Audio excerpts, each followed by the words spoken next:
Chapter 1662. Deep inside the palace. Actually, it refers to the harem. The harem is located in the west inner court behind the Yeting Palace. This west inner court is the imperial garden.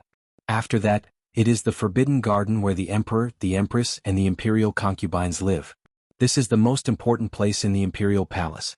It includes the emperor as well as some top-secret files in the imperial court, as well as the ancestral hall and other places. Generally speaking, the emperor and the empress's palace are in the deepest part of this forbidden garden. However, Li Shimin set up his palace at the intersection of this west inner court and the forbidden garden in order to facilitate the handling of government affairs. And the empress naturally has to move over. The advantage of doing this is that all officials have no excuse to enter the harem, which ensures the safety of the harem. And at this time, in the deepest part of the forbidden garden, which is where Li Shimin's palace used to be. This was the place where Li Yuan currently resided. This place occupied a large area of the entire forbidden garden and was separated by a deep palace. The difference has been made. And at this time, Li Yuan's palace is overcrowded, and from time to time, there are bursts of thick smoke and flames faintly flickering. And Li Yuan is surrounded by a group of palace maids and beautiful imperial concubines at this time, shrinking to the side and shivering. And each of them is covered in dust at this time. There are even a large number of people who are not wearing clothes to cover their bodies, not to mention hair buns and so on. Li Yuan's white beard is also gone. More than half of his face was gone. At this moment, the left side of his face was completely black, as if someone had splashed ink on it. Empress Jianghu came early. After confirming that Li Yuan is fine, she took a look and almost fainted. Only to see that where Li Yuan's palace used to be, where is the magnificent palace of the past? At this time, what is left in place is only a piece of dilapidated walls. Empress Jianghu commanded the Jianghu guards, the imperial guards, and the palace maids and eunuchs to put out the fire, and asked anxiously, "Imperial father, did you encounter an assassin?" Li Yuan is still in a state of confusion at this time. His eyes are wide open, but there is no trace of movement. Seeing this, Empress Jianghu hurriedly said, "Where is the imperial physician?" "Empress, this official is here." Quickly diagnosed the retired emperor. "Your Majesty, this subject has just diagnosed that the retired emperor is fine." He was just shocked. At this time he was just overly shocked. This subject has already sent someone to boil some soup for the retired emperor to calm his nerves. Not waiting for him to finish, Li Shimin and Li Qingqian also hurried over. At this moment, Li Shimin was still wearing his armor. If it wasn't for Xiao Gizi and Li Qingqian surrounding him, he might have already been tripped by the Jianghu guards. At this moment, Li Shimin first glanced in shock at the palace that was almost blown into ruins. Then he hurriedly came to the pavilion not far away. After looking up and down at Li Yuan, he asked, "Is there anything wrong with Imperial Father?" Empress Jianghu anxiously pulled Li Shimin to the side and said, "Imperial Father is fine, he was just frightened." "But what happened? Where did this assassin come from?"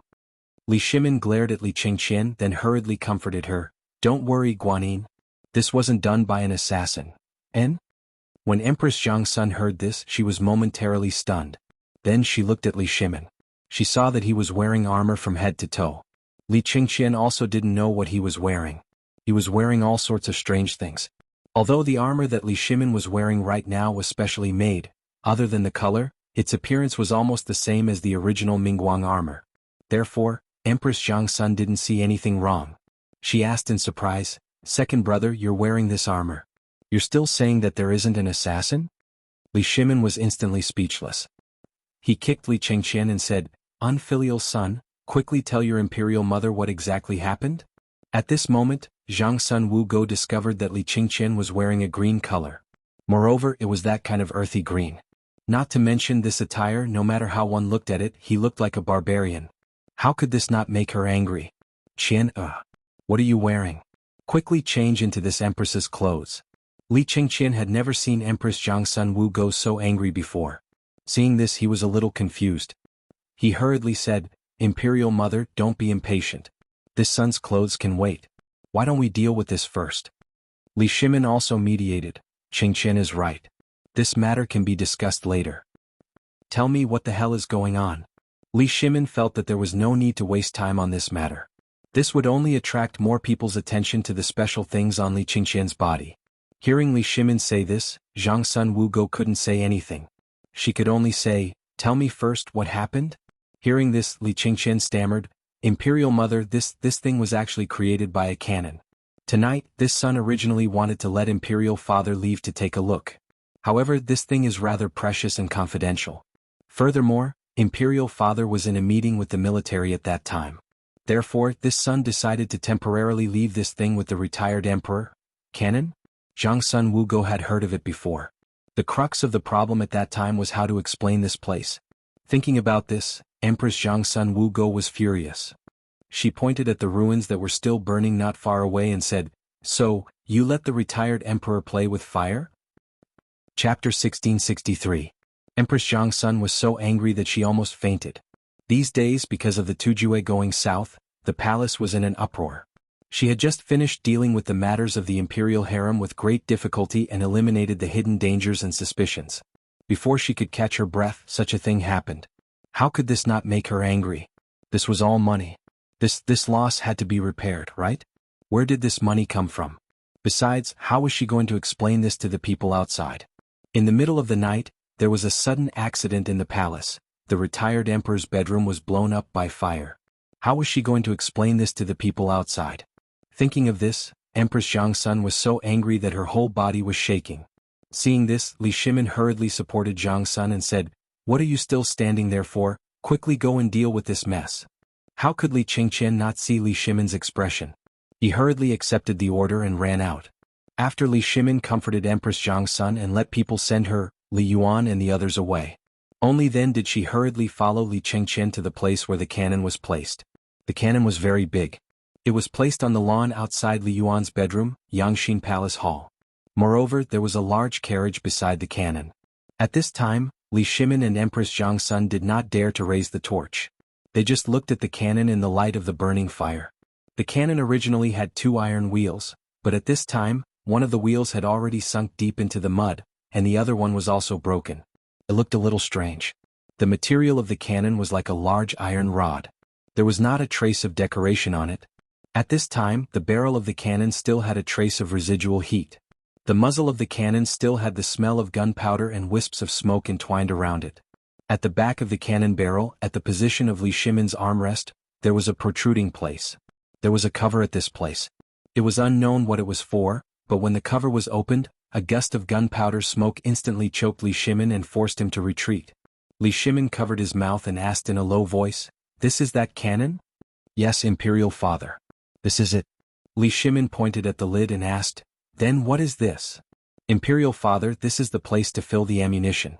You only need to fill the cannonballs. The cannonballs are gunpowder. Look, this is it." As Li Qingqian explained, he took out a cannonball the size of a head from a metal box on the metal car and handed it to Li Shimin. The artillery shell was oval in shape and had a bottleneck on it. Some stripes were engraved on it. It didn't look beautiful at all. Li Shimin waited for a moment and instantly had an evaluation. The entire cannon looked very ordinary. Wasn't it just a large iron pipe with 2 wheels installed on it? However, could this toy really destroy the entire Yangxin Palace Hall? Li Shimin was in disbelief. After all, he and Li Qingqian didn't see the scene of the test at the smelting workshop. At this moment, when he saw the head-sized object and the huge hole in the middle of the Yangxin Palace Hall, which occupied more than 2 mu of land, he couldn't help but feel a chill down his spine. Could such a small thing really cause such great destruction? Li Shimin couldn't help but feel agitated. He couldn't help but ask, "Is this toy really so powerful?" Li Qingqian swallowed his saliva and said, "Imperial Father, why don't we give it a try?" In an instant, the two of them couldn't help but shiver. Li Shimin's expression changed and he asked, "Did you say the same thing when the retired emperor asked you a question just now?" Li Qingqian hurriedly said, No, just now. The retired emperor was just playing around and didn't ask anything." "Oh yes, Imperial Father, it seems that the retired emperor knows more about this than we do." Li Shimin suddenly remembered that this thing was witnessed by the retired emperor. Although it was just a test shot, this toy didn't seem to be difficult. It was nothing more than putting the shell in the cover and that was it. How could the retired emperor not know such a simple thing? Li Shimin was speechless. He was even a little angry. This was not something a human would do. Li Shimin took a deep breath and looked at the shell in his hand. Instantly his back felt numb. Just one of these things was already so powerful. What would happen if it exploded? Li Shimin hurriedly threw the shell in his hand to Li Qingqian and waved his hand in annoyance. "You have to settle this before dawn. Otherwise, I'll teach you a lesson in the morning court," Li Qingqian felt wronged. But what could he do? One was Lao Tzu and the other was his grandfather. His grandfather was in trouble and he didn't stand up for him. What could he do? Although he felt wronged when he saw the power of this shell, his chances of winning the battle against Jiaozi were even greater. Although there were only 10 cannons. At this moment, 1 cannon blew up his grandfather's bedroom. If 10 cannons were fired at the same time, Li Qingqian felt excited just thinking about it. Chapter 1664. Long live the Emperor. The next morning. To be precise, it was 6 hours later. He had just finished dealing with the matters in Yangxin Palace Hall when it was time for the morning court.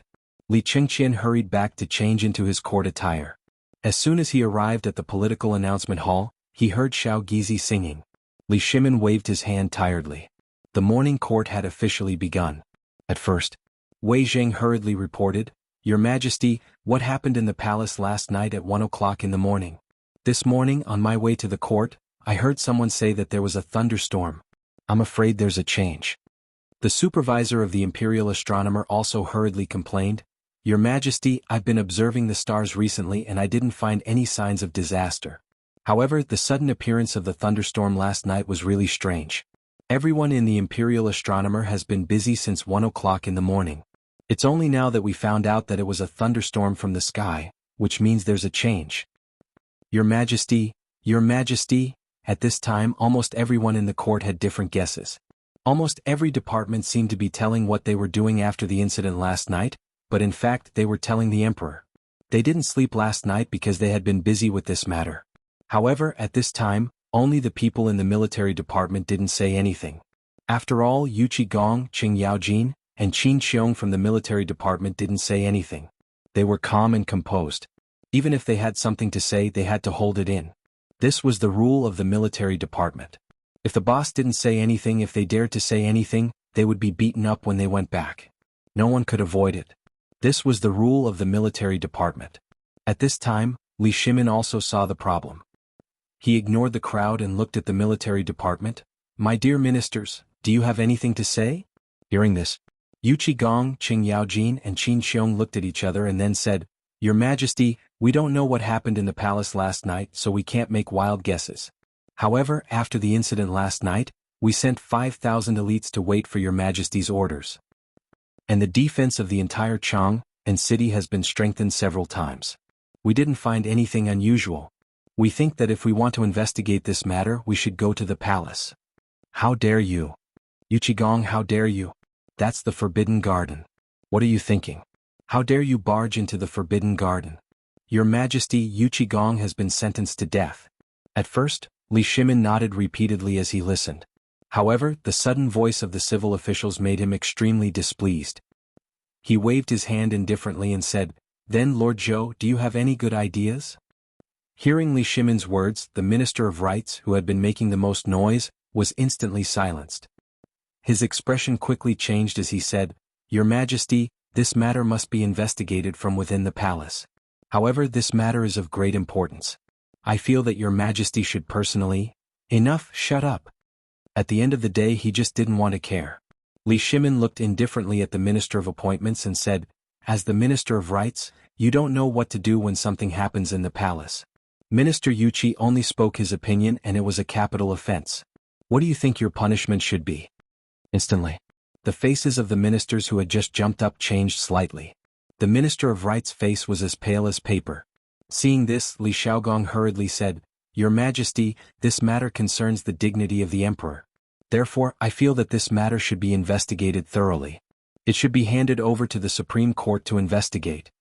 Seeing this, Li Shimin nodded. "My dear Minister, you are right. However, I saw what happened last night with my own eyes. Nothing happened in the palace. Let's not talk about this matter for the time being." "What? Your Majesty saw it with his own eyes? Then, what the hell is going on?" Hearing this, Wei Zheng hurriedly said, "Your Majesty, may I ask what exactly happened in the palace last night? I want to give an explanation to the people of Chang'an. Last night, everyone in Chang'an heard that sound. If your Majesty, last night, I was doing divination with Minister Yuan Tiangang in the palace. By chance we talked about repairing the east and west markets. While chatting, my interest was piqued and I made some lime powder, then it caused such a noise." "Yuan Tiangang? Lime powder? What did this mean? Everyone was instantly dumbfounded. Only Wei Zheng and a few others remembered what happened on the mountain when they heard the emperor mention lime powder. Zhang Feng used this thing to fry fish. And the noise caused by that, but at this moment, Wei Zheng's expression suddenly became strange. This was definitely not the sound of frying fish with lime powder. That thing was not so loud unless it was a cannon. Did Feng Ziba make that thing? Apart from Wei Zheng, Fang Xianling, Zhang Sun Wuji, Yu Qigong, and others all remembered this idea. They couldn't help showing a touch of excitement in their eyes at this time. After all, what they wanted to discuss today was the matter of the crown prince guarding the border. At this time, Li Shimin waved his hand and said, "This matter ends here. If you have any questions after the court, you can ask Prime Minister Wei. Prime Minister Wei knows what is going on. The war in Qiuzi has been going on for some time. Minister Yuqi, let's talk about the war in Qiuzi." Li Shimin saw the opportunity and pushed the problem to Wei Zheng. After all, Wei Zheng also knew about this matter. At this time, what they needed to deal with was the crown prince guarding the border. Although he had this cannon and had seen the power of the cannon, Li Shimin was still a little worried. Chapter 1665. In this regard, Li Shimin didn't dare to make any assertions. After all, once something happened, it would be a big deal. The crown prince's matter was of great importance. He also knew that if the crown prince wanted to go to the border, someone in the imperial court would definitely stop him. At this time, even he himself was a little hesitant, so he wanted to see what the ministers thought. At this time, Yu Qigong also told him about the matter of Qiuzi and Longyu Road. Almost all of them were about the lack of clothes, food, or armaments. However, he didn't mention a single word about the new weapons. Once this matter was mentioned, not to mention whether these people understood it or not, these people would definitely impeach this and that because of the money, materials, and manpower used to make these weapons. Li Shimin didn't want to hear this voice either. After all, it was the emperor himself who ordered to supervise this matter. Li Shimin actually knew what Yu Qigong was going to say last night. Hearing this, he pretended to be thinking about it and said, "Dear ministers, the matter of Qiuzi City is related to the safety of the west gate of the Tang dynasty. At this time, you also know what's going on in the imperial court. Which minister can solve the problem of armaments?" In an instant, the lively discussion that had just been going on disappeared in an instant. At this time, because of the appearance of reward the good and punish the evil, almost all the affairs in the imperial court were clear. They even knew what was in the treasury of Chang'an City. Therefore, at this moment, the emperor's words made this group of people, who only knew how to talk, shut up in an instant. Li Shimin ignored them and asked, "Beloved official Yuqi, have you distributed the cotton-padded clothes required for military use this year?" Hearing this, Yu Qigong sighed and said, "Your Majesty, I've talked with the two ministers of the Ministry of Works, Du Ji, and got the answer. It will take another month to get 50,000 thick cotton clothes. However, winter has just arrived, so things will be slightly better in Qiuzi.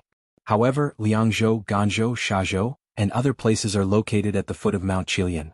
Right now, snow is already swirling in these places and the temperature is plummeting. If it hasn't been through winter, I'm afraid that unforeseen events will happen. Moreover, these prefectures are located at the rear of Qiuzi City. If the rear is unstable, it will only cause the soldiers at the front line to panic." Li Shimin's expression sank as he asked, "Why didn't you report this earlier? Didn't we remember that this matter was reported in June? Why is it still like this when winter is about to enter the 12th lunar month?" "Du Ji, Ministry of War, Ministry of Works, can you give me an explanation?" The ministers' expressions changed when they heard this, and they hurriedly explained. But it was only in June and July when there was a locust plague, so they didn't have the time to deal with it. When the matter was over, all the mulberry trees had been eaten clean. When the mulberry trees died, there was naturally no food for the silkworms. Most of them died as well. No matter how powerful the Ministry of Works was, there was nothing they could do. But the emperor had been busy with other things and didn't have time to deal with this matter, so it was delayed until now. At this time, the more Li Shimin listened, the more he felt that something was wrong. After all, he did receive such a report in the past, but because of other things he really forgot about it. The more he listened to these people, the angrier Li Shimin became. "Enough. We didn't come here to listen to your complaints. Give us a solution in 3 days. We'll leave this matter to Zhang Sun Wuji." Zhang Sun Wuji was a little speechless. But he still obeyed the order. Li Shimin knew that he would naturally have a solution. After this matter was settled, Li Shimin said again, "Today, I want to put the matter of the military supplies aside for the time being. Let's talk about the matter of Qiuzi first.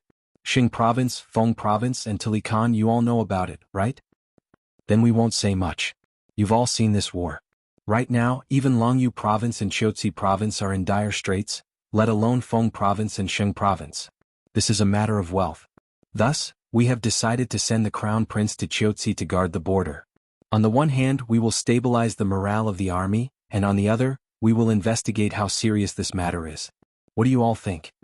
Li Shimin's words immediately caused an uproar among the officials. They had heard about the Crown Prince's decision to guard the border before, but after what had happened some time ago and Tili's sudden actions, they all believed that the emperor would not let the Crown Prince guard the border. After all, although guarding the border at this time would temporarily prevent riots due to the lack of food and supplies for the winter, it would definitely cause a sensation, especially when the Indian and Turkic armies joined forces. At this time, the morale of the army was slack, and the Crown Prince's sudden appearance was bound to make the war at the border extremely difficult to resolve. To go at this time, it simply didn't make sense. Instantly, all of the civil officials once again erupted with cries of protest and opposition. Your Majesty, you absolutely can't do this, Your Majesty. Your Majesty, although the Crown Prince guarding the border can raise morale, if he goes now, not only will it not raise morale, it will also cause the entire Tang dynasty to fall into a passive position, Your Majesty. Your Majesty, please reconsider. Chapter 1666. At this moment, along with the voices of opposition and discussion, there were rising voices. Even the military Yu Qigong and the others began to advise against it. After all, the Crown Prince guarding the border was a major matter. Once the Turks received the news, the difficulty of this campaign would increase by several times. This was absolutely not beneficial to the already complicated war situation at the border. On the contrary, it would lead to an even greater crisis, and it might even destabilize the situation at the border.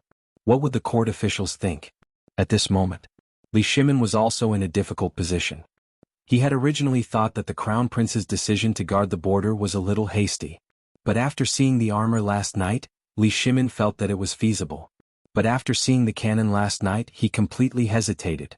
Although the cannon was very powerful, was it really suitable for the Crown Prince? Hearing the opposition of almost all the officials, Li Shimin couldn't help but ask, Crown Prince, what do you think about this? Li Qingqian actually had something to say, but he knew that he couldn't say it too early or too late. Hearing Li Shimin's words, he said, Your Majesty. Sirs, you are right. This matter is indeed lacking in consideration.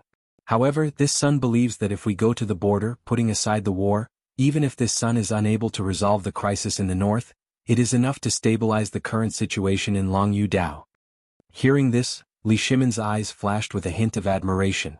Just the aura he had just displayed, as well as the calmness and composure, made Li Shimin's eyes light up. Even many of the officials in the hall were somewhat surprised. They gradually quieted down, wanting to hear what Li Qingqian's plan was. Li Shimin waved his hand and asked, At this time all the soldiers and garrisons in Longyu Circuit lack winter clothes. Even if you are the Crown Prince, if you don't have something to help them survive this winter, will they trust you? Li Qingqian bowed and calmly replied, Imperial Father, although this son cannot solve the problem of the cold, this son's trip will mean the attention of the court as well as Imperial Father's love. This is extremely important to the people's hearts. This is possible? Instantly, all the ministers were dumbfounded. They didn't even dare to think about such a thing. After all, if that was really the case, wouldn't it mean that the Crown Prince's trip this time would only be beneficial and not detrimental? Could it also give the soldiers who couldn't get winter clothes a sense of belonging, stabilize the morale of the army, and win the war? Although many officials had received the news that the emperor wanted the Crown Prince to guard the borders, the premise was that Xingzhou and Fengzhou were safe. However, not only did something happen in Feng Province and Qing Province, but the sudden change in the weather also exposed the lack of food and clothing in the army. Otherwise, how could the ministers be at ease? This was the Crown Prince, the hope of the Tang dynasty. Once the news of the Crown Prince guarding the border and the Tang dynasty's army reached the ears of the Turks, then, as a result, this war would only break out more fiercely. And if the Turks really captured the Crown Prince, what would the result be? At this time, seeing the officials like this, Li Qingqian was instead calm and composed as he said, I know what all of you are thinking about, but if there is someone who can finalize the winter supplies in the army in a short period of time, then what harm is there in not going? Instantly, everyone was speechless. Who dared to make a guarantee about this? At this time, the Crown Prince actually talked about such a thing. This, in an instant, everyone shut their mouths. Seeing this, Li Shimin couldn't help but sigh and say, "The Crown Prince is right. The biggest crisis at this time is the winter supplies. Dear ministers, who has a solution?" Silence. Silence. There was a deathly silence. Everyone consciously shut their mouths. They didn't dare to say a word. Li Shimin instantly felt a little suffocated in his heart. All the ministers and generals in the court, so many people, didn't even have a solution. This, alas. Li Shimin sighed deeply and said, "I was also worried about the crown prince guarding the border, but I didn't know the situation in Longyu had become like this. Last night, I received an urgent message from Longyu, saying that countless soldiers of the Tang dynasty are suffering from the cold in Ganzhou, Shazhou and other places. Ministry of Works, Duji and the Land Administration, I order you to come up with a solution in 3 days. No mistakes." At this time, the Land Administration, Duji and the Minister of the Ministry of Works suddenly changed their faces. It turned the color of pig liver. But what could they do? At this time, the only things that could make winter clothes were nothing more than paper, mulberry and hemp. But even if they had the raw materials now, it would take a lot of them. Moreover, the journey was long. It would take at least 1 or 2 months to make it. Li Shimin also knew about this, but what could he do? If they didn't make it now, it wouldn't be a good thing. After all, if they really did it, it would be a big deal. How could they make it? At this time, they couldn't help but ask for help. After hesitating for a while, Yu Qigong said, "Your Majesty, I may have a solution in a short time." Chapter 1667. Do you really have a way? Li Shimin was shocked. He didn't think highly of this matter. After all, no one other than Feng Zi could produce so many armaments in such a short period of time. When Yu Qigong heard Li Shimin's question, he said with certainty, "Your Majesty, have you forgotten that this water wheel has a great use?" With that said, Li Shimin was instantly enlightened. He also remembered that Zhang Feng had said that this water wheel wasn't just used for the phosphate fertilizer factory. More importantly, it had to be used in other areas. For example, it could allow hundreds of weaving machines to work at the same time. This seemed a little ridiculous, but the appearance of the phosphate fertilizer factory gave Li Shimin hope. When the people of the 3 tribes saw that Yu Qigong had taken the initiative to take on this huge burden, they couldn't help but be secretly delighted. At this moment, Li Shimin said calmly, "Then I'll leave this matter to you and the 3 tribes. You must confirm the armaments of Longyu before the end of the year. Otherwise, I'll punish you severely." "Your Majesty, we obey." Without waiting for Yu Qigong to agree, the people of the 3 tribes hurriedly agreed. Now that Yu Qigong was taking on the burden, they couldn't wait for it to happen. After that, when they discussed the phosphate fertilizer factory again, there was almost nothing to say. No one dared to say that the crown prince shouldn't go to the border anymore. It was fine if he didn't go, but he had to offer something, right? At the very least, he had to stabilize the morale of the army. Finalize it, right? But who among these people could handle it? Who had the ability to do so? No one. This was a matter of whether hundreds of thousands of soldiers could survive the winter. Who would be so stupid as to block it? Naturally, everyone agreed with the crown prince's decision to go to the border. After all, with Niu Jinda's personal protection and the crown prince's performance in Chang'an City, this matter was almost set in stone. In addition, at this time, the phosphate fertilizer plant had officially started operations. This might be related to whether they could make a lot of money in the next year. Moreover, the phosphate fertilizer had been handed over to a few students from White Deer College. The Ministry of Works was in charge of it, but Li Xiaogong was in charge of it. Although they didn't know who came up with this idea, this matter was beneficial to them and had no disadvantages. Today's morning court session lasted for a full 3 hours before it finally ended.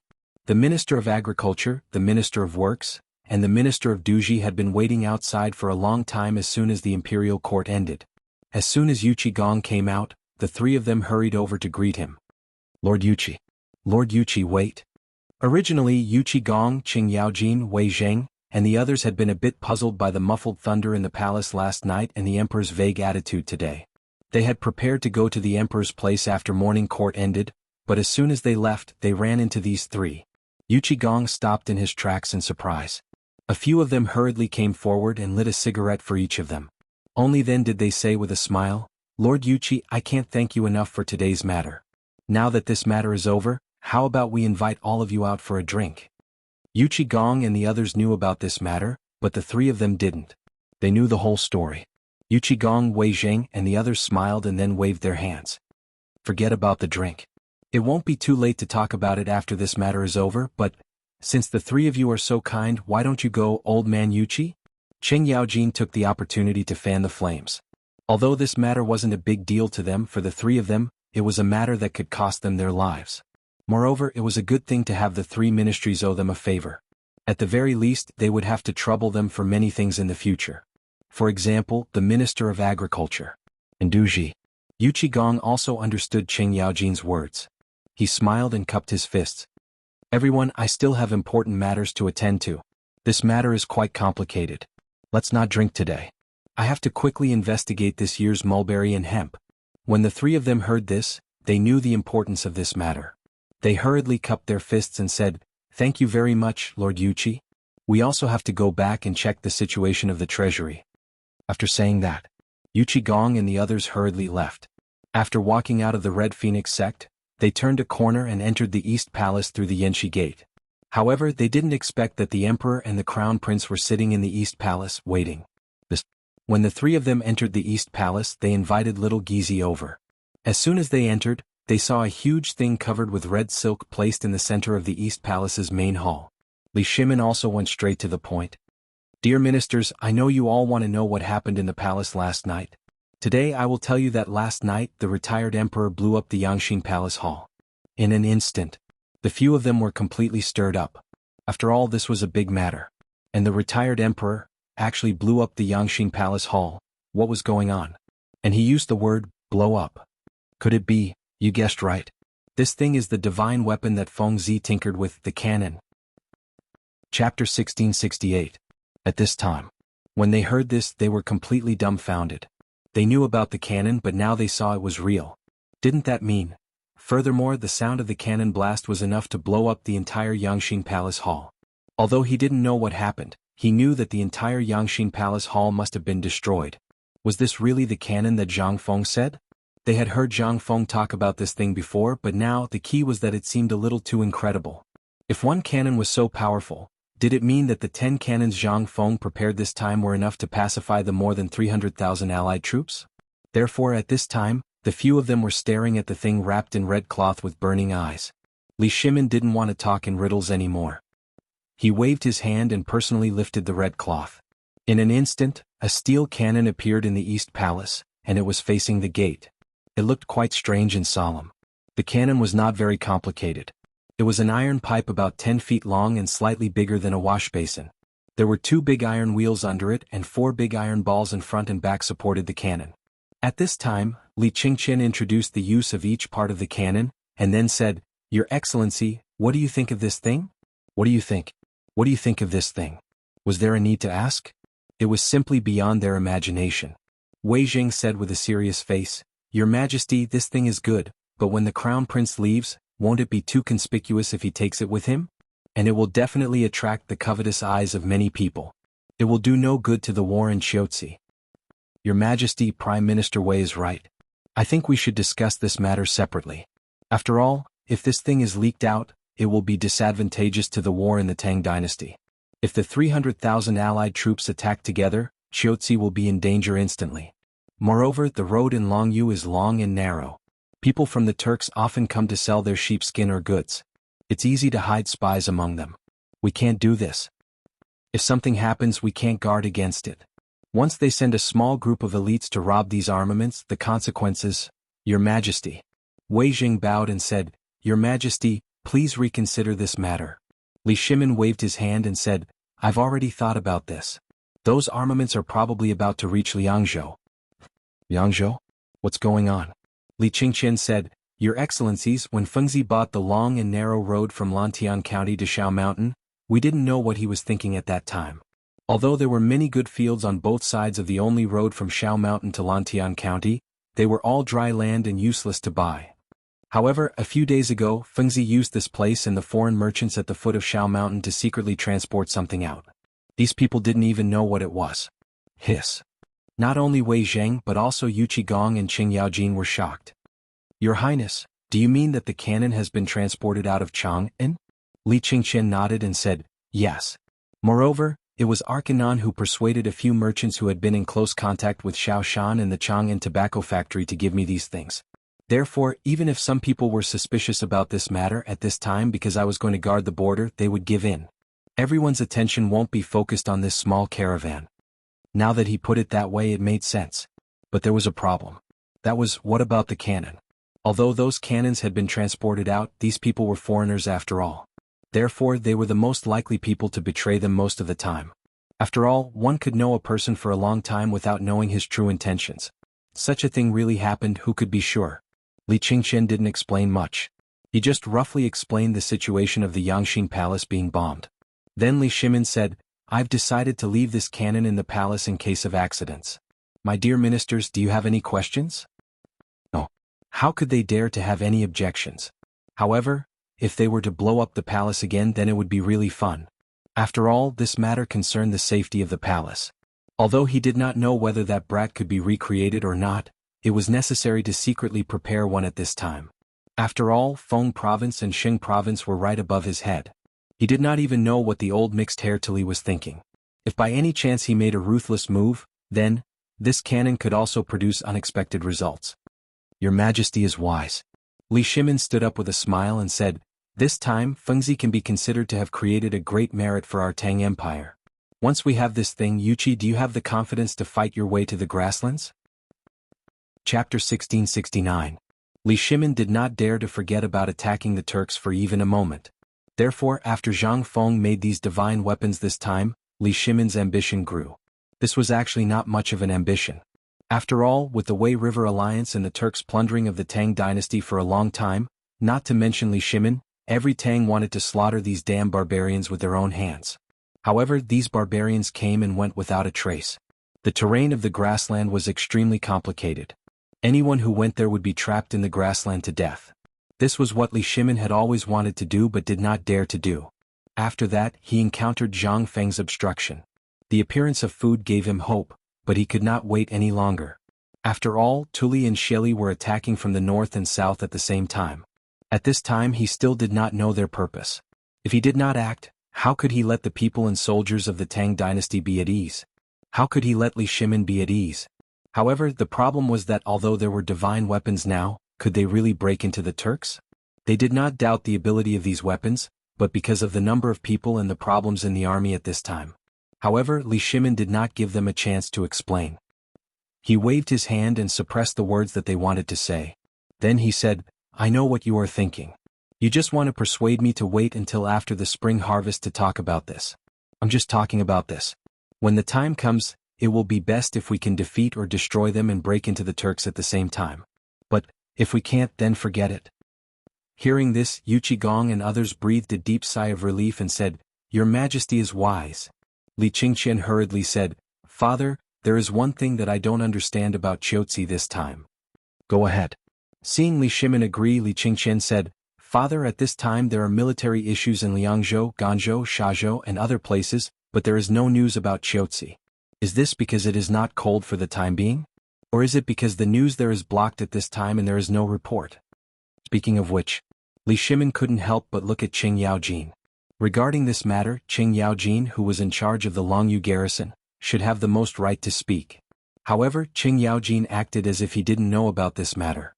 He evaded the topic and said, Your Majesty, this subject doesn't know about this matter for the time being.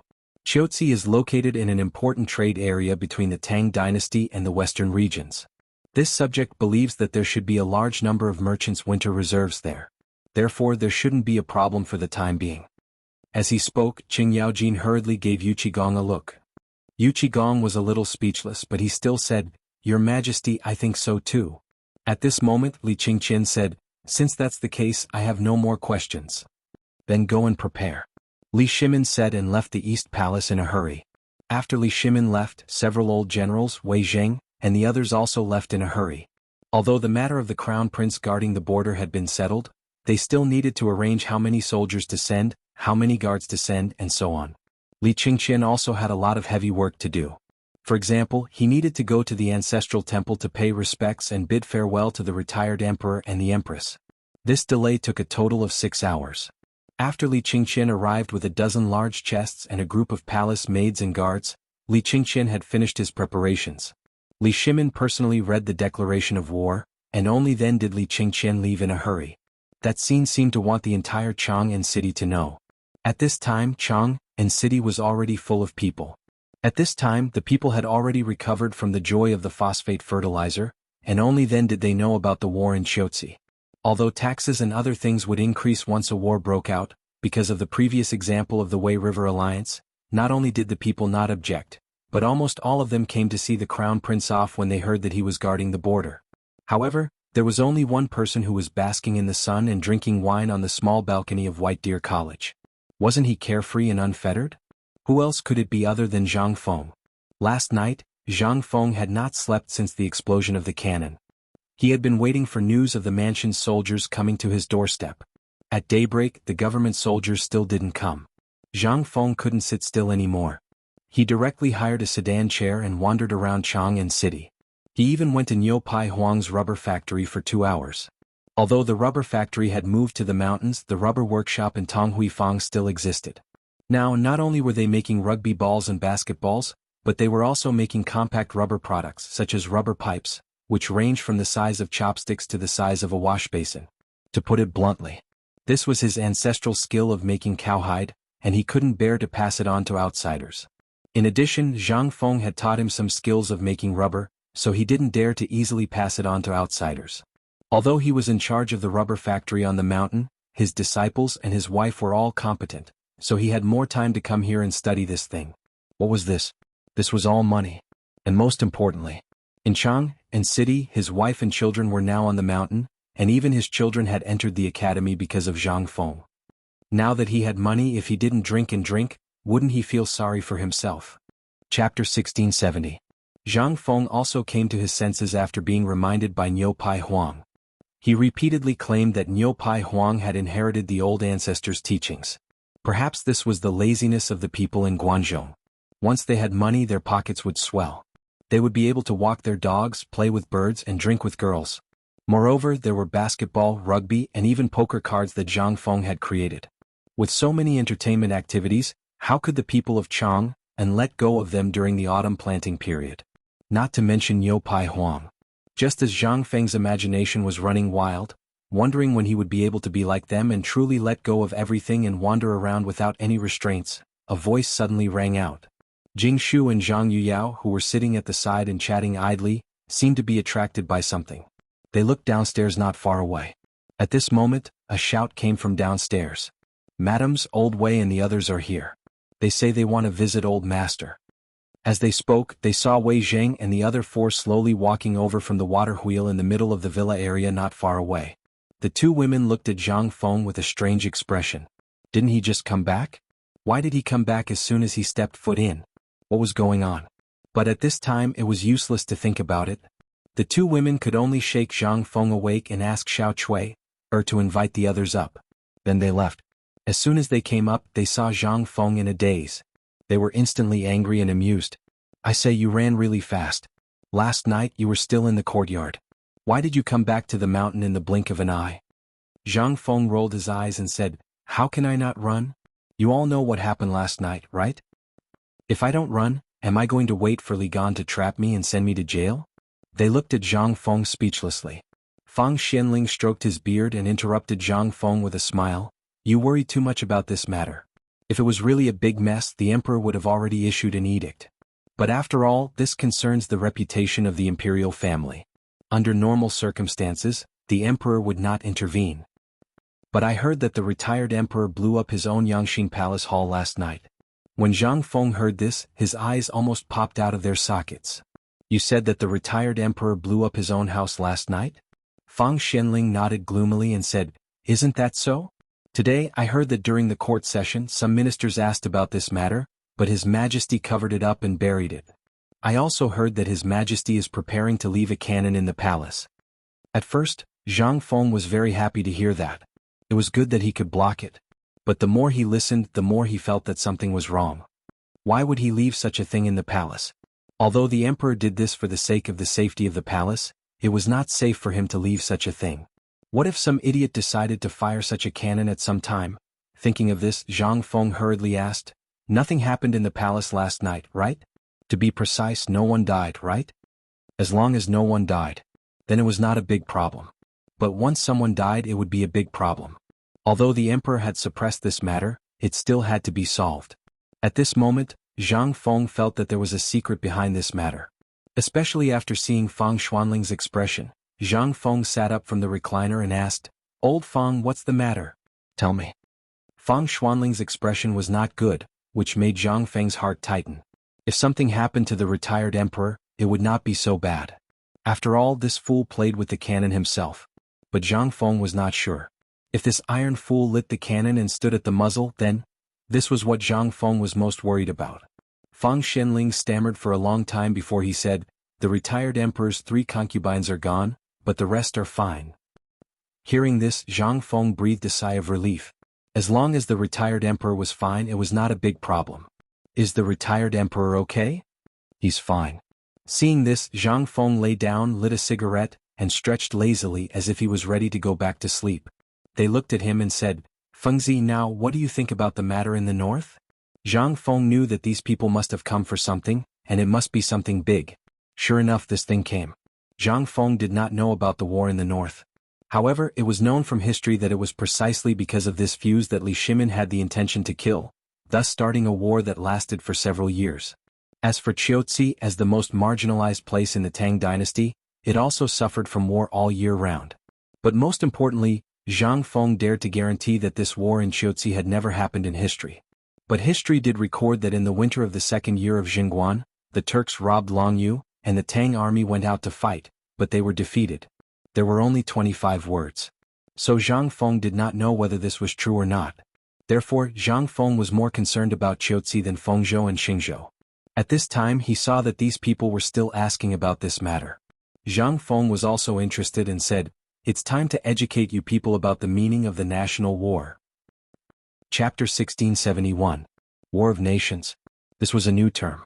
However, for Yu Qigong and Qing Yaojin, this was equivalent to opening a new door for them. Cheng Chimo and the others originally wanted to come, but because of this matter, Wei Zheng and the others instructed them to send Li Qingqin off. After all, the lack of winter clothes in the army was only known to the officials and a few people in the imperial court. Once this matter was spread out, how could they not know how big of an uproar it would cause? Moreover, these people were famous for their big mouths. Who would dare to tell them such an important matter? The reason why Zhang Xian had come to look for Zhang Feng today was to ask Zhang Feng if there was a way to resolve the matter. After all, previously Zhang Feng said that he had a way to make more than 100 textile machines automatically weave cloth. At this moment, seeing that Zhang Feng seemed to be interested, they hurriedly sat up straight and asked, "Fengzi, what is this war of nations?" Zhang Feng waved his hand and said, "Before asking this, I have to ask if you still remember the National Tussa?" National Tussa. How could they not know about this? They couldn't help but nod and say, "We remember." Zhang Feng heard and said, "Since you know about the National Tussa is the rivers and mountains of the country, which is also the fate of the country. And this war of nations, as the name suggests, is a war between two countries. At this time, Shili and Tuli launched an invasion at the same time. In fact, one of them is real and the other is just a test. At the beginning, when we were at the foot of the mountain, I told Lao Li that Tuli was going to the south. At this time he chose this place to test us and ask for some money, food and war horses from the Tang dynasty. After all, we made him anxious with a knife last time. At this time the internal war of the Turks broke out. Plus, at this time, the Turks and the Indian army. Didn't you think of anything else?" Zhang Feng thought that they would be able to respond, but when he finished speaking he saw that they were all smoking and staring at him. He couldn't help but sigh. He said, "The Turks have the most frequent contact with our Han people. But if you check the history, when did the Turks ever fight together with others? Never." When Zhang Feng said that, Yu Qigong and Qing Yaojin couldn't help but gasp. "Fengzi, it really is as you said. The Turks have never worked with anyone, but that doesn't mean anything." Wei Zheng could not help but frown, but he had a different explanation. "Old Chen, the two of you should calm down. Fengzi is right. These 2 years I've been paying more attention to the affairs of the Turks. The Turks are arrogant and eccentric, and they disdain fighting with others. They believe in the heavenly wolf. As for wolves, they are extremely unruly. Have you ever seen a pack of wolves hunting with a tiger?" After asking this question, Yu Qigong and Qing Yaojin were even more confused. "You mean to say that the Turkic Khaganate and Indian alliance at this time means that he has a bigger plan?" But in the next moment, Wei Jing refuted Qing Yaojin and Yu Qigong's words. He said, I think that they have reached a point where they can't do anything without external help. After all, as Fengzi said last time, we got a lot of cattle, sheep and horses from the Turks. I even heard that most of the Turks don't have any cattle or sheep. They even exchanged their war horses for food. So, Fengzi is saying that the Turks and the Indians are working together to divert the crisis on their side? Zhang Feng pointed at Wei Zheng and praised, Look at old Wei. It's good to read a lot. Look at him, he can understand this point easily. Yu Qigong and Qing Yaojin's faces darkened when they heard that. They felt that he was laughing at them for being illiterate. Seeing this, Zhang Feng's eyelids twitched. He hurriedly said, Well, what I mean is, the Turks are doing this because they haven't completely solved their food shortage and they don't have enough war horses. However, they are jealous of the things that the Tang dynasty has now. Seeing that winter is coming, they have no choice but to start this war. And their purpose this time is not just to plunder. They want to go straight to the root of the problem. That is, their purpose is the vast Tang dynasty. What? In an instant, everyone was in an uproar. If that's the case, doesn't it mean that Tuli from the north is playing for real this time? At this time, the crown prince was guarding the border. Didn't it mean that the danger would be doubled? At the thought of this, their expressions changed abruptly. Fengzi, is what you said true? Zhang Feng nodded and said, How can it be false? Not only that, but Tufan, Tuyu and Hungao will also be implicated because of this matter. Therefore, the current war in the north does not depend on when he will attack, but on when the heavens will allow him to attack. If the heavens are on his side, Tuli in the north will only return empty-handed this time. However, this also depends on the crown prince's situation at the border. Chapter 1672. Look at the situation of the crown prince guarding the border? How could they look at it? At this time their expressions changed again. Even Wei Zheng was ready to go down the mountain immediately to stop the crown prince from guarding the border. Zhang Feng didn't know what was wrong with Wei Zheng. He hurriedly said, Old Wei, what are you going to do? I'm going to stop the crown prince from guarding the border. At this time, the crown prince is taking the important military equipment of the Tang dynasty to Chiotzi. If there is an accident on the way, won't there be a big problem? No. Sit down. Don't be impatient. Zhang Feng hurriedly pressed Wei Zheng down and said, Old Wei, this is a matter of the imperial court. What are you anxious about? Wei Zheng was stunned. Only then did he realize that he was careless. Fang Shenling hurriedly said, Well, Old Wei is not worried about that. He is worried about the military equipment and cannons that the crown prince is personally escorting, as well as Lao Li's son. If these cannons fall into the hands of the Turks, then, it will be dangerous. Zhang Feng waved his hand carelessly and said with a smile, Do you think I'm stupid? I'll install the whole thing and then send it over? Qing Yaojin couldn't help but pat Zhang Feng on the shoulder. In an instant, Zhang Feng's face suddenly turned pale. In this short moment, the house was almost destroyed. Qing Yaojin was so scared that he hurriedly put Zhang Feng on the rocking chair, patted his chest and slit his neck. He couldn't wait to give him mouth-to-mouth resuscitation. Wei Zheng glared at Qing Yaojin angrily. He was about to go forward and argue with him when Zhang Feng finally calmed down. After a violent cough, many people finally woke up. They asked in confusion, What happened just now? Why do I suddenly feel like the sky is falling? When they heard this, they didn't know what to say. They could only laugh it off and avoid this matter. Then Qing Yaojin hurriedly asked, Feng Zi, at this time if you don't let me go and save people, you should at least tell me your plan, right? We're old brothers, what's so hard to say? Don't you think you're asking for a beating? Zhang Feng rubbed his aching shoulder. It took him a long time to recover. He stared at Qing Yaojin suspiciously. He seriously suspected that he had been plotted against by this person, but Zhang Feng had no evidence. In addition, Qing Yaojin was thick-skinned. At this moment, his face was not red nor was he panting. Zhang Feng could do nothing about it. He could only say, Although those things were given to the merchants of the western regions to transport, I have already secretly placed them in the official salt team. Moreover, I have taken these things apart. Other than Li Gan, no one else knows how to assemble them. Otherwise, why would I let Li Gan go? This time, Li Gan went to Chiotzi for two reasons. On the one hand, he wanted to train. On the other hand, the most important thing was to show off our firearms and military command ability. This was something I fought hard for. This time the crown prince went. This is also a good thing. After all, with a big head like him, no one will notice Li Gan. This way it will be much easier to do things. If only that was the case. The key was that everyone here knew that the crown prince was Li Gan, and Li Gan was the crown prince. At this moment, Zhang Feng's words meant that there were interceptions along the way? Wei Zheng's face suddenly darkened. Fengzi, this is a serious matter. It is not something that only Li Gan can deal with. From what I heard, you mean that the crown prince's journey to the border is not peaceful? Zhang Feng nodded. Of course. Who is the crown prince? He is the future of the Tang dynasty. Whoever can get his hands on him will practically own the west gate of the Tang dynasty. Hearing this, everyone's face suddenly changed. Well, tell us, do you have any ideas? The crown prince. Once he and those cannons fall into the hands of the Turks, then, how can the Tang dynasty be safe? Fengzi, say something. Stop arguing. Let's see what Fengzi has to say. Zhang Sun Wuji, who had been silent all this time, suddenly said loudly. After calming everyone down, he said, Fengzi, this is a serious matter. If you have any plans, why don't you tell us? Zhang Feng shrugged and said, I really don't have any good ideas. This matter will depend on how Li Gan, the crown prince, and Niu Jijia handle it. I have already asked Tai Niu and the others to tell Niu Jijia about this matter. As for what happened on the road, it is actually a kind of trial. It will be of great help to the crown prince and Li Gan. Don't worry about it blindly. Instead of worrying about it blindly, why don't you think about how to deal with the Turks in the north, or think about what to eat to be safe later? After hearing Zhang Feng's words, although they were still a little worried after all, this matter was of great importance. But seeing that Zhang Feng seemed to have prepared for it, if they said too much at this time, they would only expose their identities. They discussed. Then they temporarily suppressed all the thoughts in their hearts.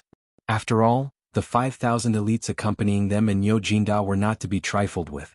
With so many people, unless the Turks came with several times more people, it was really impossible for them to stop the crown prince and the others. It was more reasonable. Among the things they brought, there was the indestructible long hair and the powerful crossbow that could be fired instantly. Once these things were used, although there was a risk of being exposed, the crown prince's safety was assured. Chapter 1673. And at this time, the armaments and other important things had been sent out in batches. It was too late to recall them now. And Xiaozi City couldn't wait that long. At this time, although everyone was still worried, they could only observe quietly. After all, they knew Niu Jinda's ability. And these 5,000 elites were all wearing special bulletproof vests.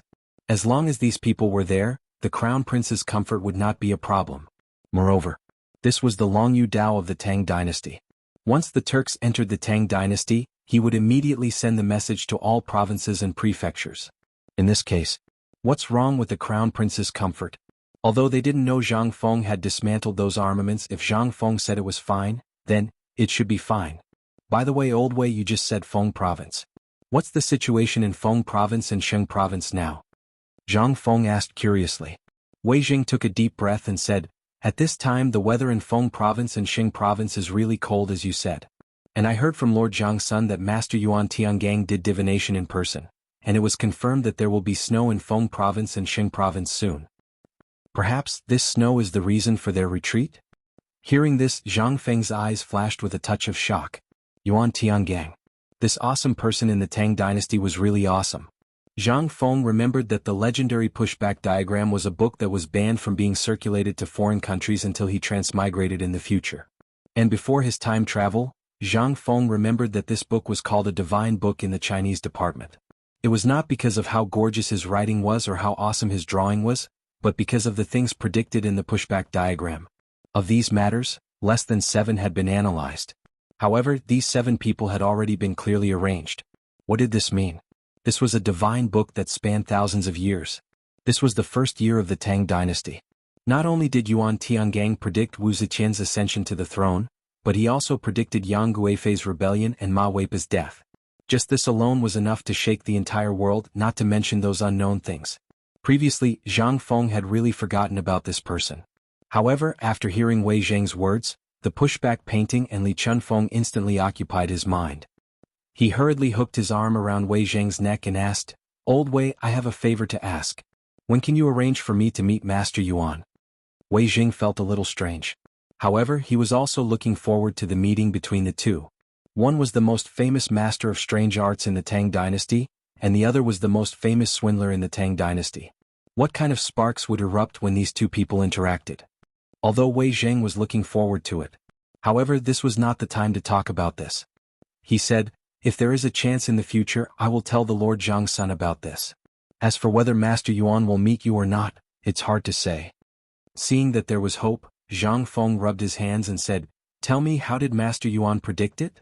Zhang Feng was more curious. Although he knew that people in ancient times could predict the future from the orbits of the stars and some natural means, he still wanted to know what method Master Yuan used. Wei Jing said, "I have heard about this, and Master Yuan is best at finding incense and asking for directions. As for what method he used, I don't know. If you want to know, you will know when you meet Master Yuan. However, there is one thing I am sure of. Master Yuan also predicted that this time, the Turks in the north will definitely retreat because of this wind and snow. However, today the Lord Zhang's son came to us and told us a secret. Maybe the retreat mentioned by Master Yuan is not because of the snow, but because of the cold. At present, His Majesty has received a total of reports from Longyu, Yuzhou, and other stations. They are all about the issue of materials for the winter. I think this is not only a problem of the Tang dynasty, but also the key reason why Tili appeared in Sheng and Feng provinces at this time. This time, the purpose of our visit is to ask you about the war against Chiaotzi and Tili in Feng province. Also, the issue of the military equipment. At this time, almost all of Liangzhou, Shazhou, Ganzhou, and other places have started to snow. However, almost all of our military equipment is from last year, as well as the equipment from summer and autumn. What do you think? Zhang Feng could not help but feel a little confused. Isn't this the matter of the Ministry of Works? Didn't they prepare for it? What does this have to do with me? Zhang Feng was instantly alert. It was definitely not a good thing to talk about this at this time. As expected, Wei Jing sighed and said, "Didn't we suffer from the plague of locusts this year? The leaves of the trees were all ruined. With this, all the mulberry trees are gone. Those who raise silkworms and plant hemp have almost no harvest this year. Say, even immortals can't do anything about this. I heard that His Majesty was furious in the court early this morning, but he had no choice. In the end, he ordered the Lord Zhang's son, the Ministry of Works, Duoji, and the Agriculture Temple to find a solution. Otherwise, these people will lose their heads." "So, the Lord Zhang's son came to you and Laoli agreed? That's why you came to me?" At last, he asked with his eyes widened in disbelief. Although these people were sly old foxes, they really couldn't refute when their purpose was directly stated at this time. At this time they even felt a little embarrassed. However, they really could not find a second person in this matter except for Zhang Feng. Therefore at this time Wei Zhang and Zhang Sun Wuji cupped their hands and said, "Feng, no way. This matter is not negotiable. Goodbye. I still have something to do. Bye." Chapter 1674. What a joke. If you were to say that there was cotton or something like that, then it would be fine. In this entire era, let alone cotton, Zhang Feng had never even seen the shadow of cotton before. During the Tang dynasty, the winter temperature was no different from that of the south in the modern era. The temperature was also warm and pleasant. Longjiudo, Tubo, Shazhou, Ganzhou, and other places were also vast oases. Only after leaving Yumen Pass would one see the boundless desert. However, this did not mean that he did not feel cold during the winter. Chang'an was not cold. However, the places where there were garrisons were almost always the most difficult places. The environment and temperature in these places were the worst. However, in this magical era, the thing to pass the winter was actually strange paper clothes. If someone told Zhang Feng in the modern era that people wore paper clothes during the winter in the Tang dynasty, Zhang Feng would not even think about it and hit that person in the face with his shoe. However, when he saw those things for real, he fell silent. In this stupid era, there were actually people who wore paper clothes. This paper was a special kind of paper. It was made from the bark of a spring tree. It was ground into cotton and then made into paper. This kind of paper was thick and could absorb heat and sweat. Most importantly, after processing, this kind of armor was made into clothing. It was really comfortable. At the very least, this thing was enough to keep one warm for a winter. However, the problem in making this thing was that his paper-making technique was not developed. Even if he asked Zhang Feng to make this thing with his paper-making technique, he would not be able to make 100 caddies in a day. Most importantly, this thing had to be steamed at high temperature and paste to make clothes. This paper was not thin to begin with, so it had to be pasted with 30 layers of paste. If there were too few layers, it would break after a few times. If there were too many layers, it would be cumbersome. In this way, it would take almost 3 days to make a piece of clothing. Zhang Feng did not know how many garrisons there were in Longjiudo, but he knew that there were 100,000 soldiers in Chiaotzi city. 100,000 soldiers. Who knew how long it would take for him to make it? Wouldn't that be asking for his life? It would be strange if he could accept this job. He wasn't stupid. But once Zhang Feng left, they couldn't help but be dumbfounded. Seeing Zhang Feng slip away just like that, he did not know what to say. When Zhang Feng really went downstairs and disappeared in front of everyone's eyes, the few of them woke up. Zhang Sun Wuji couldn't help but look at Zhang Feng, who had disappeared from his sight, and asked, "Old Wei, what do you think we should do now?" "Old Wei, this matter depends on you and Old Sun. Otherwise I'm really dead," Yu Qigong said with a sobbing tone. He really didn't know what to do about this. If she had known earlier, she wouldn't have made a promise in front of the emperor today. Otherwise she wouldn't have caused so much trouble. But now it was too late to say anything. Seeing this, Wei Jing couldn't help but sigh. "I think we still have to consider this matter at length. Think about it, no one would dare to accept this mission. At least 100,000 armaments in a month. How is that possible? And you made a promise in front of the emperor. The emperor also made a decision in front of everyone. This matter is too hasty." Yu Qigong was about to cry. He hurriedly stopped Wei Zheng and said, "I know. Don't be sarcastic, okay? Let's talk about this first. What should we do? Don't ask who's to blame now." Hearing this, Du Ruhui narrowed his eyes and said, "Why don't we go and ask Mr. Huai for help?" Hearing this, everyone's eyes lit up in an instant. Du Ruhui was right. At this time, going to the old scholar might be the right thing to do. As for Yu Shernan and the others, there might not be any hope. After all, Yu Shernan and the others had expressed their stance last time. From now on, Zhang Feng was not allowed to stir up trouble again. He had told them that at this time, if they went to Yu Shernan, wouldn't they be asking for trouble? At the thought of this, how could they sit still? They all went to look for the old scholar. On the other side, after Zhang Feng left the villa, his mind was filled with the matter of clothes. Although he didn't care about what others thought. However, his family, the few Confucians on the mountain, the students, the craftsmen, and the people in Tonghuifang all needed it. The people in Tonghui district and the craftsmen in the various workshops on the mountain worked every day to create today's White Deer College and the normal operation of the Daoshan market. These people were the ones who really needed them. Moreover, the average temperature on the mountain was at least 5 degrees lower than that below the mountain. At this time, it was indeed a little cold from morning to night. Zhang Feng was also considering the matter of winter clothing. However, thinking was just thinking. It was also troublesome to do it. If he really wanted to do it, it would be difficult. After all, it was really difficult to not have cotton. This was already the biggest problem in front of Zhang Feng. At least until now, Zhang Feng really didn't think of any useful way to replace cotton. Even cashmere and goose down, you must have a machine to make it, right? Although there were many of these things, there was no time. There was only a month until the new year. In such a short time, there were more than 100,000 people. Even if Zhang Feng sacrificed his life, he couldn't make so many cotton-padded clothes. Chapter 1675. What Zhang Feng was worried about was, it would end badly if they did that. How could they do it without anything? That was one thing. The main source of the problem was that the time was too short. Even if they used water wheels to make unmanned textiles, they could not make so much in such a short time. Even the large garment factories of the later generations could not do it. Not to mention now. It could be said that although there were many people in the Tang dynasty now, it was useless. This thing was not something that could be done with a large number of people. Most importantly, there was no cotton or other substitutes in this era. Even the best ones that Zhang Feng knew were sheepskin jackets, rubber thermal jackets, and paper jackets. Although Zhang Feng knew all of these, he knew that the best ones were sheepskin jackets, rubber thermal jackets, and paper jackets. But when he thought about the needs of hundreds of thousands or even hundreds of thousands of people, Zhang Feng felt a headache coming on. In this era, even if they added the cattle and sheep from Tubo and other countries, the Tang dynasty did not lack leather goods at this time, but it was difficult. Zhang Feng could not help but rub his forehead. Unknowingly, Zhang Feng had already arrived at the textile factory that was under construction.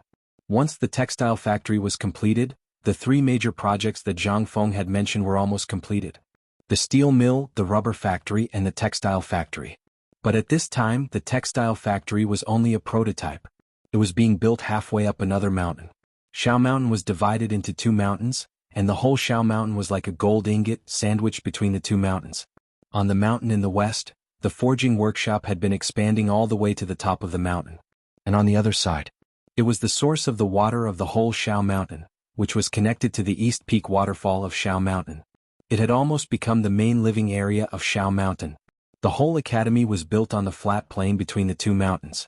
At the foot of the mountain there was a paper factory, a rubber factory, a food factory, and so on. At this time, standing halfway up the east peak, Zhang Feng looked down at everything at the foot of the mountain. He was in disbelief. A few months ago this place was still a wasteland. Who would have thought that in less than half a year this place would become like this? Moreover, it had become a place comparable to Chang'an City. Zhang Feng knew that he couldn't do all of this. After all, he really didn't have the ability. All of this was the result of everyone's hard work. Zhang Feng couldn't understand why these people followed him. He was just doing what he wanted to do. It could be said that he was doing everything according to his heart. However, he hadn't noticed it before. Only when he turned around and looked down did he realize that there were actually so many people gathered around him. Zhang Feng looked at all of this with a headache. He couldn't help but feel a little disappointed. Originally, he just wanted to start a business without relying on this unreliable system. However, this business was still in its initial stage, and he already encountered so many troubles. How could this not give her a headache? Now, although he refused to make winter clothes for the 100,000 people, what about the people on the mountain? These people all needed to survive the winter.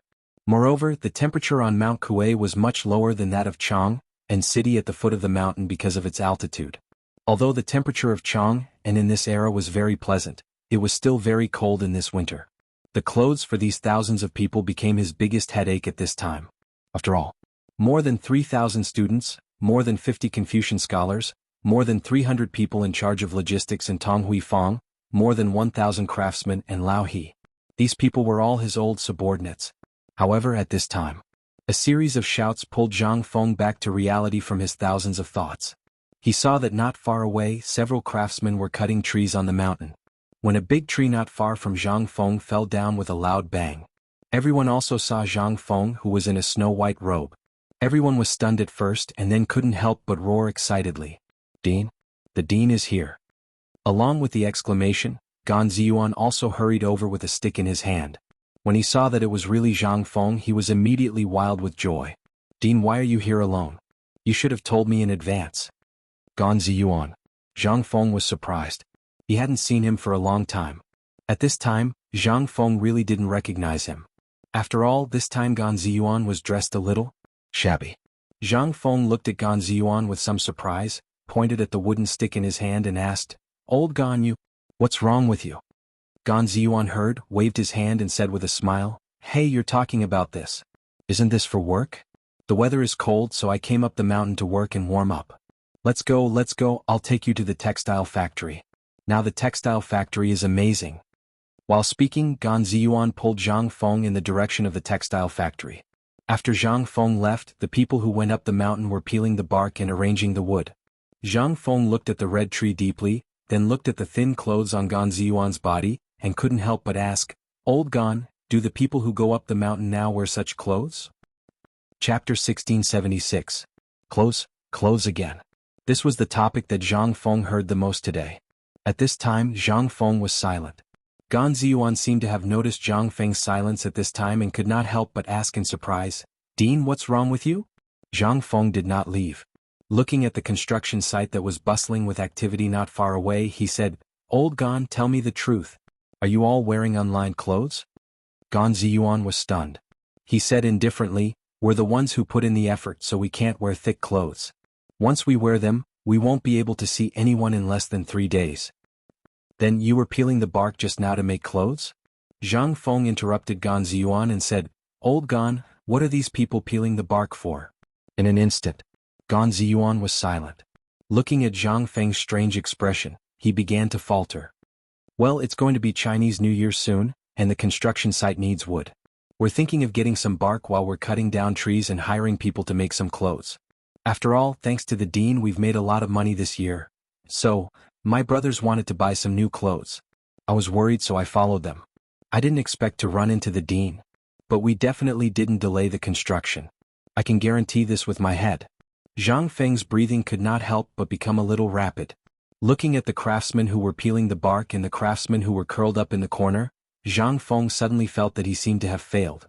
No wonder the old scholar and Yu Shernan advised him not to go out again and to stay in the academy and deal with the academy's affairs. Zhang Feng did not understand before. But now Zhang Feng finally understood. Things outside were a mess and things at home were still a mess. What was there to do? There was simply no way to do it. Zhang Feng took a deep breath and pointed at the textile factory. "Oh Gan, let me ask you.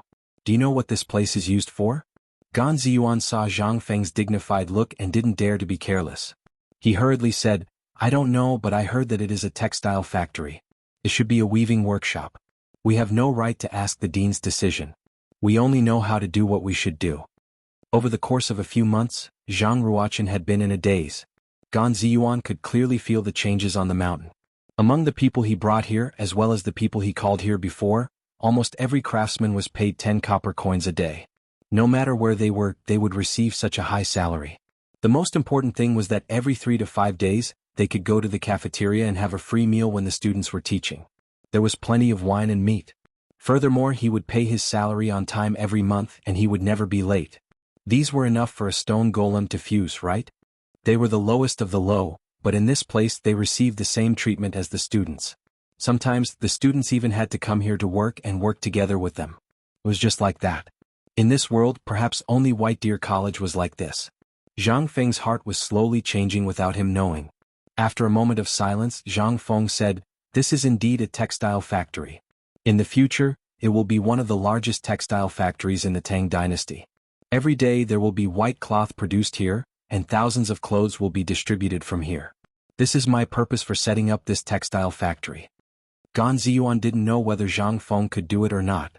He also didn't know whether Zhang Feng's words, which they didn't even dare to dream of, would come true. However, they believed in Zhang Feng. They believed that Zhang Feng would definitely do it. However, what was the meaning of Zhang Feng's words? He didn't understand, so he could only nod. Zhang Feng didn't explain anything. He took a deep breath and said, "Old Gan, count the workers here. How many are there? Isn't it just winter clothes? If I can't even do this, my position as the dean will be over. Quickly count the number of people and send them to my courtyard." As he spoke, Zhang Feng left in a hurry. After Zhang Feng left, the craftsman who had already noticed Zhang Feng quickly surrounded him and asked what the dean was doing here. Gan Ziyuan's mind was only filled with Zhang Feng's words. He took a deep breath and scolded, "What the hell are you all doing here? Can't you see that the dean is unhappy? The dean just told me that he's making clothes for you frozen ghosts. If you don't work hard, don't even think about it." Hearing this, all the craftsmen were in an uproar. "The dean is making winter clothes for us? Is this true? I told you that this is a textile factory. There's a shortage of winter clothes everywhere in the world. But where are we? This is White Deer College. It definitely won't happen here." Amidst the uproar, the craftsmen on the mountain were boiling. Winter clothes, even the cheapest paper clothes, cost 100 copper coins. Even they couldn't bear to buy it, let alone so many people at home. Now, the dean actually said that he was going to give them. What was this? This was truly a joyous occasion. Chapter 1677. Lantian County had been the western gate of Chang, and since ancient times. It was also where the Guanyi Road and Shannon Road intersected.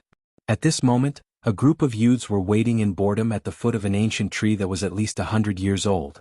On the side, the horses were leisurely gnawing on the small amount of sheep beard grass on the ground.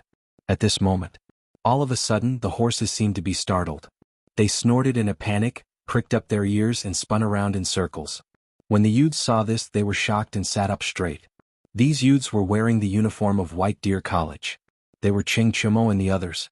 They had originally wanted to send Li Qingqian off on the way to the college. However, after thinking about it, it was better to come here. After all, there were many eyes in the college. If their identities were exposed, then the losses would outweigh the gains. The only thing they were worried about now was Gao Ken the Iron Lump. It all depended on whether Li Qingqian had a way to deal with him. "They're here." At this moment, Zhang Sunchong stood on the branch of a tall tree and looked into the distance as he spoke. Instantly the youths were energized. There were only 5,000 people on this expedition, including Li Qingqian's bodyguards and personal guards. He didn't even bring a single servant girl. This was Li Qingqian's decision. The official road was not far from the foot of the mountain where Ching Chumo and the others were. After they watched the carriages and the soldiers leave, Zhang Sunchong hurriedly rode his horse down the mountain. Amidst the chaos, Zhang Sunchong hurriedly brought Li Qingqian to the foot of the old tree. The troops at the foot of the mountain returned to normal after the commotion. Li Qingqian dismounted and the youths gave him a bear hug. Then they looked at the strange dark green equipment on Li Qingqian's body and clicked their tongues in wonder. "Qingqian, is this the new military uniform that Feng Zi came up with?" Li Qingqian showed off a few strokes and said, "How is it?" The youth's eyes were red with envy. They peeled it off Li Qingqian's body and each of them put it on. Only then did they reluctantly hand it over to Li Qingqian. At this moment, Du Go asked earnestly, "Qingqian, when did Gao Can find out about your identity?" Hearing this, Li Qingqian's expression changed slightly. He nodded and said, "Gao Can is not stupid. In fact, he is smarter than anyone else. When he was in the military camp he already knew our identities. I only found out today when I was chatting with him." Hearing this, everyone was a little stunned. In their eyes, Gao Can was undoubtedly a blockhead, but they didn't expect him to be so meticulous.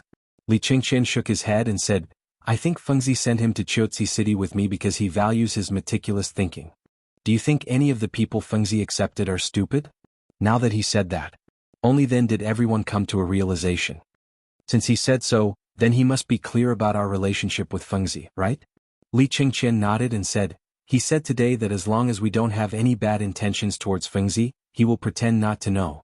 Moreover, when you guys stole from Fengzi, did you think no one would know? That kid was already watching."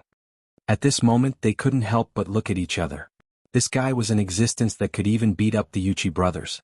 If he wanted to beat someone up, all of the people here would probably not be a match for him.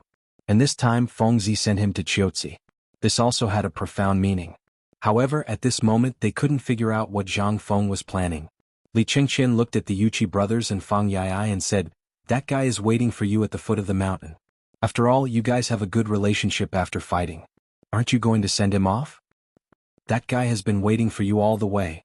As he spoke, Li Qingqian was a little envious. However, he was more puzzled. Wasn't it just a beating? How could they have a good relationship after fighting? This made them very puzzled. Li Qingqian shook his head and said, "Since you are sending him off, did you bring wine?" "Haha, you asked the right person. How can we not have wine?" Cheng Chumo chuckled and took out a few jars of wine from under the tree behind him. However, in his astonishment, Yuchi Baolin hurried over and snatched them away. Cheng Chumo was a little dumbfounded as he took out the remaining 3 jars of wine and watched Yuchi Baolin slip away on her horse again.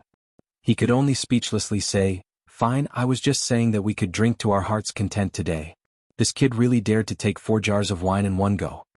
Haha, who told you to drink so much just now? Are you all right now?" Zhang Sun cursed speechlessly as he handed the wine to Li Qingqian. The few of them leaned against the tree and looked at the marching group not far away. They said with some envy, "I really envy you. You can go to Qiuzi City. We don't know when Fengzi will let us out." "Yeah, isn't that right? My heavy cavalry, not to mention equipment, they don't even have a weapon now. AI." The few of them couldn't help but sigh. They didn't envy Li Qingqian and Gao Kansas. Li Qingqian shook his head and said, "You guys are thinking too simply. Fengzi's move is to stabilize Qiuzi City in a short time. The reason he sent me over is to show His Majesty our strength. I was the one who solved the siege of Chang'an. That's why Fengzi decided to send me to the army for training. This is under the premise that he doesn't know our identities. He's paving the way for our future." Chapter 1678. The old elementary scholar was very comfortable. At this time after class he was leisurely warming his wine and reading with relish. He was also holding a cigarette in his hand and occasionally took a puff. The old elementary scholar hadn't experienced such a life for a long time.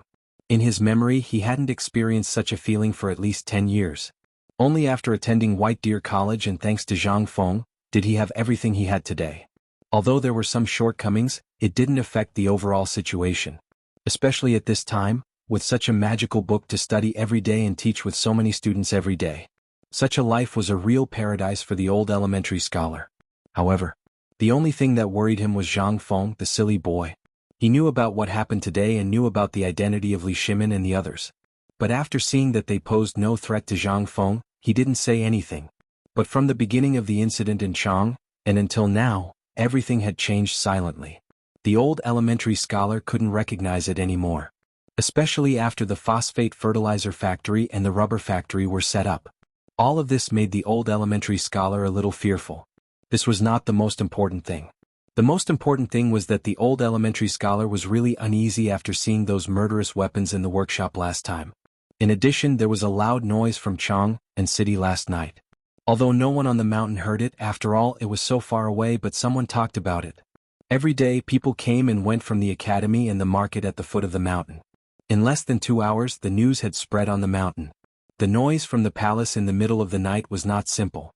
But through Old He's description, the old elementary scholar, Yu Shernan and the others couldn't help but connect it with the explosion in the workshop a few days ago. Was such a thing? In an instant, everyone was horrified. But fortunately for some reason, this matter was suppressed by the palace for the time being. Only then did everyone feel relieved. After all, this thing was ignited in their own courtyard. He couldn't blame anyone else for this. After understanding this matter, the old elementary scholar could not help but think about the future. After all, manufacturing and armaments had always been walking on the edge of a knife since ancient times. The slightest mistake could lead to eternal damnation. And the most important thing was that the students of the academy were blindly admiring Zhang Feng. Therefore, what would Zhang Feng do in the future and how he would go?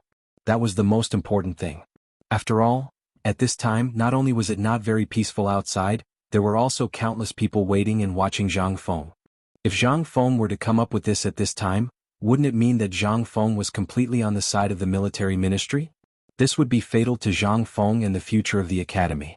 Would the Ministry of Works let Zhang Feng off the hook for all the dirty tricks he had mastered, let alone anything else? That would be truly strange. However, at this moment, with a series of knocks on the door, the old elementary scholar came to his senses. He looked and saw that the wine on the small stove in front of him was already boiling. The old elementary scholar hurriedly took down the flagon on the small stove in front of him before slowly opening the door. As soon as he opened the door, he saw Yu Qigong and the others outside. The old elementary scholar was stunned. However, Wei Jing cupped his fists and said, "Brother Zihuai, I can smell the wine in your room from afar. Can I ask for a cup?" Seeing this, the old elementary scholar hurriedly invited them in and said apologetically, "This is just ordinary wine. I didn't expect you to come to my place. Please come in, quickly come in." As soon as they entered the door, Wei Zheng and the others were attracted by the old elementary scholar's flagon of wine. The old elementary scholar poured a cup of wine for each of them and asked, "Today, I wonder what you are here for." "Oh, this is what we are here for. We came here today for no other reason than to be attracted by the smell of your wine and to ask for a cup to warm our bodies." How could the old elementary scholar believe Zhang Sun Wuji's words? After all, these people wanted to drink wine, but he didn't. Besides, this kind of wine was popular now. At least in Chang'an City, almost everyone could drink it. Needless to say, these people were of high status and the wine was brewed by them at this time. How could they be short of wine? At this time there must be something, and it must be something big. He couldn't help but ask, "Brother Sun, if you have something to say, there is no harm in saying it. We are not outsiders here. But let me say first, if it's about Fengzi, I can't make the decision." His words directly blocked their words. Zhang Sun Wuji and the others couldn't help but be stunned for a moment. Then he said with a smile, "Brother Zihuai, let's sit down and talk." After a few cups of wine for the old elementary scholar, Zhang Sun Wuji and the others complained about their poverty and their miserable situation. Qing Yaojin even sneezed directly. When everyone felt that it was enough, Zhang Sun Wuji changed the topic and said, "Brother Zihuai, it's going to be cold soon. At this time we don't know where our clothes are. And the textile factory that Fengzi mentioned last time, we don't know when it will be able to produce it. So we are worried." "Hey Brother Zihuai, it's still warm here." The old elementary scholar's eyelids couldn't help but twitch when he heard that. He hurriedly said, "Let me say first, I can't help you with this. If you want to drink wine, I have a little here. Drinking wine is easy, but other things are not necessary." Chapter 1679. Seeing the old scholar's simple and straightforward refusal. In an instant, the few of them could not remain calm. At this time, the only person who could change Zhang Feng's mind was the old scholar. Although they had thought of asking the old village chief, after much consideration, they still felt that the old scholar was more reliable. After all, they knew very well what kind of person the old village chief was. Besides the old scholar, there was actually a more suitable candidate, and that was Jingshu. But at this time, this kid was hanging out with these two all day long, and there was no chance to say anything even if they wanted to. Only then did the old scholar come, but now? At this time, there was nothing to do.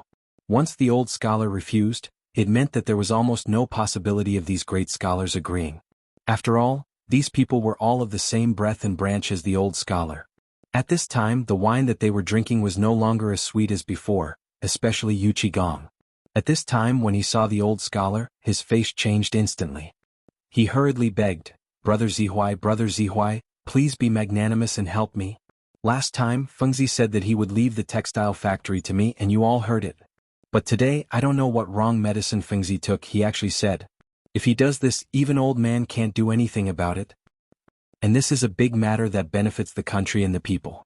Now the north is rapidly cooling, and as far as I know, most of the students in the academy are from the north. Think about it, if they know that their families are in such a state, will they still have the heart to stay in the academy? If this is done, it will be a big matter for the entire academy. Once the students are uneasy, the academy will be the one to suffer losses. Hearing this, the old scholar's eyebrows slightly furrowed. This matter was of great importance. If what Yu Qigong and the others said was true, once the weather in the north dropped, although it would not cause widespread mourning, but it would cause the people to be uneasy. In the past there had indeed been such a thing, but every year the mulberry and hemp crops would not be cut off, and they could almost survive the winter. But once something happened in the winter, such as a heavy snowfall, there were bound to be people who froze to death because of it. This was rarely seen in previous years, but it was not unheard of. However, this year there was a drought in Longyu Dao followed by a locust plague. Almost all of Longyu Dao, Guanyi Dao, Shannon Dao, Jianan Dao, and other places were affected by the locust plague. It could be said that this year's winter was even worse. Although the old scholar knew that these people were singing the same tune, he still fell for it. After all, the academy was founded by Zhang Feng. In order to build up the reputation of the academy, Zhang Feng had spent a lot of effort. But now, with the development of phosphate fertilizer and military equipment, the reputation of the academy was increasing day by day. However, if something were to happen at this time, then, it could be said that everything Zhang Feng had done before had gone down the drain. Thinking of this, the old scholar could not help but frown. Is this really the case? Seeing this, Yu Qigong exchanged a look with Zhang Sun Wuji and hurriedly said, "How can this be fake? Fengzi and we are all brothers, and we have even gone through life and death together. How can we harm him?" The old scholar rolled his eyes and automatically filtered out Yu Qigong's lies. This matter was stirred up by them. If not for them, how could there be such a situation? However, what Yu Qigong said was not false. They had no choice in this matter. Now that things had developed to this point, even if they did not want to do it, they had no choice. In short, at this point there would be many chain reactions. And this was only one of the reasons why the students of the academy were in a state of panic. If this was really the case, everyone in the world would think that what the academy had said before was all empty talk. That would be fatal. Although the old scholar did not know how much Zhang Feng had boasted before, now it seemed that the old scholar could not help but feel a chill in his heart. Once Fengzi stopped and did not care about this matter, everything that the academy had done before would instantly fall apart. The academy. Everything was because of the academy. Moreover, these things were all because of these people. If it weren't for their appearance, Zhang Feng would probably still be sloppy all day long. Then, at this time, perhaps he wouldn't be involved in these things that were enough to make people cut into pieces. Thinking of this, the old scholar could not help but say, "Gentlemen, we are all old acquaintances and there are no outsiders here. Tell me, how serious is this matter this time?" Seeing that the old scholar had finally relented, Yu Qigong said, "Well, almost all the memorials in the north are talking about supplies for the winter. And you know, this year, because of the plague of locusts, almost all the mulberry, hemp, and textile industries have suffered heavy losses. And the Ministry of Military Affairs and the Ministry of Works, which had been in charge of this matter in the past, are now delaying as much as possible. There is even a temporary shortage of supplies. And you know about the emperor's situation. It wasn't strange for old Xiao to know their identities, so Yu Qigong didn't try to hide it anymore. Instead, he revealed everything about this period of time. Anyway, this was how it was. Old Xiao knew how serious the problem was better than anyone else. Therefore, it wasn't just one person's problem, but everyone's problem. If Qiuzi was selfish, then the entire west gate of the Tang dynasty would be completely surrendered to the Turks. At that time, no one would have a good time. As expected. When the old elementary scholar heard this, his face instantly turned ugly. Stupid. He was completely muddle-headed. How could he forget such an important matter? Was he still the ruler of a country? He was not inferior to the ruler of a fallen country, Yangguang, was he? That person, is this how he handles things? Everything is thrown to Fengzi? Has he ever thought about Fengzi's future? Have you ever thought about why Fengzi did not agree? This matter, let's not talk about others. Even you, the ruler of a country, can't handle it and you throw it to Fengzi? Don't tell me this country belongs to him? Or does he have to do these things? Is there no one in the Tang dynasty who can do it? The old scholar said all that he wanted to say in one breath. Everything that Fengzi had done these days was still vivid in his mind. He had always wanted to stop him, but because of some things they could not get too involved. But this matter? There was only a month before the new year. Who could do anything about the military supplies of hundreds of thousands of people? But Yuchi Gong and the others were right about one thing. He understood the principle that if the skin did not exist, the hair would not be attached. That was why the old scholar was so angry at this time. And Wei Zheng and the others did not look good. But although they did not look good, they still had to do it. They had thought of these things when they came to the old scholar, and they even thought of something more ruthless. At this time, seeing the old scholar's gloomy face, they relaxed. They were very straightforward. After all, they were all troublemakers in the imperial court. What kind of situation had they not seen? Wei Jing sighed, but he leisurely lit a cigarette for old Xiaocai and said, "Brother Zihuai, this is a serious matter. Now that you have scolded and said, we still have to deal with it. You see, can we trouble you?" What could old Xiaocai do? At this time, other than glaring at them, what else could he do? He had a little way to deal with it. Would Wei Jing let him scold him like this? He would have jumped up and punished him. After thinking, the old scholar took the cigarette from Wei Jing's hand and said, "I'll go and ask, but it's hard to say whether it will work or not. You have to wait." Chapter 1680. At the foot of the mountain. The old village chief was very happy today. Due to Niu Weili's ruthless methods, the order in the market was maintained. Almost everyone was well behaved. Furthermore, those bailiffs no longer wore their bright and dazzling official uniforms. Instead, they obediently wore the ragged clothes that they usually only wore at home. Instead, their efficiency increased. This was all thanks to President Zhang Feng, who was on a stroll, who requested the broadcast. In an instant, the security on the mountain improved by several times. This was all because of Zhang Feng. At this time, at the fork in the road between the paper mill and the market, there was an additional pavilion that looked like a sentry post at the mountain gate. This pavilion had no other purpose except for the old village chief's daily surveillance and patrol. But at this time, inside the pavilion it was somewhat unsightly. The pavilion was not big. It was only a little bigger than a toilet. In the middle of it was a pile of red-hot coals. Around it, the old village chief was drinking wine with Cheng Chumo and the others. At the same time, he was leaning on a wild rabbit. The old village chief laughed heartily as he talked, almost wanting to become sworn brothers with them. A few jars of wine had already gone down his stomach. The old village chief's face was gradually turning red, and he was even slurring his words. Seeing this, Du Go and the others looked at each other and bumped Cheng Chumo. Cheng Chumo then pretended to light a cigarette for the old village chief and said in a daze, "Grandpa village chief, you're already so old. How could Feng Zi be so cruel to let you come here to suffer the cold and hunger?" The old village chief was dizzy at this time. How could he know what these kids were talking about? But at this time, the old village chief was unhappy when this matter was brought up. "What are you talking about? Feng Zi's actions are the smartest of all. You have to know that at this time all of this is insignificant. After all, old man has been the deacon for decades. Although he is not proficient in other things, he is proficient in judging people's faces in the market. If not for me being busy with the paper mill last time, how could this matter have happened?" Hearing this, Cheng Chumo and the others exchanged a smile. Du Go continued to ask, "Old village head, you're talking about level? That's why this Shao Mountain market has reached such a scale under your management. If it weren't for you, how could it become like this? But do you know that ever since the paper mill, the food factory, the phosphate fertilizer factory, the forging workshop, and the rubber factory were established, we suddenly felt that there was nothing to do. Recently, Fengzi has also been mysterious. I don't know what he is doing. Do you know what Fengzi is talking about?" This. The old village chief choked instantly. Ever since the last incident in the market square, although the market square was still in order, it did not restore the glory of the past. The old village chief had been in a state of guilt, so he did not care about anything and just stared at the market square. At this time, seeing the old village chief like this, Du Go toasted him again and asked with a smile, "Grandpa village head, you also know that the impact of the water wheel on the Tang dynasty is fatal. But we are also young people and also want to do something. At this time it has been a few days and the weather is gradually getting colder, so, do you know what Fengzi's plan is?" This. Ahem. Well, the old village chief was stumped. It was a good thing that young people could think for Fengzi, but at this time how could he know? Fengzi would not tell him these things. But now that these kids were asking him, how could he say no? He could only vaguely say, "Well, I'm not sure for now, but I can tell you one thing for sure, and that is I will go up the mountain tomorrow morning. At that time I can help you buy it and ask." You guys are really too much. If you have any questions, why don't you ask him personally? Cheng Chumo hurriedly said, aren't we just thinking of giving Fengzi a surprise?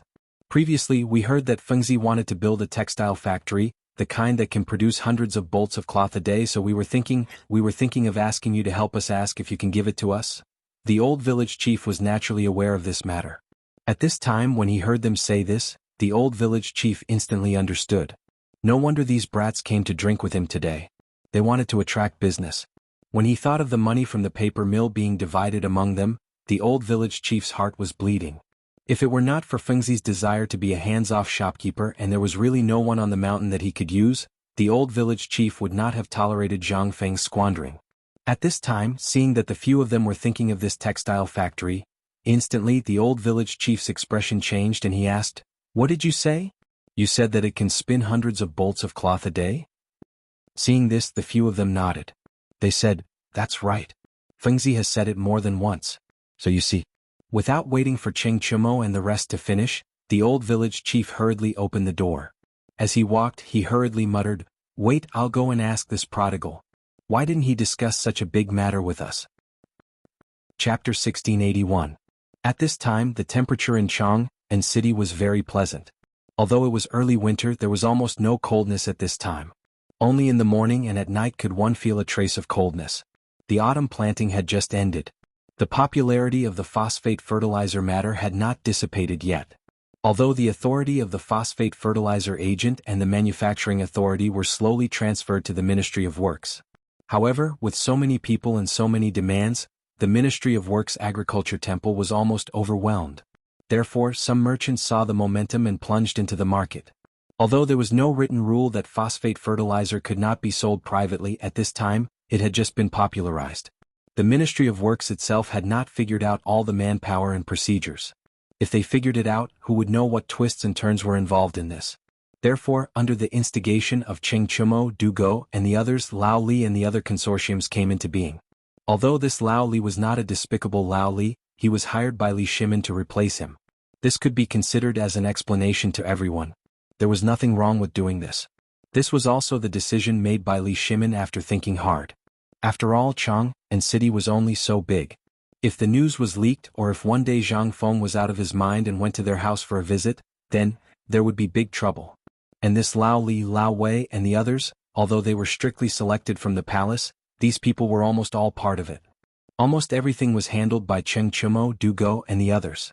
Therefore, at this time, they continued Zhang Feng's usual practice of looking for an agent. Of course, in this era, Zhang Feng really did not dare to use the professional term agent. He could only use some other terms. For example, the next agent. According to Zhang Feng, it was better to have fun together than alone.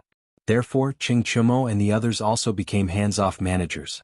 This time, the entire Chang and city and the businessmen around Chang and city saw a way to make money.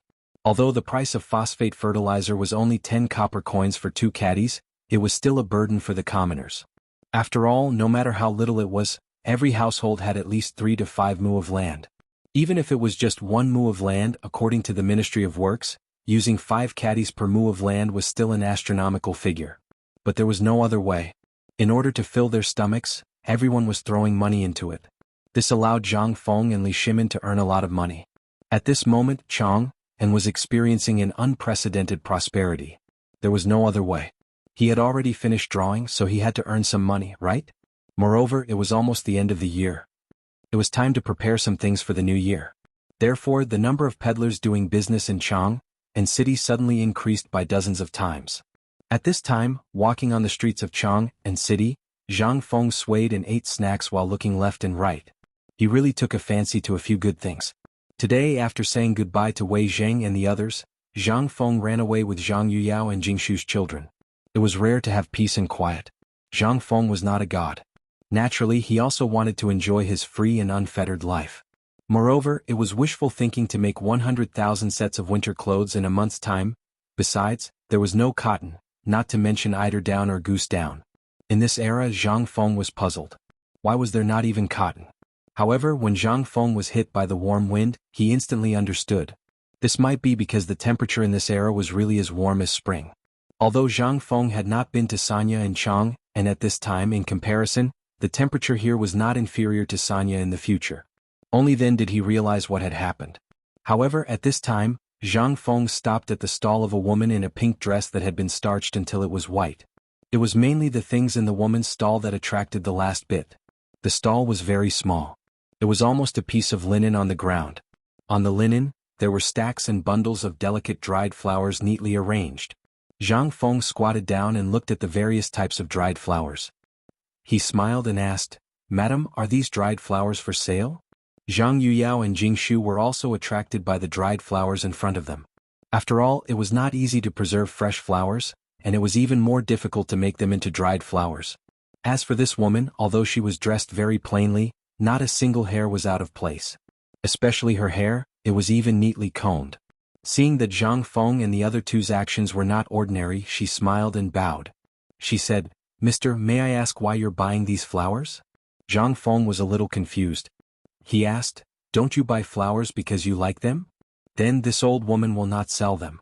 The woman's words stunned Zhang Feng instantly. The voice here also attracted the attention of other people who were also doing business at the side. When they saw the situation, they said, "Young master, you look unfamiliar. You're probably not a local, right? This person has been selling flowers here for a few days, but she hasn't sold a single one. Do you know why?" Zhang Feng was also interested and asked, "Why?" "Because this woman has a rule.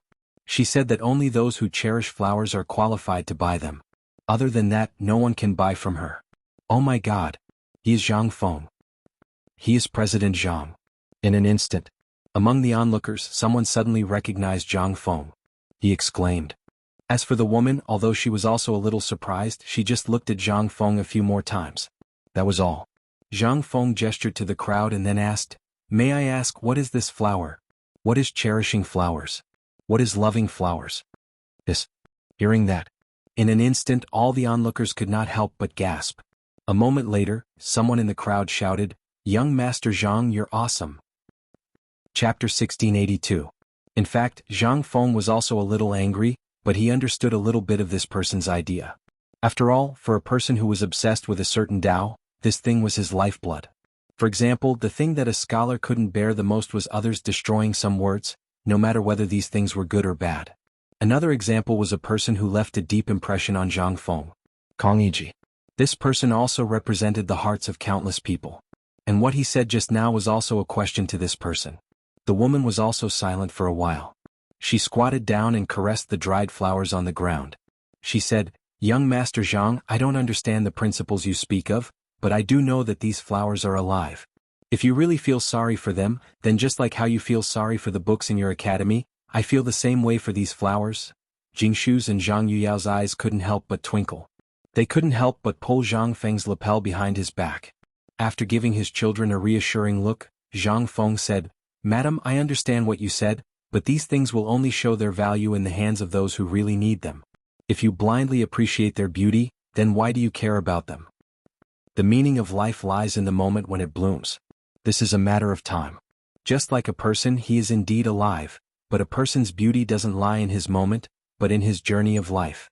And this is the same for these flowers. Life should be like a summer flower. If its splendor can stun the world, they will naturally have expectations for its arrival in the coming year, and not leave it here to be turned into corpses. The corpses of flowers are publicly acknowledged and pitted." Buzz. In an instant, the whole Chang and city fell into a dead silence. Everyone was shocked by what Zhang Feng had just said. Even in the crowd, the students and literati who asked about Zhang Feng's arrival were even more shocked. Everyone was shocked by what Zhang Feng had said at this moment. What was this? This was what they were looking for. The first thing that came out of his mouth was a famous phrase from ancient times. It was simply shocking. As for the woman who met Zhang Feng's gaze, her entire body was trembling. After a while she said, "Young Master Zhang, you're right. I was too obsessed. These flowers, I will deal with them properly." As she spoke, Zhang Feng saw the hint of understanding and disappointment in her eyes. Jingshu couldn't help but hold the woman's hand and say, "Madam, please don't mind what he said just now. It's not wrong to love flowers. If you really want to sell these flowers, why don't you sell them to me? I'm also someone who loves this path, but..." The woman shook her head bitterly and said, "Madam Zhang, you're too serious. Prince Zhang's words just now really made me feel ashamed. Please don't mention this matter again." When Zhang Yuyao saw this, she anxiously glared at Zhang Feng, but she could only stop him.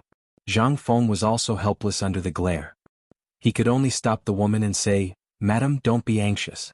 My words just now were indeed a little harsh. It's my fault. However, I really do like these flowers. If Madam doesn't mind, why don't we go to the tea house over there for a drink and I'll explain it to you. I think Madam won't be able to find another person who cherishes flowers as much as you do." At this moment, the passers-by were already mesmerized by what they heard. When they saw Zhang Feng and the two women say this, they all tried to persuade them. Finally, the woman carried a basket of dried flowers and followed Zhang Feng into a tea house not far away. Originally, Zhang Yuyao wanted to ask Zhang Feng what he wanted to do.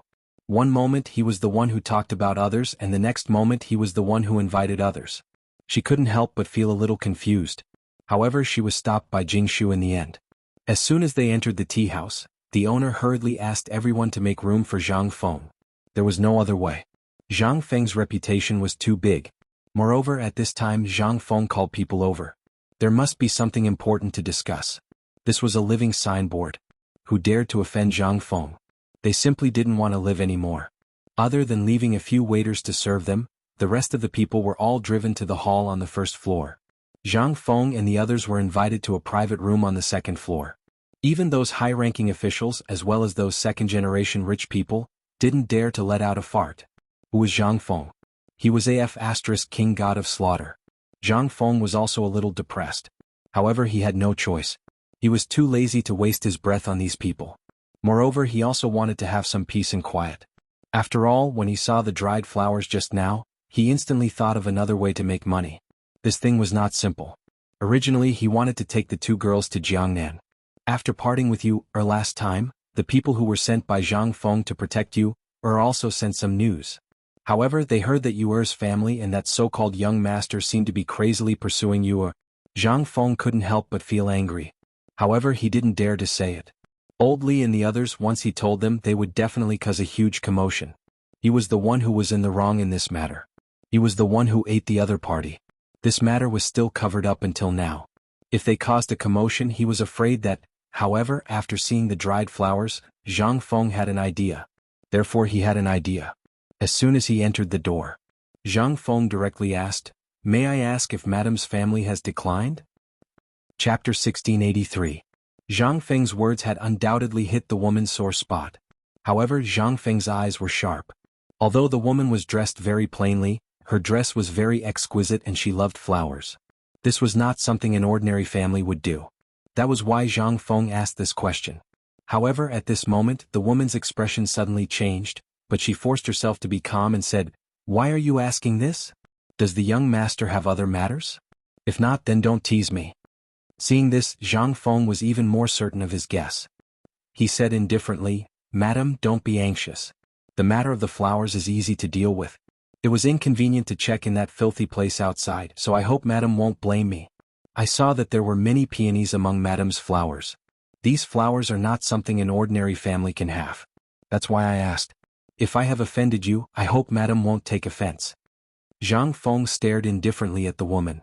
After a moment he added, "This one is willing to buy these flowers at a high price." As expected, after Zhang Feng said that he would buy them at a high price, a trace of excitement flashed through the woman's eyes. However, after a moment it was hidden again. Seeing this, Zhang Feng continued, "Madam, this one only has about 1,000 strings of silver notes on me when I left the mountain this time. If Madam thinks it's okay, you can sell it to this one. If it's not enough, I'll ask the shopkeeper for a pen and ink and write an IOU. When the time comes, you can use this IOU to go to any branch of White Deer College in Chang, and to exchange for the money you need." What kind of person does Prince Zhang think I am? The madam couldn't help but feel a little angry at this moment. In an instant, an aura that only belonged to a superior suddenly bloomed from her body. However, who were Zhang Feng and the others? This moment was enough. Zhang Yuyao widened her eyes and stared curiously at the woman. Even Jingshu couldn't help but look at the woman and secretly size her up. The woman also felt a little regretful, but it was too late for regrets. She could only sigh helplessly and say, "Prince Zhang is indeed a genius. I admire your sharp eyes. What you said is correct. My family was once a noble family. However, due to the destruction of the Qin dynasty, we were also affected." Qin Chao. Zhang Feng's interest was immediately piqued. He hurriedly asked, "From what I've observed, Madame's speech is also extraordinary. Why would you sell flowers on the street? Did something happen at home? If there's an emergency, I'll definitely help if I can. There's no need to trouble Prince Jiang. I just want to ask Prince Jiang, is there a person named Xiezong in your academy?" Hearing this, Zhang Feng could not help but be stunned. There were so many people on the mountain, how could he remember them all? She could only ask, "I don't know about this for the time being. Madam, why don't you tell me this person's appearance, age, or some other title? I'll send someone up the mountain to look for him." When the woman heard this, she said, "He is very proud of himself. Since 10 years ago." 3 sounds of water sprayed out, interrupting the woman's words. Zhang Feng could not help but ask in surprise, "Madam, are you saying that Mr. Zihuai is about 70 years old?" Hearing this, the woman's eyes changed and she said, "Yes, he is. I heard about him before, so I moved my family from Jiangnan. However, after coming to Chang'an, I couldn't find him anywhere. So, I just asked by chance. I wonder if Prince Jiang can introduce me to him?" At this moment. After that, he began to seriously observe the woman, especially when compared with the old Xiaocai. After all, these two people were too similar. He could not help but ask, "May I ask what is the relationship between Madame and Mr. Zihuai? If you ask Xiezong and Chang, and no one will know. However, if you ask the old Xiaocai, you'll probably find him long ago." The old Xiaocai? The woman frowned slightly. But seeing the meaning in Zhang Feng's words, it seemed that there was news about him. She hurriedly said, "He used to be the most talented person in the Xie family of Qin County. After the fall of the Qin dynasty, his talent was recognized by Emperor Wen of Sui and he was appointed as the crown prince's servant. However, because of the fall of the Sui dynasty, he disappeared in order not to bring disaster to the family. However, in the end, our Xie clan was still affected. Even though we were not exterminated, we still fell apart. Xiezong, the old elementary scholar that you spoke of, was from our bloodline. He is also my uncle." The woman poured out this piece of old history like pouring beans out of beans. Those who listened and those who spoke were incomparably sad. It was as if they were watching a drama of life. When she finished, Zhang Feng was silent. Although he was very curious about the old Xiaocai's background, Zhang Feng could not help but feel pity for the old Xiaocai when he heard this at this time. This stubborn old man. If Li Yuan and the emperor really wanted to deal with you, do you think you can be safe hiding in Chang'an City? After so many years, it was really, Zhang Feng sighed deeply and said, "The old Xiaocai is my teacher. Leave it to me. I'll send someone to invite him down the mountain. If he doesn't come, I'll tie him up and bring him here. How about it?" Chapter 1684. The Xie family. Although the woman did not say much, Zhang Feng could vaguely guess which family it was. It was the poem mentioned in Lu Yuxi's Wui Lane. Flowers bloom by the Vermilion Bird Bridge, the setting sun at the entrance of Wui Lane. In the old days, Wang Xie Tang's swallow flew into the common people's house. Wasn't this a description of them? Who would have thought that Zhang Feng would be able to experience the sacrifice of a dynasty in this era, as well as the process of a clan going from glory to decline? After Zhang Feng sent the waiter to deliver the letter to the old scholar on the mountain, he returned to the private room. As soon as he entered, he asked, "I heard you say that the Xie family has been living in Jiangnan for a long time. Why did they suddenly move to Chang'an? But what kind of great change had happened? And they need." After the woman learned about the old scholar's whereabouts and that Zhang Feng was a disciple of the Xie sect, she felt slightly better than before. After all, a person's shadow was like the bark of a tree. Zhang Feng's reputation was well known, so when she heard Zhang Feng's question, the woman said, "Our success is because of the Xie family, and our failure is also because of the Xie family. When uncle left, the family was robbed by the Sui dynasty soldiers and the local people. 80% of the family property was lost and we could barely get by. But this year, because of the drought and the suppression of several merchants and aristocratic families in Jiangnan, the family was really. Therefore, some time ago the phosphate fertilizer business caused the entire family to fall apart in an instant. I advocated using all of our family's assets to purchase the Jiangnan phosphate fertilizer, but it was because of this that the patriarch expelled our bloodline from the Xie family. We had no choice but to come and try our luck after learning about Prince Zhang and uncle's names from the students who returned from Chang'an. But our family had just bought a property outside Chang'an City, and we were really short on food. Plus, our son was seriously ill, so we had no choice but to do everything we could to treat him." "Seriously ill?" Hearing this, Zhang Feng could not help but frown slightly. But before he could say anything, Zhang Yuyao couldn't help but sit beside the woman and say, Madam, you may not know this, but the divine Dr. Sun Simiao or Mr. Sun is teaching in the academy right now. And our Prince Jiang is also quite. Cough cough. Zhang Feng coughed and interrupted Zhang Yuyao. He did not dare to let her continue. This little girl was simply too much. Nothing had happened and he had already said everything? How could this be? What if this person had some incurable disease? If he couldn't be cured, wouldn't he be smashing his own reputation? And what kind of miracle doctor was he? It was just a blind cat running into a dead mouse. Last time, if Niu Xiaohu's leg was really broken and split into two halves, he would be helpless. This time he dared not promise others anything casually. It would really cost him his life. Madam, may I know what illness the young master has? The woman was also frightened by Zhang Yuyao's words. After all, as a former big clan, although they were driven out, they were still a big clan. She must have some information about some things. Naturally, she also knew Zhang Feng's ability.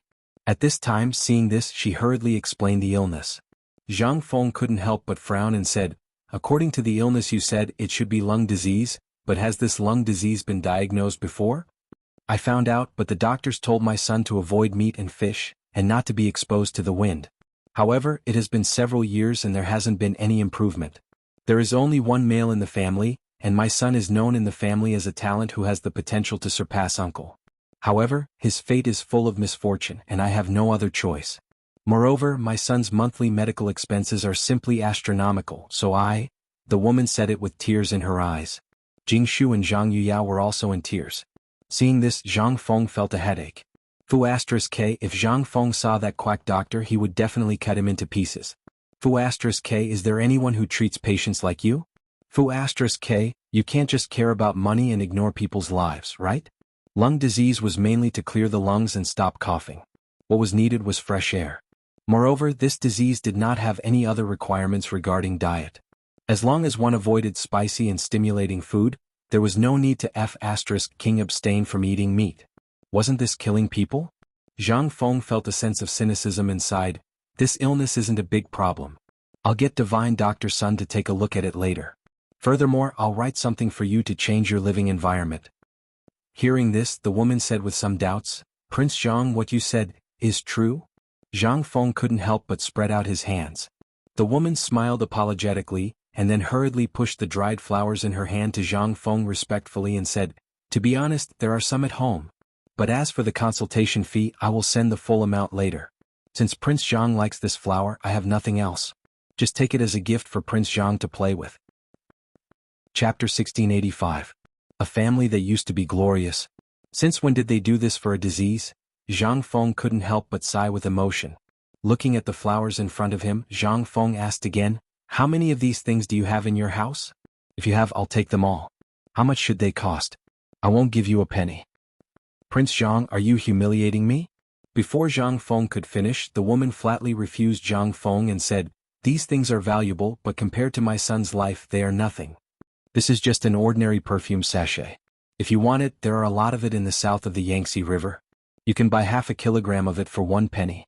However, it is very rare in Chang'an. That's why I'm thinking about it. 1 penny for half a kilogram, sachets. Zhang Feng's eyes lit up instantly.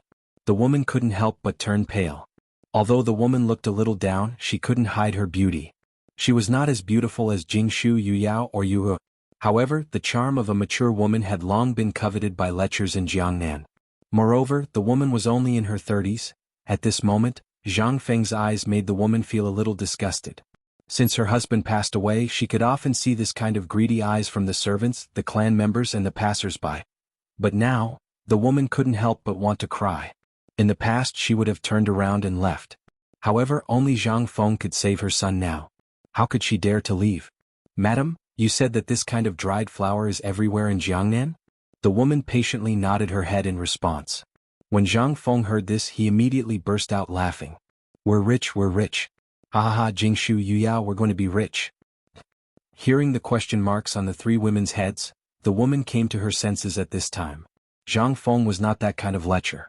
He just thought of some way to make money, so his expression eased a little. Jingshu was a little speechless as she tugged at Zhang Feng's clothes and asked, You're fine. There are outsiders here. Seeing this, Zhang Feng came to his senses and hurriedly cupped his fists at the woman. Madam, I'm sorry. I lost my composure just now. It's just that I really thought of a way to make money that I've never thought of before, so I couldn't help myself. Sorry, I couldn't help it. The woman was a little suspicious. However, she couldn't say much. After all, this was other people's business. Moreover, she knew Zhang Feng's character very well. Let's put it this way. This kind of aristocratic family cared most about making acquaintances with the local merchant families and famous people. In Chang and city, although the woman was from the declining Xia family, she had once enjoyed a great reputation. Of course, these things were necessary lessons. It was impossible for them not to inquire about Zhang Feng's reputation in Chang and city and its surrounding areas. At this time, the atmosphere suddenly became a little strange. Zhang Feng also noticed it. He coughed and said, "Madam, since you're a relative of my teacher, and you must know more about the things in Jiangnan than I do, how about this? I have a business here. Can you see if you can cooperate with me?" Although the woman didn't understand what cooperation meant, she also understood that Zhang Feng did this for Xiezong's sake. Otherwise, why would he care about a declining aristocrat?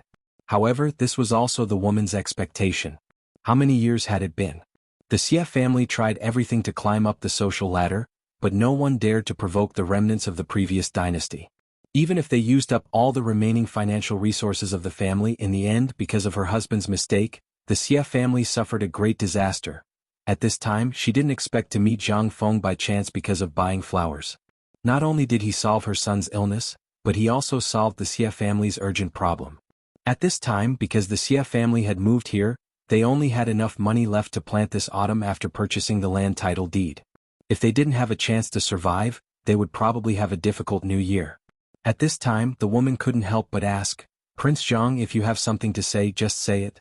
Although my family has indeed declined, I still have some connections in Jiangnan. And if Prince Zhang really wants this kind of dried flower, then I can guarantee that I can buy you as many as you want. And the price is the most reasonable and cost-effective. It's just that the road from Jiangnan to Chang and is a little long." Zhang Feng waved his hand and said, "In that case, thank you very much, madam. I haven't asked for your surname. It's really my fault. May I ask for your surname?" "My surname is Xie, and my name is Qiu Yan. So it's Madam Xie. How about this, Madam Xie? According to the price here, I'll charge you 3 copper coins per caddy. You can take the money just now, and if it's not enough, you can get more from the account. This will be the deposit for the first batch of goods. What do you think?" Zhang Feng's wealth made Xie Qiuyan's eyelids twitch uncontrollably. But she still couldn't help but ask, "Prince Zhang, to be honest, this thing is really useless. I really don't know what Prince Zhang wants this for. And why waste this money?" Zhang Feng smiled mysteriously, but just as he was about to speak, there was a cough outside the private room. Zhang Feng immediately shut up and pointed to the door. "The person you're looking for is here." Chapter 1686. Xie Qiuyan looked at the door in a daze. But before she could say anything, Zhang Feng had already opened the door. When he opened the door, he found that the 2 girls were looking at him strangely. He waved his hand and asked the 2 girls to leave the room quietly. After all, this was other people's family matter. He did not have the hobby of prying into other people's family matters. Once out of the door, Jingshu could not help but look at the dried flowers in the basket and asked, "Young master, you, Shu?" Zhang Feng made a shushing gesture and pointed downstairs. Jingshu immediately saw that downstairs was already crowded with people. They were all looking at him eagerly. Seeing him come out, many people were cheering. There were even some young people who were holding up their calligraphy books and shouting. Zhang Feng was too lazy to look at them. Even if he did, he would not understand. He simply pointed to the crowd downstairs and said to the 2 girls, "Do you see this? This is the current me. If I were to be as lonely as her one day, I reckon." Sigh. Zhang Feng sighed. He looked at the commotion downstairs and then looked at the sunlight shining in through the window. He could not help but say, "There are wild flowers by the Vermilion Bird Bridge, and the sun is setting at the entrance of Black Clothes Alley." In the old days, Wuxia Tang's swallow flew into the ordinary people's house. Sad lamentable. Buzz. In an instant there was a burst of excited roars downstairs. And in this roar, it was as if someone was crazily writing a brush and ink. There were even people fighting over the brush and ink.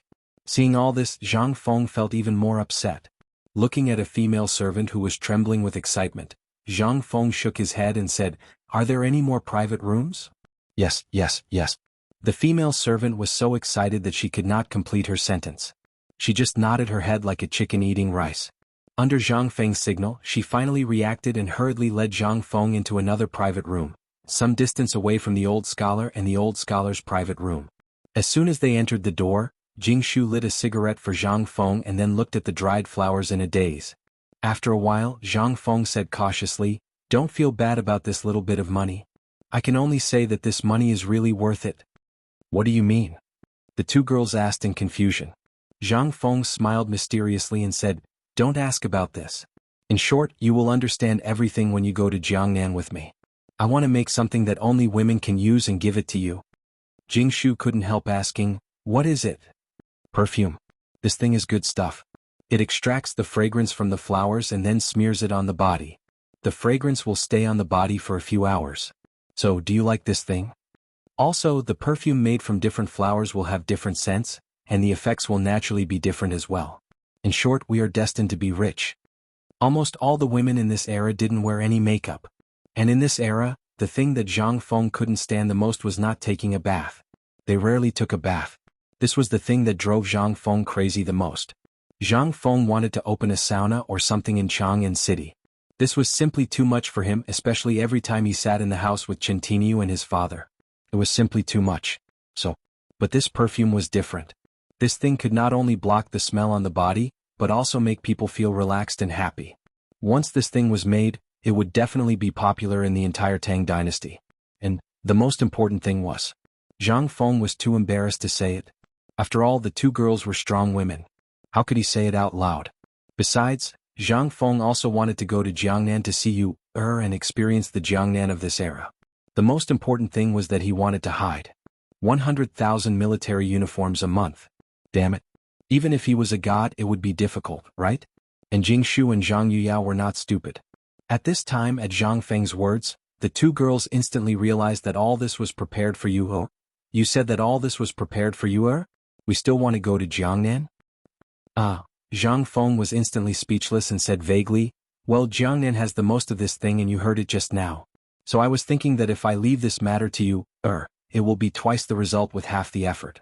Of course we have to go too. After all, I haven't been to Jiangnan and I want to see the scenery there. This year we will spend the new year in Jiangnan. I'm afraid you won't be able to escape." At this time the old scholar's words almost made Zhang Feng choke to death. Zhang Feng hurriedly turned to look. At this time the old scholar walked in slowly. Madame Xie greeted Zhang Feng at the door and hurried away with a red face. It seemed that something big had happened. When Zhang Feng heard this, he could not help but sigh and said, "Old scholar, what are you talking about? Don't you want to go to Jiangnan to have a look?" Chapter 1687. The old scholar shook his head and said, "I'm not going. It's a sad place. Going there will only add to the sadness. Fengzi, I want to talk to you about something serious." When Jing Shu and Yu Yao heard this, they hurriedly got up and left quietly. Zhang Feng asked, "You finished talking so quickly?" The old scholar sighed and said, "It's all in the past. What's there to talk about? When I have time I'll go back and have a look." Seeing that the old scholar didn't want to talk about it, Zhang Feng quickly shut up. After all, this was his family's business. If he didn't want to talk about it, who could do anything about it? "Old scholar, what did you say just now? Don't talk about the military equipment. 100,000 pieces a month. Even a god can't do that." The old scholar smiled bitterly and said, "It's true. When I was on the mountain, Old Wei and the others came to me. Tai Nyo and the others also went to the village chief. Do you think that if Lao Li and the others could think of a way, they would do that? And I'm worried that this is the emperor's idea. Whether we do it or not, it's your business. I have no right to interfere, but you should know that if you don't do anything about it, everything we've done will go down the drain. What's more, once the news of the lack of winter supplies gets out, it will shake the morale of the army. And if the enemy finds out, then, you know the consequences." Zhang Feng naturally knew the consequences if he didn't handle it well. But 100,000 pieces a month? Zhang Feng wanted to go crazy just thinking about it. There was nothing. He didn't even know where Mian Mian was. What could he do? With what? With his mouth?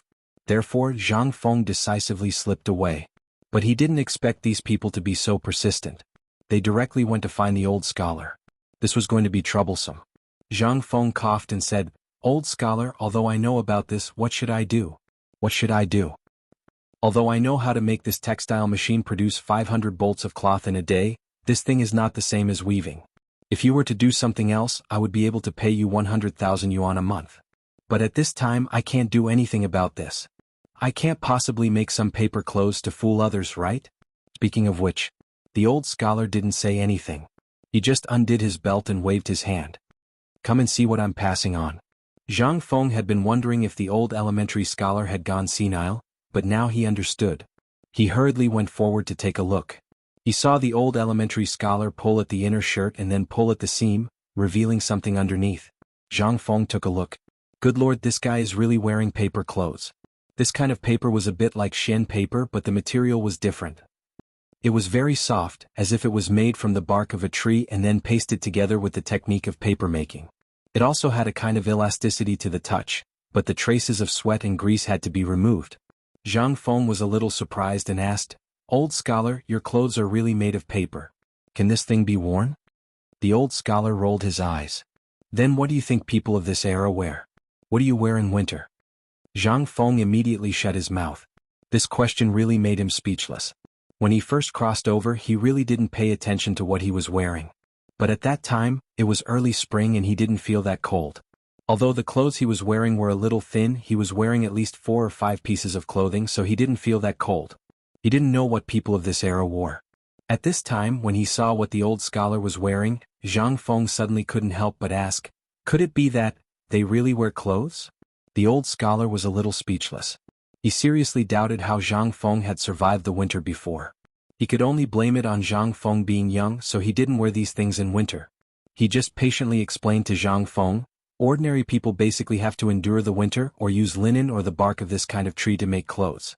This kind of clothes is also jokingly called paper clothes. Only those high-ranking officials or businessmen can afford to wear clothes made of palm bark. These are all in Chang'an and the officials are here. If you go to the north, you need sheepskin or cowhide to keep out the cold. But even so, every winter in the north, there are frequent reports of people freezing to death. But this year's situation is more special. You also know that after the locust plague, basically no grass grows. Those mulberry trees and hemp trees are almost extinct. So this year's winter is really a bit difficult. Otherwise, they wouldn't have come to you so painstakingly for help. The old scholar took a deep breath and stared deeply at Zhang Feng. Actually, I also want to know if you can solve this matter. Although I used to be very tired of you doing these military things, but this time I think it is very necessary for you to solve this matter. After all, when the nest is overturned, there are no eggs intact. This is also something you said before, so I still think you should seriously consider this matter. Zhang Feng was silent. If it was someone else who said this, he would definitely refuse without thinking. But it was the old scholar who said this, so he had to carefully consider it. After thinking for a while, Zhang Feng took a deep breath and said with a bitter smile, "If it was someone else, I would definitely ignore them. But since it is you who came to plead, it means that this matter is really serious to the point where I have to deal with it. Okay, then I will give it a try." Chapter 1688. Seeing that Zhang Feng had agreed, the old scholar heaved a deep sigh of relief. Just as he had said, he really did not want Zhang Feng to be involved in this matter. However, this matter had really reached the point where it had to be solved. Zhang Feng could not help but say, "Although I have agreed to this matter, there is one thing that I have to make clear to you." The old scholar smiled and said, "Don't tell me about this matter. If you want to say something, you should say it to your brothers. After all, they have also told me that no matter what request you make, as long as it can solve this matter, they will fulfill it. Don't you think that I should confirm it with you first? I still have something to do, so I will leave first. As for the rest, you can worry about it." After saying that, the old scholar decisively left the room. Zhang Feng was stunned. This was the first time he had seen the old scholar so unconcerned about this matter. Because he still remembered that the old scholar had really taught him a lesson when he was experimenting with gunpowder last time.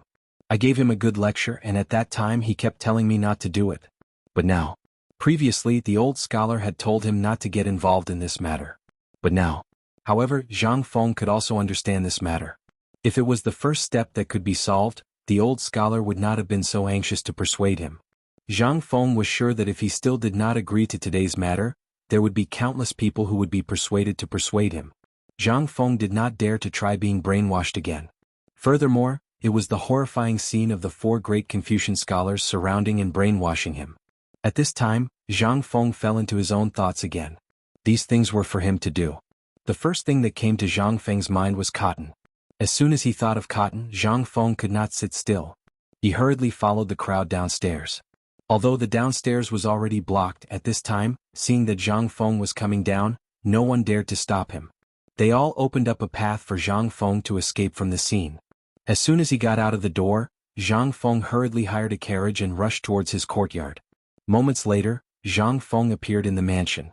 As soon as he entered, he saw Du Ziting and the others strolling around in the courtyard with nothing to do. As soon as they saw Zhang Feng return, everyone was so busy that they rushed to greet Zhang Feng. Seeing this, Zhang Feng had an idea and said, "Old Du, hurry up and gather everyone. I have something to ask everyone."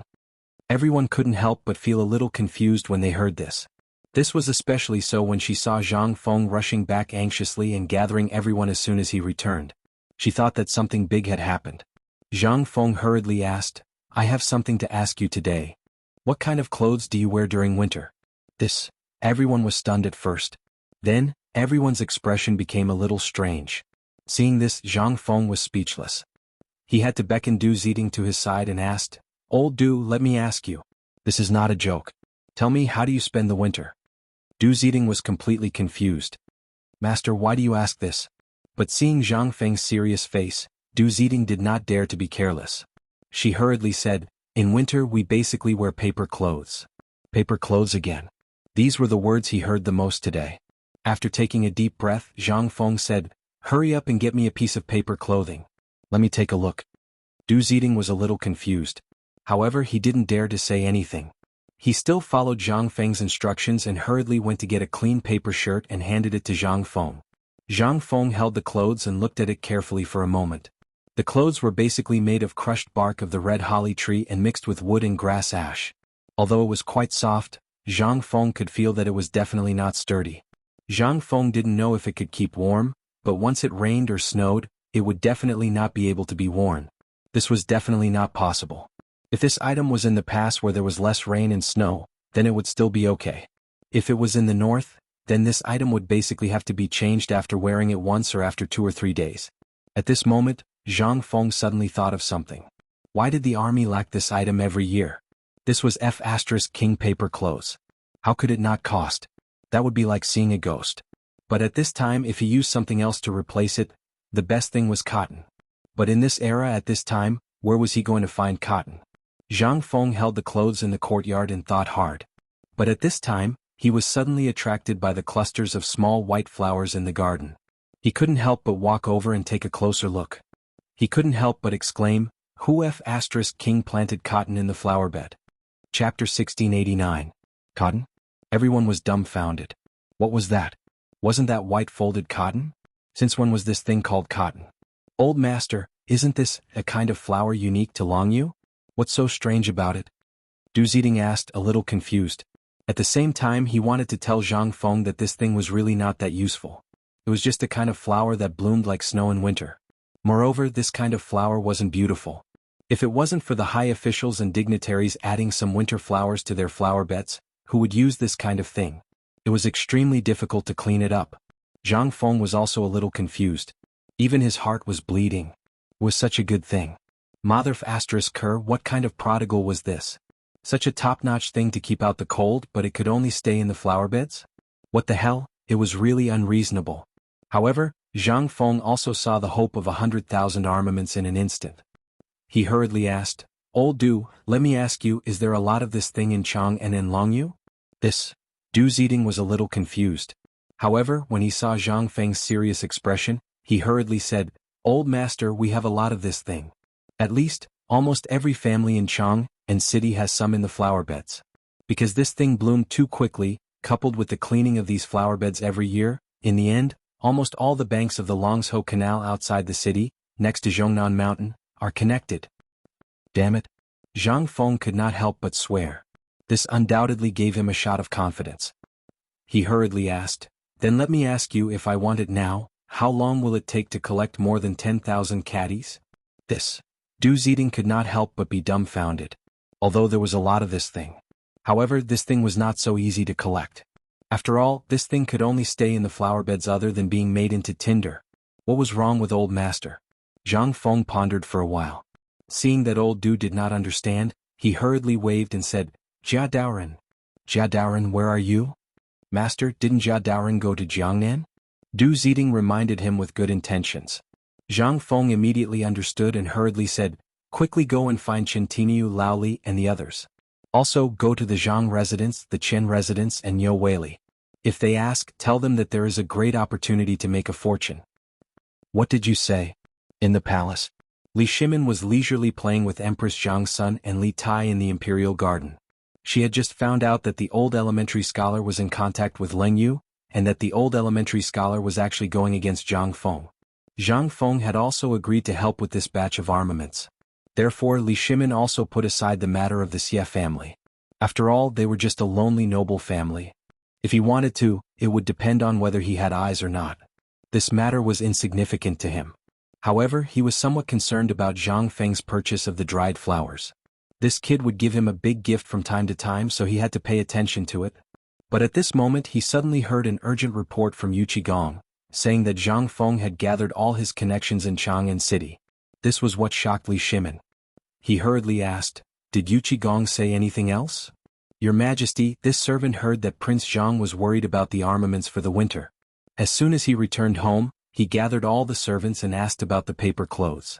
Then, when he saw the white folded flowers in the flower garden, his expression changed greatly, and then this matter happened. Little Gizi explained the cause and effect of the matter in detail. Li Shimin was dumbfounded when he heard this. White folded flowers. Li Shimin couldn't help but look at the flower garden not far away. Little Gizi hurriedly picked a bouquet and handed it to Li Shimin. This was the first time Li Shimin looked at the flowers seriously. The flowers were not fragrant. There was no smell at all. When he thought about how Zhang Feng had gone to buy the dried flowers in Chang'an City today, and how Zhang Feng had found this flower because of the winter clothes, he couldn't help but think about it. He couldn't figure out what was the connection between this and the flowers. Li Shimin couldn't figure it out, and Empress Zhang's son didn't know what was going on either. On the other hand, Li Tai smiled slyly and said, Father, didn't Brother Fengzi say that he was looking for you? Won't you know if you go there? Coincidentally, I also want to take you there to broaden your horizons. Li Shimin was hesitant. But at this time when he heard Li Tai say this, he couldn't help but smile. He touched Li Tai's head and said, since Qin Ke wants to go, then I'll go and take a look. Zhang Sun Wu Go pursed her lips and smiled.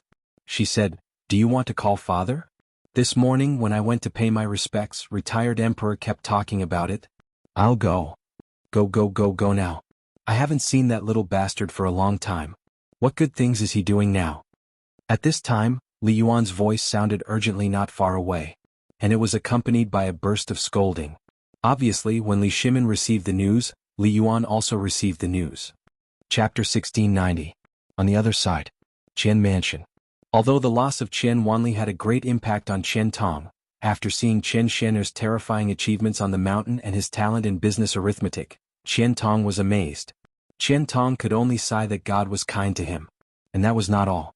Because of Qian Wanli's matter, Zhang Feng's paper mill business was still operating according to the share when Qian Wanli was still there. Now Qian Tong was earning more. Even now, because of the business connection with White Deer College, the Qian family was almost soaring in the business world. Not to mention in Chang'an City.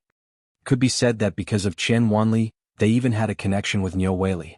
Since ancient times, merchants had been the lowest profession. But once they had a relationship with the government, it was different. This was the so-called collusion between officials and merchants. But this was just a little unpleasant to hear. In this era, all merchants who wanted to do business had the shadow of a merchant behind them. Before, Qian Tong was just a small bank manager. How could he be qualified to come into contact with this? But now it was different. All of this was because of Zhang Feng. At this time, Qian Tong's business not only included the white paper business, but also the phosphate fertilizer business around Chang'an. He even had a connection with Zheng Tufu's farm. At this time, Qian Tong felt that he had lived half his life in vain. In less than a year, he had achieved a terrifying achievement that he didn't even dare to imagine. How could he not be excited? At this time in the Qian Tong private bank, Qian Tong was checking the daily accounts when he was suddenly alarmed by a voice. On the orders of the patriarch, I invite Master Qian to the Zhang Mansion for a chat. Zhang Mansion? Qian Tong hurriedly stopped writing and looked out of the window. He saw a servant coming, but the word on the servant's clothes made Qian Tong hurriedly come out to greet him. That symbol was Zhang. That word. To be precise, in the entire Tang dynasty, Who else but Zhang Feng could make his servants wear the same uniform? The servants in Zhang Feng's residence wore almost the same clothes. Almost all the men wore satin, but the color of their clothes was uniformly white. It was a world of difference from the brown clothes worn by other servants. Moreover, there was another special point about Zhang Feng's servants, that was, their clothes and trousers were almost separated. It was not like a long gown, but it was also not like a short gown. In short, the clothes of the servants in Zhang Feng's mansion were a beautiful scenery in the entire Chang'an. Once they saw the person in the robe, they would be shocked. They all knew one thing. Zhang Feng's men were here. Moreover, because of Wanli, Zhang Feng had killed people in Chang'an. At this time, when the servants of the Zhang mansion went out, almost everyone had to take a detour. They did not dare to offend him. However, Zhang Feng's servants were all very humble and did not give off the feeling of arrogance. There was even a rumor that if a servant in Zhang Feng's mansion dared to put on airs, as long as Du Zeding and steward Du heard it, they would pack up and leave immediately without Zhang Feng's order. That was the rule. The most beautiful servants in the Zhang mansion were the maids. Each of them was wearing a skirt and a pair of light blue trousers, and a slanted opening with a row of buttons on the upper part of the clothes. Her clothes accentuated her figure vividly. Every time these maids went out, a large group of men would follow behind them. There would even be fights. There were even people from the Chang and local government waiting in Zhang Feng's mansion. Once a maid of Zhang Feng's mansion went out, they would definitely warn all the men in advance. Especially the men who had improper thoughts. Zhang Feng's mansion became the cradle of the dreams of the entire Chang and city and the slaves of the right age in the surrounding areas. More importantly, it was. In the entire mansion, there was almost no other family in the entire Chang and city. It could be said that they ate better than the young ladies of the rich families. Qian Tong thought about it in his mind and instantly cupped his hands and said, "Little brother, you said that Prince Zhang invited me?" The servant also nodded humbly before bowing to Qian Tong and saying, "Master Qian, my master has an urgent matter to attend to and I must inform Senior Niu, so I won't speak any more. I hope Master Qian can return to the house as soon as possible." How dare Qian Tong act rashly? He hurriedly cupped his hands and hurried to Zhang Feng's mansion. And at this moment, in Zhang Shan's mansion he had also received the same news. After learning about the situation, Zhang Shan hurriedly flipped the sign of the dessert shop and closed the shop.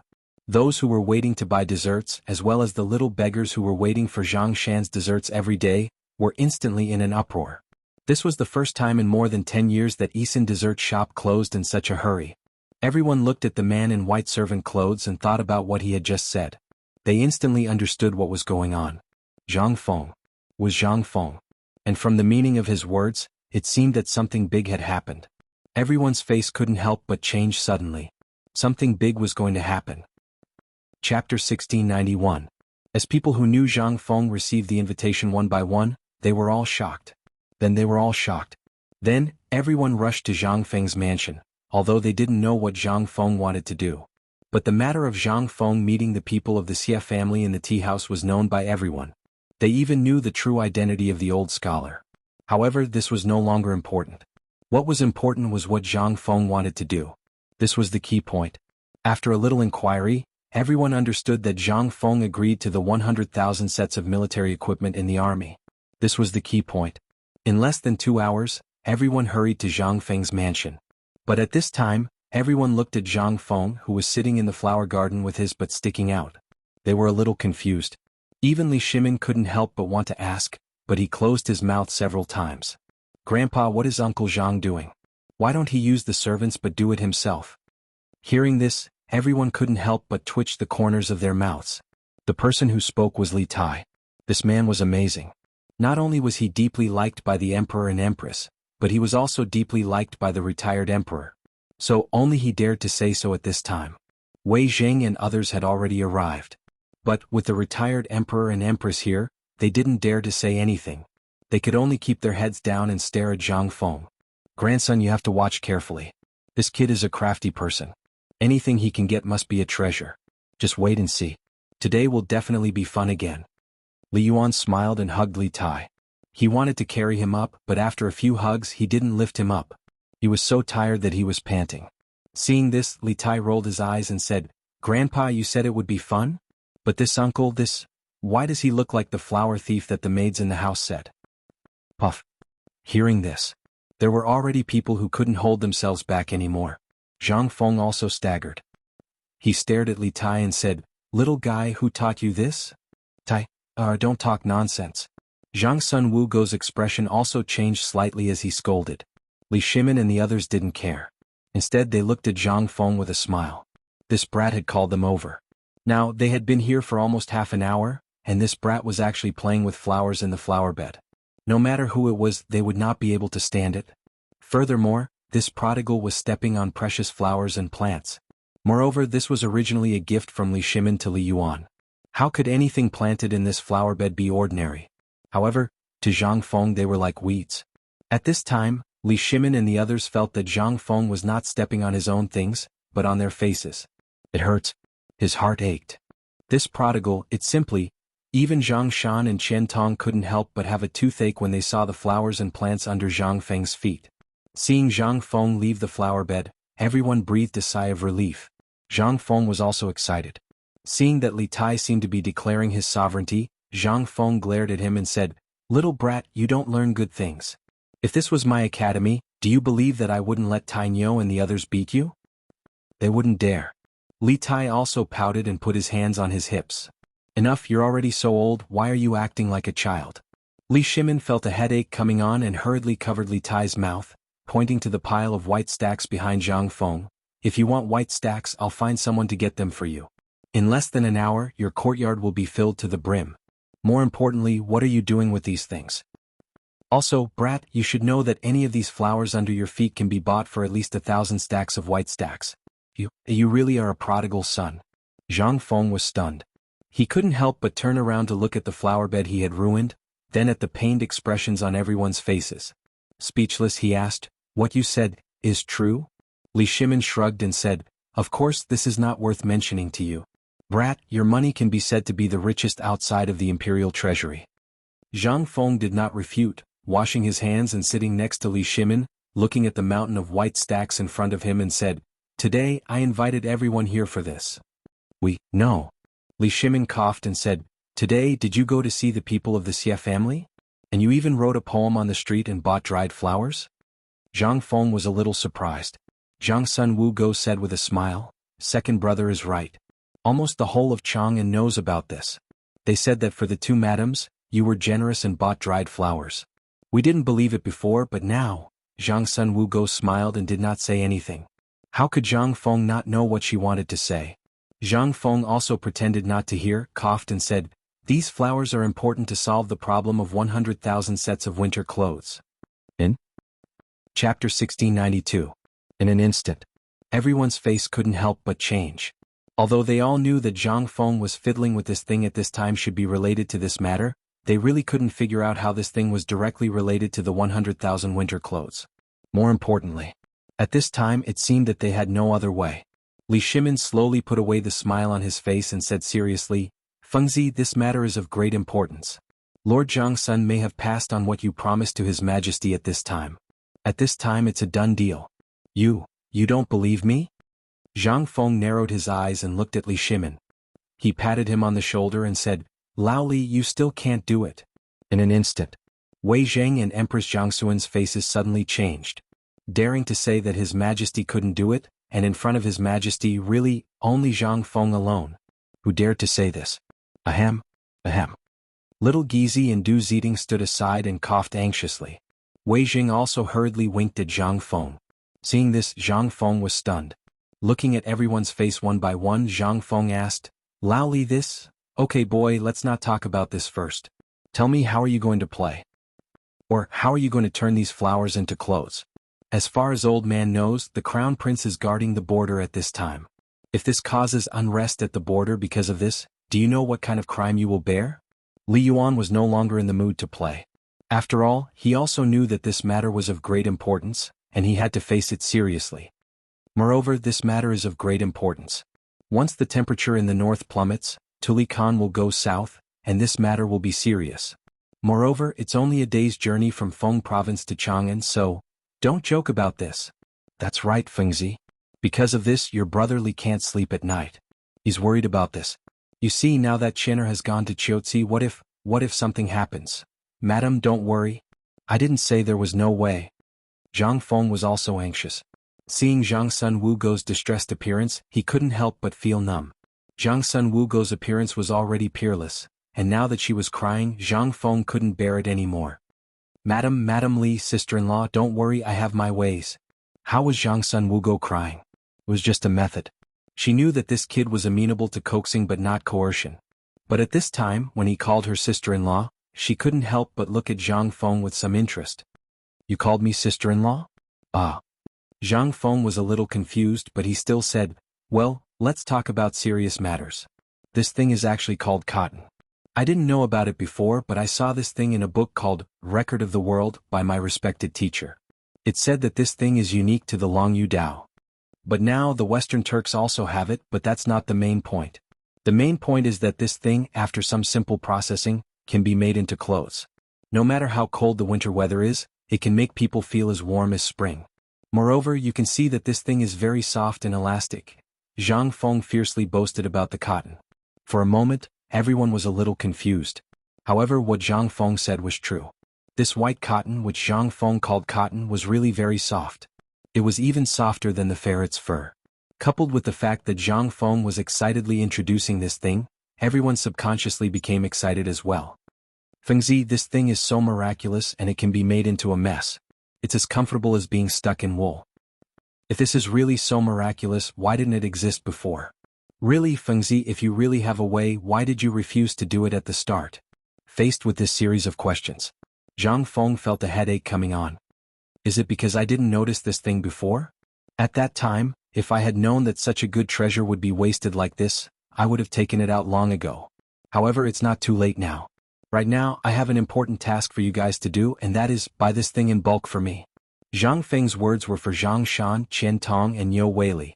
As for Lao Li, he knew that he was more anxious than anyone else, so Zhang Feng wasn't worried about them. On the contrary, the few people who had just been called over were a little confused at this time. And after hearing so many big things in the military that they had never heard of, their jaws had already dropped to the ground. At this time, when they heard Zhang Feng say this, they were a little confused. Especially Nyo Weili, he had a good eye, especially because of his identity. Before, he had some doubts about the identity of Wei Zhang and the others. At this time, seeing so many people, and the momentum that these people occasionally exuded during their conversation, he could faintly guess that they were not simple. At this time, when he heard Zhang Feng say this, Nyo Weili hurriedly said, I'll order people to buy it, but this thing, no one has ever bought it before, and there are as many of them as there are hairs on an ox at the foot of Zhongnan Mountain. When Zhang Feng heard this, he raised a finger and said, I'll buy it for 5 copper coins per caddy. As for how much you want to buy it, that's your business, I'll only pay 5 copper coins. Chapter 1693. After seeing them off. At this time, only Zhang Feng, Li Shimin, and a few others were left in the courtyard. Wei Zhang's courage gradually grew. Just as he was about to speak, he heard Li Yuan slowly say, Boy, this thing can obviously be sold at a lower price. Why did you ask for such a high price from the beginning? Zhang Feng smiled faintly. Looking at the warm sunset that was about to set, they followed Zhang Feng into the room. Zhang Feng then said, This is why I called them here. Businessmen, if there are no benefits, why would they help you? Besides, this Nyo Weili is the county magistrate of Chang'an. Although he has an official Weibo, he is the local snake of Chang'an. If he participates, many things will be very easy to handle. Besides, this Qian Tong has been cooperating with us for a long time, and he can run a bank in Chang, and for so long. Naturally, he has his reasons. Most importantly, he is in this business. If I don't look for him, who will I look for? If I look for you, you just wave your hand and the whole world will know. In less than 10 days, this thing will be known by the whole world. Besides, Zhang Shan, although he is a peddler, the people he contacts are the same as Qian Tong, the people at the bottom. Although we have to do this business, we also need to take things from the people and use them for the people. Moreover, the whole cotton and cotton clothes will be a trend in the future. That's why I called the 3 of them here. Hearing this, Li Shimin and the others suddenly understood. At this time, Li Tai interrupted, Boy, you say this white dye is really so good? Can anyone wear it in the future? Zhang Feng's face instantly pulled a long face. Li Shimin glared at Li Tai, and Li Tai looked innocently at Li Yuan behind him. Li Shimin instantly had no way out. Li Yuan hurriedly smoothed things over and said, A child's words carry no harm, a child's words carry no harm. Boy, why don't you say, could it be that this thing is even better than that fur? Zhang Feng thought about it and didn't know what to say. He had no choice but to turn around and call for Du Zeding and the others to come up. He took out some cotton and some silk and cotton cloth from his house and started to flick the cotton on the spot according to Zhang Feng's instructions. This cotton ball made Zhang Feng stumped. After all, he didn't know how to do this. He had only seen it once in a classic anti-Japanese war drama, so he copied it and asked the servants to tidy up the living room. With this, the eyeballs of Li Yuan and the rest all popped out. He couldn't figure out what Zhang Feng was doing. However, the fluttering cotton soon turned everyone's heads white. In the end, they couldn't take it anymore and moved to Zhang Feng's study to admire his collection of calligraphy. After a full 2 hours, Zhang Feng reimbursed Jingshu for 3 sets of gauze curtains, and only then did he manage to make a piece of cotton the size of a bed. It was soft and elastic. Although it wasn't as good as ideal, Zhang Feng felt it was almost there. He hurriedly called the maids in the mansion and hurriedly sewed it according to Zhang Feng's request. Just when everyone's stomachs were rumbling with hunger, Zhang Feng walked into the study with a roughly made cotton-padded shirt and trousers. As soon as he entered the door, it instantly attracted everyone's attention. Zhang Feng's cotton-padded jacket was almost made according to the style of cotton-padded jacket and trousers of later generations. Therefore, the style was indeed a bit unimaginable for everyone at this time, but they didn't care. After all, this thing was nothing to Zhang Feng, but for everyone it was simply a miracle. It wasn't excessive at all. Just now, everyone was still looking at a pile of cotton, but in just more than 2 hours, it became clothes. How could it not be shocking? Li Shimin solemnly took the cotton-padded jacket from Zhang Feng and held it in his hand to examine it carefully. The cotton-padded jacket looked very thick, at least 2 inches thick, but it was less than an inch at the stitches. It was soft to the touch, softer than wool and mink fur. It wasn't heavy in his hand. It was as light as a feather. Li Shimin was a little shocked. But he still put it on without batting an eyelid. In an instant, that soft and warm feeling filled his whole body. At this time, Li Shimin couldn't help but ask, "Fengzi, how did you do it? Why am I really so warm? And no one has ever found such a magical thing before?" Li Shimin was very excited. But he was also very upset. This white fold could be said to be a kind of useless flower that everyone in Chang'an loved and hated. They loved it because there were still flowers in the imperial garden from autumn to winter, but hated it because every year when this flower fell, when the wind blew, it was more frightening than the white poplar flowers. The whole house was full of this thing. But who knew that it would have such a magical effect? How else could Li Shimin not be excited? 100,000 winter clothes in a month in the bag. This was the most important thing. At this time, everyone was also a little shocked. After all, who was Li Shimin? He was the emperor. Even if Zhang Feng made phosphate fertilizer, he wouldn't be so excited. But at this time, the emperor didn't care about the scruples and directly said, "I." What did this mean? This meant that the pink material called cotton-padded jacket he was wearing was really effective. Chapter 1694. At this moment, everyone was staring at Li Shimin with their eyes wide open. To be precise, they were looking at the red cotton-padded jacket and trousers he was wearing. This was simply a little unimaginable. It could even be said that it was a little ridiculous. However, at this moment, no one could laugh and no one dared to laugh. After all, the clothes Li Shimin was wearing at this moment could be said to be a unique existence in the world. Although everyone wanted to try on the clothes and see how magical it was, but, at this moment, looking at the expression on the emperor's face, everyone almost understood half of it. This thing should not be a big problem. After all, it was made by Zhang Feng. Could Zhang Feng's products be bad? No. Fengzi, do you think this thing is really so magical? What was it? It felt as light as a cloak that was draped over his shoulders. It's just that the trousers look a little awkward. Li Shimin looked at Zhang Feng speechlessly. Just now, almost everyone was wearing a robe at this time, only wearing a pair of trousers inside. However, at this time, Li Shimin was in a hurry to put it on. After putting it on, he realized that the robe could be said to be tied to his body. It was incomparably awkward and strange. It was fine if Li Shimin did not say it. Once he said it, everyone's expression could not help but become strange. Zhang Feng shrugged and said, "This thing is actually designed for the military. The main purpose of this thing is to keep people warm. If it's not to keep people warm, why would I make it? I dare to bet that with such a jacket, even in the bitter cold of the North Desert in the snowstorm, there is almost no problem. Most importantly, after wearing this thing, not only does it prevent cold and warm up, but it also does not affect movement at all. Don't you realize that this thing is as good as not wearing it? And most importantly, this thing, if you wear it with a little care, there is almost no problem wearing it for 2 to 3 years.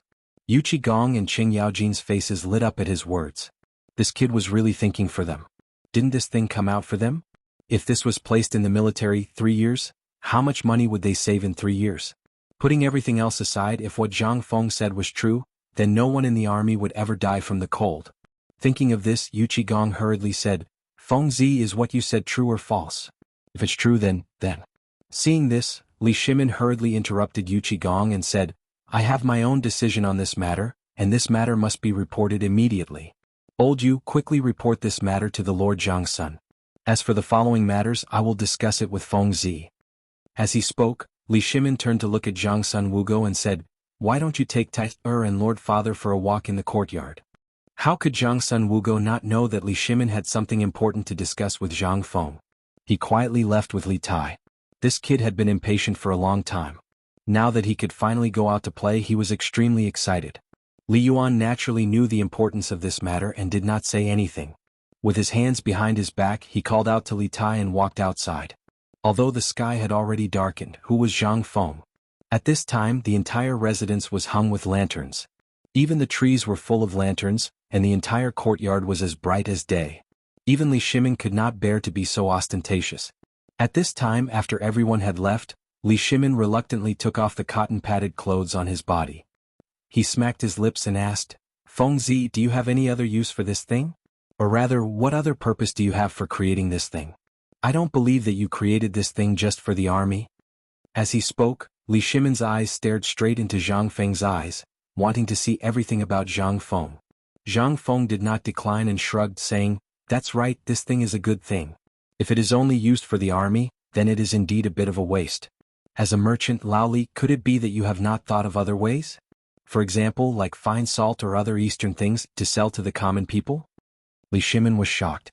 He quickly calculated in his mind and said, You brat, could it be that you want to use these things? Zhang Feng smiled mysteriously and patted Li Shimin's shoulder. Brother, let me tell you this. You have seen this thing. Although I am only giving them a profit of 5 copper coins, you have to know that once my next step is to build the textile factory, it will be mass-produced. At that time, if I put these two together, Lao Li, think about it, this will be a considerable income.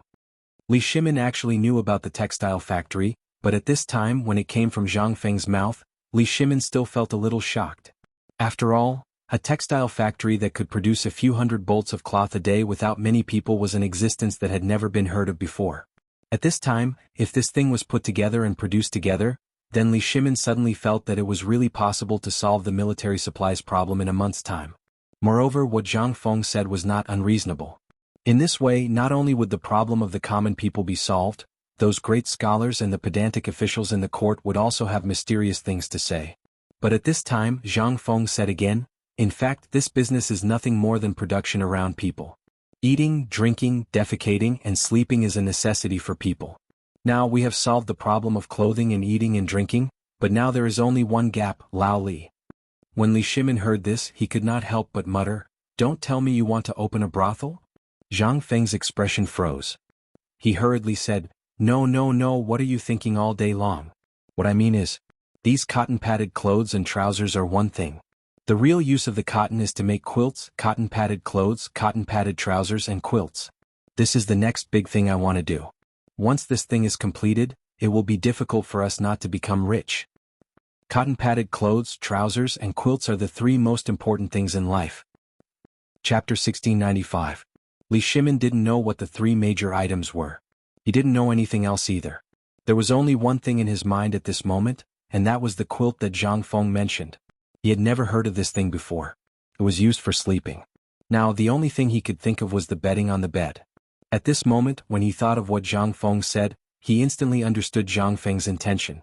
The reason why the bedding was called a bedding was because this thing was almost made of mulberry hemp and animal fur. Although it was soft, after a long time, it would become furry. Before this he didn't feel much, but now, after feeling the softness in his hand and the low price, Li Shimin was tempted. It would be a lie if he didn't feel tempted. This thing. If Zhang Feng really made it, then, Fengzi, is what you said true? Li Shimin was a little uncertain at this moment. He asked cautiously. Zhang Feng rolled his eyes. Do you think I'm a liar? No. I just find it a little unbelievable. Think about it, this thing can not only be made into a quilt, but it can also be made into a 4-piece bed set with our textile factory in the future. Then, it can be made into a sleeping bag for travelers, that is, sleeping bags for people who go out often. Laoli, we're going to be rich. And I can guarantee that when this thing makes money, it can make money from fine salt and forging factories. Wait. Li Shimin quickly stopped Zhang Feng, who was about to blindly talk, and asked, "What is the sleeping bag you mentioned?" This. When Zhang Feng heard this, he immediately reacted. He thought for a moment and said, "Laoli, aren't we now raising military equipment for the army? Let me ask you, if we can produce a thing that can make soldiers sleep directly in the snow, how much do you think we can make? How much can Lord Zhang Sun give us?" Seeing that Li Shimin was about to ask again, Zhang Feng hurriedly stopped Li Shimin and said, "This sleeping bag is made from a quilt made into something like a gunny sack. A thin layer of rubber is applied on the inner and outer lining of this gunny sack to create a waterproof layer and an insulating layer. This way, when you sleep, you only need to crawl into the bag. No matter how heavy the rain and snow outside, it will still be as warm as spring. Think about this thing, is it good?" Li Shimin was a little speechless. "Let's not talk about whether this thing is good or not, you have to make it first. Otherwise, what can I use to fool the court? No, I mean show it to those old things in the imperial court. Fengzi, let's talk about something more practical. How much do you intend to buy a set?" After pondering for a moment, he asked the questions. This was the biggest problem. Now his identity was a businessman. At this time they had not talked about money after chatting for so long. This was a little unreasonable. What if this kid remembered later, wouldn't he be exposed? Zhang Feng pondered for a moment and said, "I'm a businessman, business is business. The cost of this set is temporarily set at 50 coins. Yes, 50 coins? Although Li Shimin was also thinking about the price in his heart, he was also shocked by the final price that was mentioned. In his opinion, this thing, no matter what, would be at least 100 coins. But he did not expect that Zhang Feng would directly give him a 50-50 price. And most importantly, Zhang Feng's price was really too low. Seeing this, Zhang Feng smiled and said, "Do you think I'm deliberately trying to please you? Otherwise, why would such a good cotton coat only be sold at the price of a paper coat?" Li Shimin nodded subconsciously. Only then did Zhang Feng say, "To set a price you have to sell it. And now, this thing is not only connected to the military but also to the common people. Do you think there are many people who can take out 50 copper coins to buy clothes now?" Li Shimin frowned in surprise. "According to the previous situation, almost everyone will buy." "That's right. You said that almost everyone will buy it? But if we directly raise the price to 100 coins, think about it, how many people will be able to afford it? This does not include the profit margin of the second-hand dealers. Let's put it this way, although we only have a profit of 50 coins, if the people buy it, on average it will reach about 60 coins. What I said is what I know. Whether there are other profit chains in this, I don't know. So, Laoli, what do you think of this price? Also, we can't afford to lose the border. Let's set the price as doing something for the military.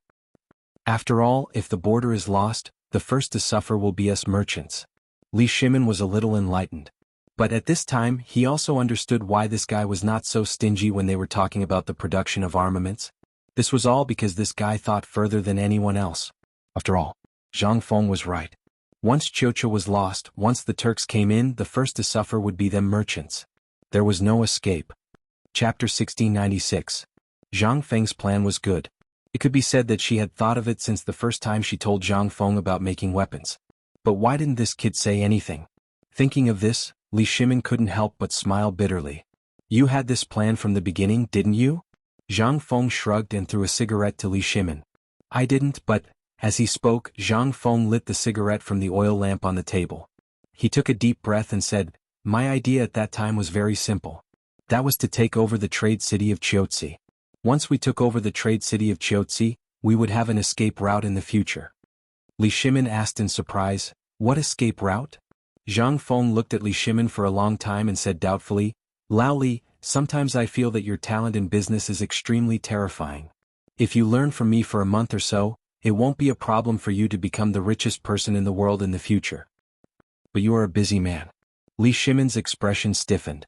Under the cover of the night, he smiled and brushed it off. Zhang Feng didn't take it seriously and said to himself, "Actually, merchants are ultimately not presentable. Most of the time, they are even the target of disdain by the officials and the literati. In their eyes, we merchants are just a group of people who buy low and sell high. We are just a group of people who only care about profit. Li Shimin didn't object to Zhang Feng's words. He said, "You are right. Isn't that how merchants are?" "You think so too?" Zhang Feng was a little surprised. Li Shimin knew that he had misspoken and hurriedly waved his hand. "No, no, no. What I mean is, this is how it is in the eyes of many people. Scholars, farmers, businessmen, why is the merchant last? Why do we have to kneel when we see the officials? This is all." Zhang Feng was a little unhappy. To be honest, Zhang Feng was also a merchant at this time. He was just carrying the name of the academy on his back. However, Zhang Feng was different from a merchant at this time. Zhang Feng pointed at himself and Li Shimin and said, "Look at us. The kind you are talking about is just the kind of people who set up stalls on the street. That kind of people can't be called businessmen. More or less they are just ants. They just sell the fruits of their labor to people who need it. And the businessmen I'm talking about are people like us. You can look at the whole Tang dynasty and before that. Have you ever seen a business model like ours?" This, Li Shimin's expression instantly froze. Zhang Feng was right. Before and at this time, almost all the businessmen in the Tang dynasty were family members. Even if they hired workers, they were almost all there to do odd jobs. At this time, Li Shimin recalled the operation of Zhang Feng, Wei Jing, Fang Xianling, and the others at this time. He couldn't help but be stunned. They were not real businessmen. If they were real businessmen, then this would be terrible. This was the business that Li Shimin created according to his own conjecture. After thinking about it casually, he instantly understood the meaning of Zhang Feng's words. Li Shimin couldn't help but be surprised and said, "Do you mean that you want to start with the people of the 5 families and 7 clans?" Dealing with these big families had always been Li Shimin's worry. These clans had the hegemony of the Tang dynasty's market. Even Li Shimin didn't dare to provoke them easily, such as the iron mine before. At this time the new weapons were made and Zhang Feng had a new toy. At this time it was time to deal with these big families. However, Zhang Feng waved his hand speechlessly and said, "No, there's no rush. It's still too early to deal with them. You have to remember what happened with the iron mine. So, before we have a complete plan we can't move." "Then why are you talking for so long?" Li Shimin stared at Zhang Feng speechlessly and asked. Zhang Feng grinned and said, "Don't worry. I know that it's not good for you to be under the control of the 7 families and 7 clans. They control the businessmen of the Tang dynasty. Almost all the idle businessmen can hardly survive. However, these people occupy all the places of the Tang dynasty. And the most important thing is that we have a common enemy, those big clans and powerful families. This is an opportunity. My plan is to dump all the benefits in our hands. While maximizing the benefits, we can also lead more people to fight against the 5 families and 7 clans. Even the emperor will be afraid of us by then." Hiss. Cough, cough, cough. Li Shimin was shocked. He took a deep breath. The cigarette in his mouth lit up instantly and burned a large part. In an instant, Li Shimin coughed violently.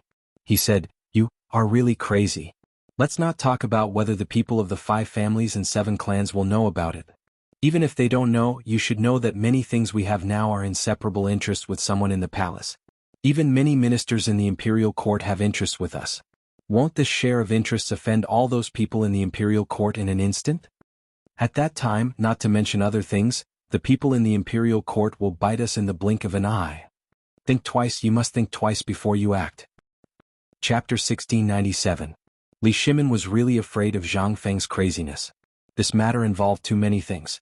He didn't expect Zhang Feng's idea to be so crazy. But at this time, Zhang Feng didn't care about what Li Shimin said.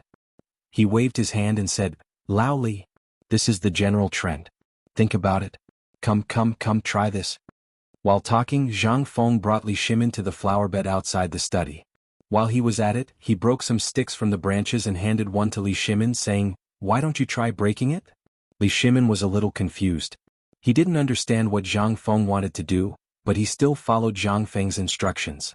He took a branch and broke it easily. However, Zhang Feng broke a lot of branches. In total there were about a dozen branches.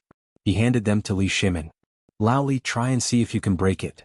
Li Shimin looked at Zhang Feng. Seeing that he didn't mean to joke, he took the branch.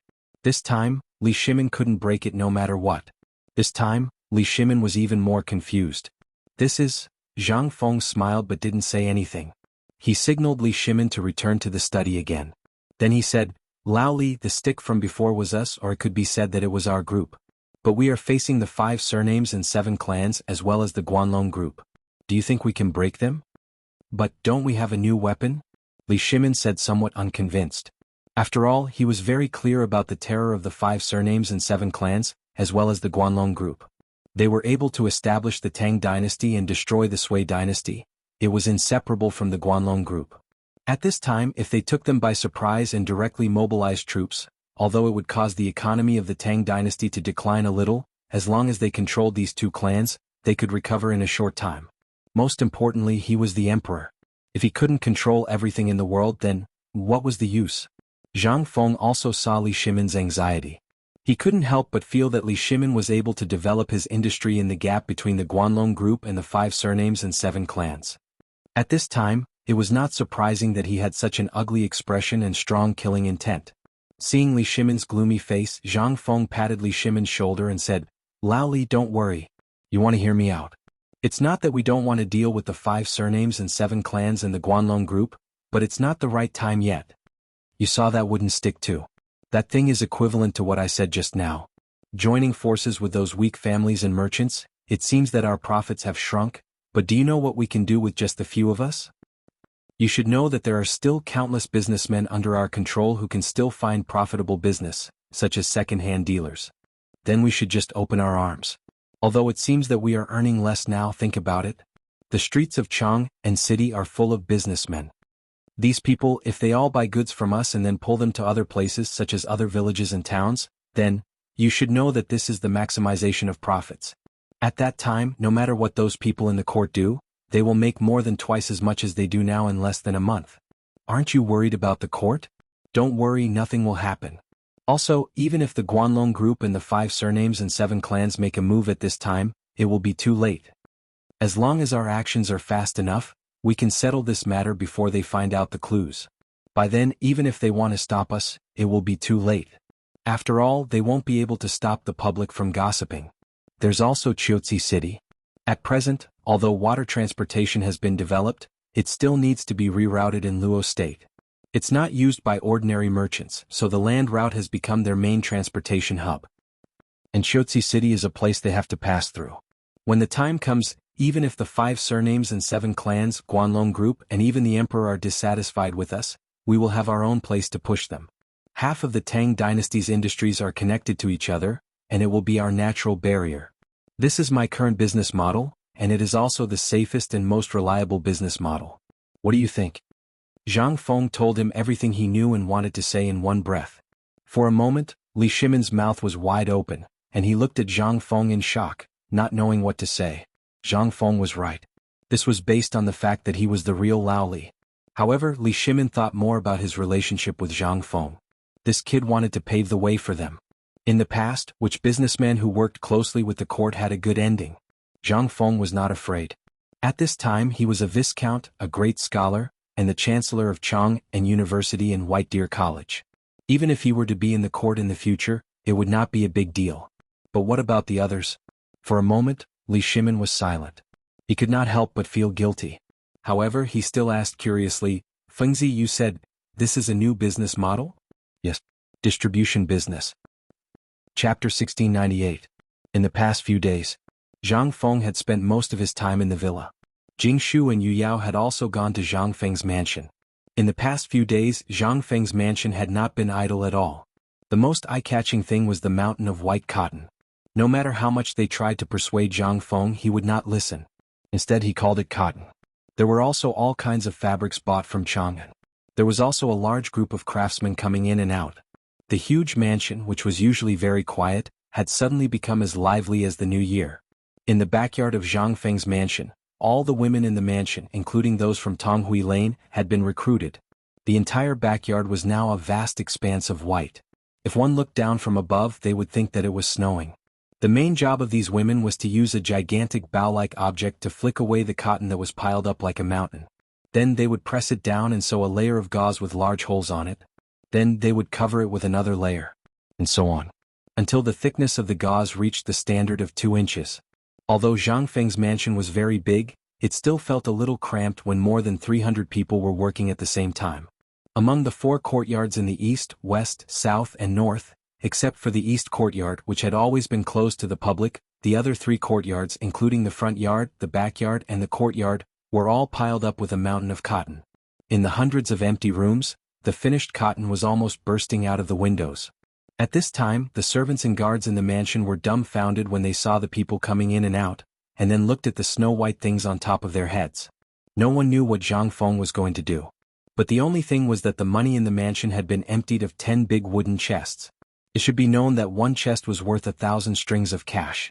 Master bought so many white cotton. What is he going to do? How much money is left in the mansion for him to squander like this? Who knows? For the past 2 days, everyone outside has been crazily spreading the news that our master has lost his mind. I think that's right. Even if you give it to someone for free, no one will want it. How did it become a treasure in front of master? Who knows? Don't say any more. Housekeeper Du is here. Along with a burst of whispers, a voice rang out. Everyone hurriedly shut their mouths. Not far away, Du Ziding walked over with her hands behind her back and a head full of cotton. Seeing that they had nothing to do, Du Ziding couldn't help but scold them. However, right at this moment, suddenly he realized that Ching Chimo had come in a hurry with some people. As soon as he entered the house, he carried the cotton wicks that had been made in the house and walked out of the door. How could this be? Child Chen, what are you? Master said that these things were made for the military. If you take them then, before he could finish, Ching Chimo pushed him aside and said, all right. These are the things that the 4 great Confucians want. Fengzi knows about it. I'll tell him personally later. As Cheng Chimo spoke, he turned around and urged the people behind him, aren't you moving faster? When the people behind him heard this, they didn't dare to be careless. They hurriedly lowered their heads and carried the things away. In fact, the people that Cheng Chimo brought were Ma Zhou and the others. The purpose of their visit was actually not that Chu Suiliang and the others had asked them to come. It was because they were itching to know that Jiang Feng was hiding here and tinkering with so many good things. Therefore, they took advantage of the time when Jiang Feng went to the small pub to sneak into Jiang Feng's mansion.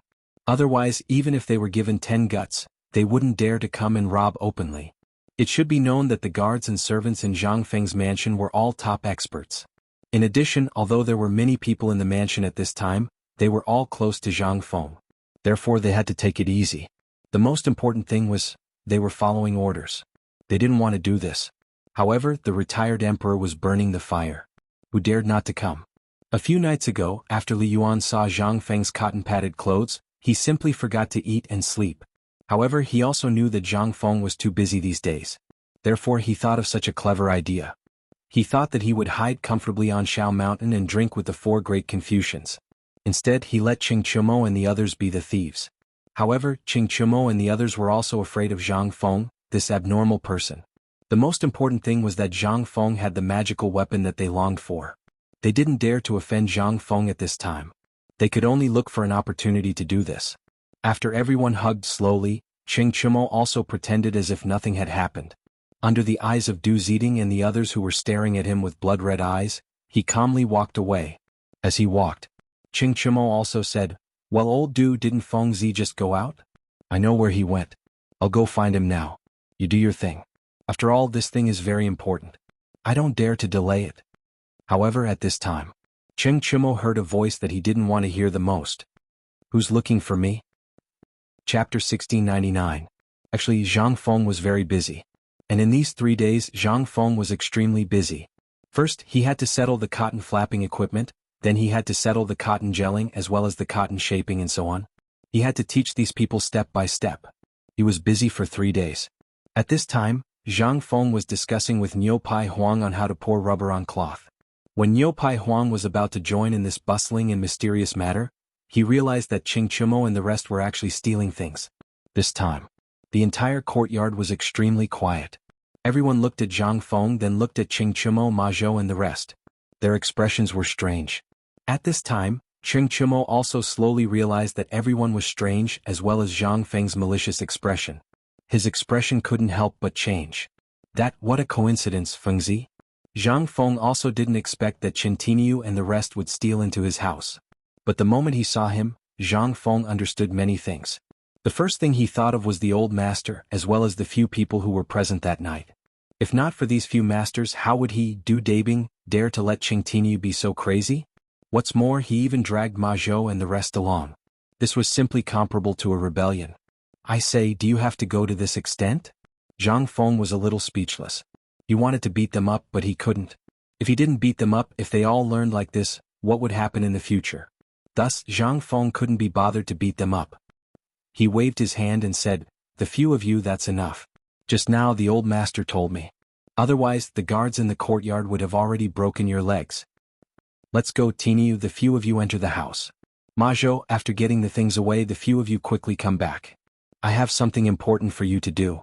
Cheng Chumo, Du Shu, and Zhang Sun Chong looked at each other in confusion.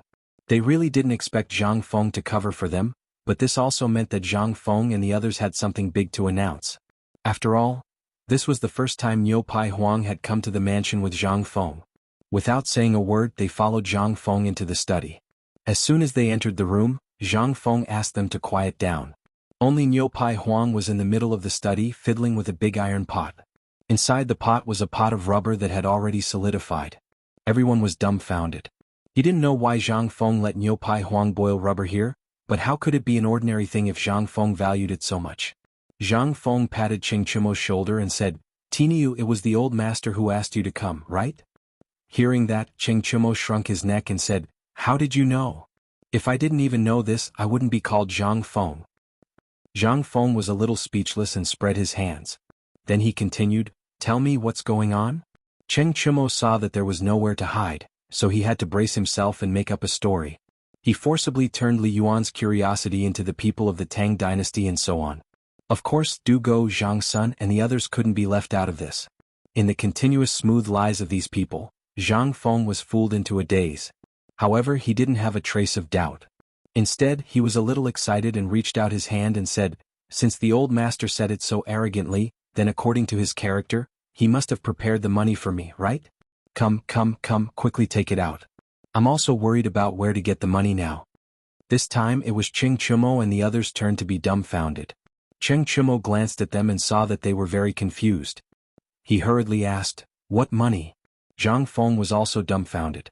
"Isn't it the money for the order of 100,000 cotton-padded clothes from the military? Why, the old master didn't tell you about this." Cheng Chumo finally understood what was going on. He hurriedly shook his head and said, No one really mentioned this, but..." Zhang Feng frowned a little disappointedly at first, but after Niu Pai Huang's shout, Zhang Feng also let go of this matter. He grabbed Cheng Chumo's hand and pointed at Niu Pai Huang, saying, "Tainyo, now I have a difficult task for you. As for other things, you can put it aside first. It's here. It's really here. I knew it, this guy King won't let himself be taken advantage of." Cheng Chumo wanted to cry but had no tears. However, he still forced himself to ask stutteringly, "Well, tell us, as long as it's something we can do, as long as it's something the four great scholars ask us to do, we'll definitely do it." Look at how scared you are. Actually, this is nothing else, it's something you've done before." Zhang Feng was stunned for a moment, then he grinned. However, when everyone saw Zhang Feng's grin, they instantly felt bad. Zhang Feng didn't care about this and said, "I don't mean anything else. You've seen it too, since this phosphate fertilizer factory was built, it seems like you've been idle. Next, I want you to work with Niu Pai Huang in half a month." "Wait." Zhang Sun rushed over and looked at Niu Pai Huang, who was boiling rubber, with horror, saying, "Feng, you want us to boil rubber?" Chapter 1700. Making rubber. This looked like a place on the mountain. It was even more horrible than squatting in the reflection room after making a mistake. The reflection room. As the name implied, it was used to reflect on one's mistakes. However, calling this house a house was a waste of talent. The entire house could only accommodate a small bed that was half the size of a door and a night fragrance bucket. It was only 4 feet high. Just think about it, how terrifying would it be for a person to squat in a dark room that was only 4 feet high? However, even so, everyone on the mountain thought that it was a blessing. The rubber factory on the mountain was built in the most remote part of the mountain. Usually very few people would go there. However, most of the students were 17 or 18 years old. They liked to explore these things. However, everyone who had been to the rubber factory was forced to step back by the pungent smell of rubber and the pitch-black, stinky gutters that stretched for over a mile. The most important thing was, even the birds in the sky didn't dare to provoke the poison of this thing. The fish in the water had long died, not to mention the ones in the sky and the ones in the ground. They had all run away and died. Who would dare to go to such a terrifying place? However, at this time, Zhang Feng wanted them to go. What was this? This was a reward. They knew that Zhang Feng wouldn't let them go so easily. It turned out that this was the trap. Cheng Chumo's face was like a pig's liver. He hurriedly said, Fengzi, this matter was instigated by the old man. You know that we are the younger generation. We have to listen to whatever the old man says. We know that stealing is wrong, but you don't have to trick your brothers like this, right? What are you talking about? Zhang Feng was a little confused. However, looking at the expressions on their faces, he suddenly understood. Just this. You're scared? Zhang Feng shook his head. Cheng Chimo didn't know what Zhang Feng was thinking. He hurriedly said, Isn't it? We saw it with our own eyes. The place where the rubber factory was located was pitch black all day long. Even the fish in the canal were all dead. The water was pitch black. There were no birds in the sky and no wild animals in the ground. We all heard that it was the poison of the rubber that had blocked the canal. Poison? Wasn't it caused by air and water pollution? How did it become like this? Zhang Feng was anxious at the current level of everyone's intelligence and understanding of these things. He waved his hand and said, It's not about this. I mean, the textile factory should start. At present, we have enough cotton in Guanyi, Shannon, and Longyu Road. However, the fabric is not enough. If we want to make 100,000 cotton-padded clothes in a month's time, we have to think of a new way. If we start the textile factory, we can. You're talking about this. That's not a problem. You should have said it earlier. See, we're scared. Before Zhang Feng finished speaking, Cheng Chimo and the others came to their senses and then returned to their usual sloppy appearance. They sat in Zhang Feng's study in a disorderly manner. It seemed that Feng Zi would not allow them to do that horrible black smelly thing. That would be great. If they didn't go to that place, they would be safe. Zhang Feng didn't know what to do with this move of the few of them. After being stunned for a moment, he came to his senses. It seemed that they were afraid that he would punish them to go to the black kiln. After thinking all this, Zhang Feng suddenly had an impulse to curse. Can you think of something else in your heads? Is there anyone who shows off like you? Cheng Chimo crossed his legs, wiped the sunglasses in his hand and asked, What is showing off? Zhang Feng hurriedly surrendered. Now is not the time to talk about this. You're thinking too much. Although I've stopped today's matter for you, if you don't want me to pursue it, you have to do as I say. Now, Laoli has personally built a textile factory outside the city. I'm going to look for you when I come back. I've discussed with Laoli. We only need 30 water wheels as the linkage drive, and our textile factory can run. So it's the water wheels. Cheng Chimo thought it was a big deal. But at this time, after hearing that Zhang Feng had discussed with Li Shimin, and the most important thing was that the emperor should still be outside the city at this time, it was a big deal. The emperor was personally presiding over the overall situation and handling the textile factory. At this time, if something went wrong, then, Feng Zi, isn't it just water wheels? You should have said it earlier. I don't want to scold you, Feng Zi. Why didn't you say it earlier? Say it earlier. Zhang Feng felt that he was going to vomit blood and die. Looking at the change in attitude of the few people, he pointed to the door, took a deep breath and said, Get out. If you can't make 30 water wheels in 10 days, you'll King stay in the rubber factory for a month. CK. Cheng Chimo and the others couldn't help but wail. Then they rushed out of Zhang Feng's house, howling like wolves and ghosts. Zhang Feng looked at the few people who came and went in a hurry. He was speechless and raised his beautiful middle finger. Xiao. Chapter 1701. As soon as Cheng Chimo and others left, Zhang Feng hurriedly closed the door of the study. In an instant, the whole study was filled with an indescribable smell. The smell could even be smelled from 3 feet away. It was so stinky that it made people's hair stand on end. However, it didn't matter to Zhang Feng. Instead, he squatted beside Niu Pai Huang, watching Niu Pai Huang seriously boiling the rubber with relish. Niu Pai Huang was already guilty, but at this time he couldn't think too much. After all, the matter between Zhang Feng and his brothers didn't allow him to have any improper thoughts. These were all things that he didn't want to touch. After a while, Niu Pai Huang finally finished boiling the rubber that needed to be boiled. When he turned around, he didn't know when Zhang Feng had already put on a mask. Niu Pai Huang was stunned but still said, Director, it's done. Hearing that, Zhang Feng waved his hand and said, Hurry up, get a basin of water.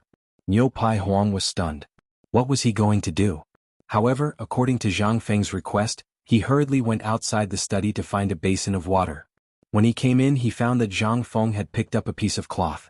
After seeing him come in, Zhang Feng carefully put the cloth in the water. Niu Pai Huang didn't understand, but he didn't ask much. After he put the basin of water, Zhang Feng quickly picked up the cloth that had just been put in the rubber, and then hurriedly put it in the basin of water. All this happened in 3 breaths. Moreover, Oxhide Huang could clearly see that the cloth was made of top-grade cotton. Although one side had been covered with rubber, the other side was not damaged, but the original yellow edge was a little darker. Niu Pai Huang was confused. But he didn't dare to ask. After waiting for a while, Zhang Feng picked up the cloth. Only then did Niu Pai Huang realize that the rubber was perfectly attached to the cloth. Zhang Feng roasted the cloth on the fire, then threw it to Niu Pai Huang and said, "Quickly cut off all the rubber on this cloth with a knife." Oxhide Huang was dumbfounded. He looked at Zhang Feng in a daze. Zhang Feng said, "This is something that transcends time. You have to be careful. Tomorrow morning when you scrape off all the rubber on the cloth, I will tell you what it is." Oxhide Huang was dumbfounded. Looking at Zhang Feng, who was yawning as he left, and then looking at the thick stack of cotton cloth, he couldn't help but stare. But he didn't dare to say anything. He could only sigh and hurriedly do as Zhang Feng asked. After Zhang Feng left, Cheng Chumo and the others slipped back into the study. As soon as they entered, they stared at Niu Pai Huang and said, "Old Huang, what are you doing?" Niu Pai Huang shook the cloth in his hand helplessly and said, "I don't know what the dean wants to do. He just threw such a good cloth into the rubber and then asked me to scrape off the rubber on it. Don't you know what you are doing?" Cheng Chumo and the others looked at each other. No one knew what Zhang Feng wanted to do. They could only say, "You, do it first. Let's wait and see." Did Feng say anything? After Niu Pai Huang recounted Zhang Feng's words in full detail, Cheng Chumo and the others were also dumbfounded. They could only urge Niu Pai Huang to hurry up and do it. Intuition told them that what Zhang Feng wanted to do this time was after all somewhat inconceivable. After all, Zhang Feng wasn't an ordinary person. When you felt that something was wrong with him, it was also when he was doing something. At this time you had to pay attention. If you didn't pay attention, he would give you a huge surprise. And at this time, what was Zhang Feng doing? At this time he was tinkering with 100,000 armaments. He could actually do something that no one could understand at this time. What was he doing? This guy was definitely doing a huge surprise. At the thought of this, Cheng Chumo's eyes rolled. He signaled Yuchi Baolin, Wei Shuyu and the others with his eyes. They were all wily old foxes. With just a glance and a movement they could almost understand. After they left the study, Cheng Chumo said with a rare seriousness, "I think what Feng wants to do this time is definitely related to the 100,000 armaments. And you also know how important this matter is not only to the second master, but also to my family and Baolin's family. So, I think, should we tell the family about this matter? Is there a need to say this? If it weren't for the fact that you all didn't say anything, I would have gone back long ago. Alright, Tainyo, have you given those things to the second master and the old master?" Zhang Sun looked worriedly at Cheng Chumo and asked. Cheng Chumo gave Zhang Sun a reassuring look and said, "Don't worry, I just asked Ma Zhou and the others to send these things to Chang'an Hotel. There are specialized people there who will send them back safely. But I got some for my father." Zhang Sun rolled his eyes and said, "I knew you wouldn't be honest. Alright, remember to get some for my family. My father is getting impatient from waiting." Mito. Dugo looked at Cheng Chumo with a smile. Seeing this, Cheng Chumo couldn't help but twitch the corner of his mouth. But he still said, "Don't worry, I've sent them all. I didn't see any of you coming to help just now. Good fellow, you were all waiting for me to catch them for Feng, right? And you call yourselves brothers." Chapter 1702. Li Yuan, who was waiting on the mountain, was a little upset. Although he always wanted to come to the mountain to drink with the 4 great scholars, Dr. Sun, and others and reminisce about the old days, such a beautiful day was very comfortable. More importantly, it could block the mouths of those leisurely people in the imperial court. Every day, looking at a group of youthful youths holding books in their hands, every day they were as excited as if they were injected with chicken blood. There was no need to mention how nourishing it was. But today, Li Yuan had been absent-minded instead. Although he had been cooking wine with a few people while bragging, his eyes had been staring outside the door from time to time. Who were Yu Shernan and the others? How could they not see Li Yuan's thoughts? He asked with a smile, "Old master, are you still waiting for that kid? Who didn't know about Zhang Feng's matter?" At this time, although several people were here to accompany Li Yuan, they were also waiting for Zhang Feng's news. Hearing this, Li Yuan couldn't help but smile and said, "Don't think that old man doesn't know that you are also waiting for that kid, right? Aha, we are the same. But seriously, can that kid really make this kind of thing?" Shueji laughed. Seeing that Li Yuan didn't speak, he continued, "In fact, if this thing can really be made, it will be a real blessing for the Tang dynasty. At this time, what the Tang dynasty needs most is this kind of thing for the people's livelihood. I remember that in the past, almost every winter, there were many people in the north who were frozen to death, and almost many of the students in our academy came from poor people. If that kid really makes this thing, Shuiji's eyes narrowed slightly and his voice suddenly became calm. I think that at that time, not only will the reputation of our academy skyrocket, but this kid will also take advantage of this. This bastard kid, I have heard a lot of words denouncing him during this time. Li Yuan was slightly surprised and asked, there are still people who dare to denounce him? I'm afraid they don't know what this kid will do, right? What can he do?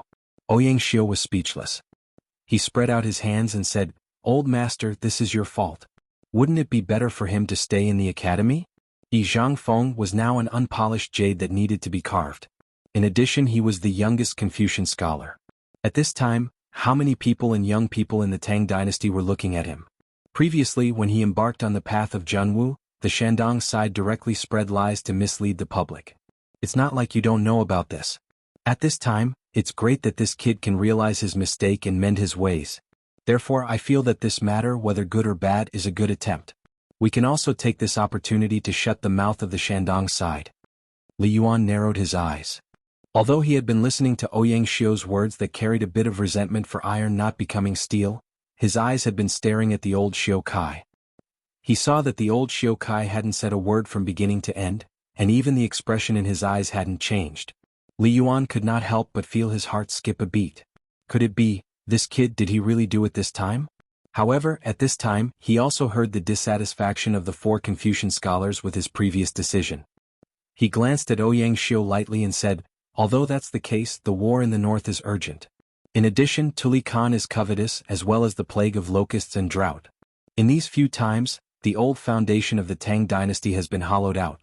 In this matter, the imperial court has no way at all. Otherwise, why would the old man beg that kid like this? Li Yuan was right. But there was also something wrong.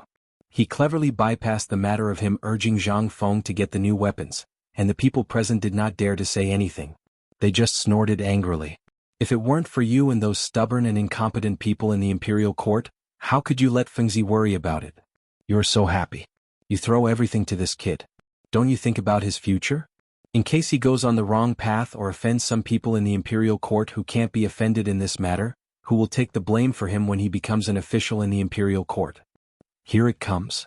At this time, the feminine voice of the old eunuch outside the door instantly attracted everyone's attention. A moment later, Lai Ji rushed in. When he saw so many pairs of eyes staring at him, his whole body began to tremble in an instant.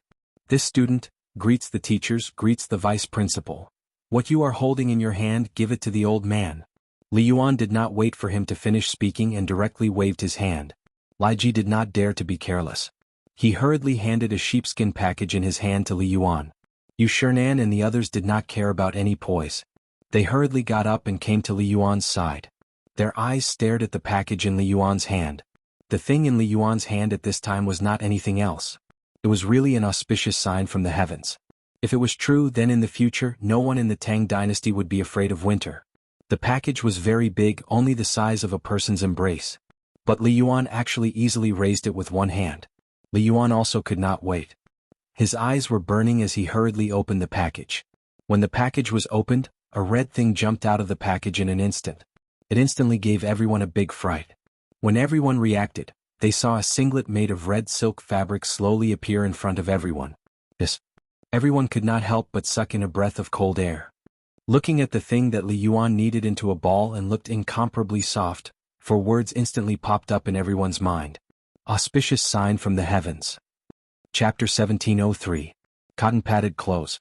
At this time, Yu Shernan and the others were dumbfounded. Although they had heard of this thing before because there were also rumors of this matter on the mountain, in order to suppress this matter, they did not dare to leave the mountain at will. Today, seeing Li Yuan go up the mountain, how could they not know that this matter had taken shape? At this time, after seeing the thing in Li Yuan's hand, everyone instantly wanted to take a look. However, Li Yuan had been holding it very tightly, which made them instantly helpless. I say, Old Master, is this thing really the cotton-padded clothes made by Madman? Made by Saucer? Yu Shernan asked somewhat uncertainly. Li Yuan took a deep breath and rubbed the cotton that was softer than anything he had seen before on his face repeatedly. He nodded and said, "It can't be wrong, it can't be wrong this time. This thing was indeed made by Fengzi. This thing is really an auspicious sign from the heavens. In the future, no one in my Tang dynasty will freeze to death." At this time, everyone was shocked. Seeing Li Yuan like this, everyone stepped forward one after another. A perfectly good piece of clothing was instantly torn and the cotton fluff was flying everywhere. This group of old men who were about to see the picture seemed to have seen a rare treasure. The perfectly good cotton-padded clothes could not wait to tear them into pieces and rub them into their cheeks. "I'm really a good thing. Why didn't anyone find out that by saucer had such a magical effect before?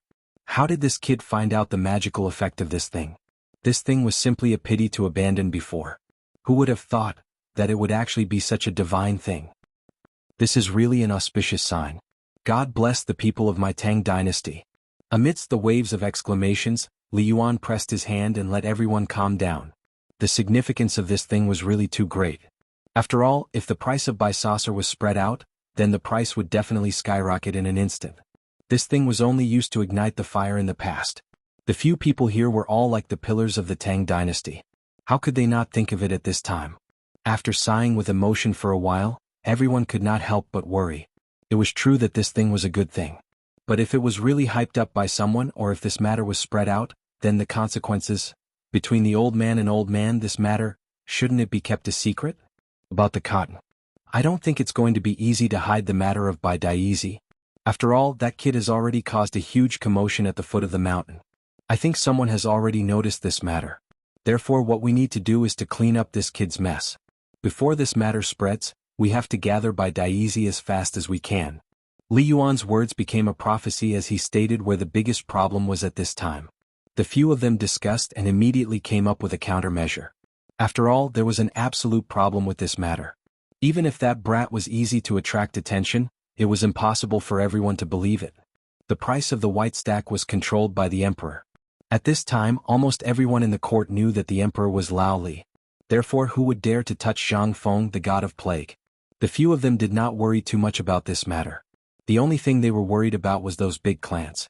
Once this matter was completed, the first to bear the brunt would be these big clans. This loss was not just a matter of a few goods. What they would lose was their connections. It was people. It was the market. Once the cotton products were on the market, the first to bear the brunt would be the cloth trade. Then it would be the biggest cloth trade now, Suang Satin Shop. This was the most important industry of the Zheng family in Xinjiang. This industry was not only spread throughout the Tang dynasty, but also involved several countries around the Tang dynasty. More importantly, the Zheng family bore the title of the royal family. Once it stopped, then one could imagine what kind of revenge the Zheng family would take. The Zheng family was not scary. What was scary was that the 5 families and 7 sects were connected. Once one of them was moved, then it would not only affect the Zheng family, but also the entire 5 families and 7 sections. It was very likely that they would officially start a war with the 5 families and 7 sects. Therefore, the few people involved in this matter were so serious. After a while, Li Yuan waved his hand with a slight headache and said, "This matter will be handed over to Erlang and the others. They have already thought of this matter. These days there is no news from the palace. It seems that he is moving about because of this matter. So let's not care about this matter. By the way, Brother Zihuai, last time your family came, what happened to the business with that brat? Why did I hear that this brat owes much to your family's help this time?" In an instant, everyone looked at the old Xiozai. The old Xiozai did not know why Li Yuan would ask about this matter at this time. After pondering for a while, he said truthfully, "I don't know about this matter, but I heard from my family that the brat seems to be of great use. But I can guarantee that this matter has nothing to do with the cotton-padded clothes incident this time." "Really?" Li Yuan looked at the old Xiozai meaningfully and asked. Chapter 1704. That was what Li Yuan would say. After all, the old scholar was once the genius of the Xie family, the pillar of the family. Li Yuan didn't need to be too straightforward to understand some things.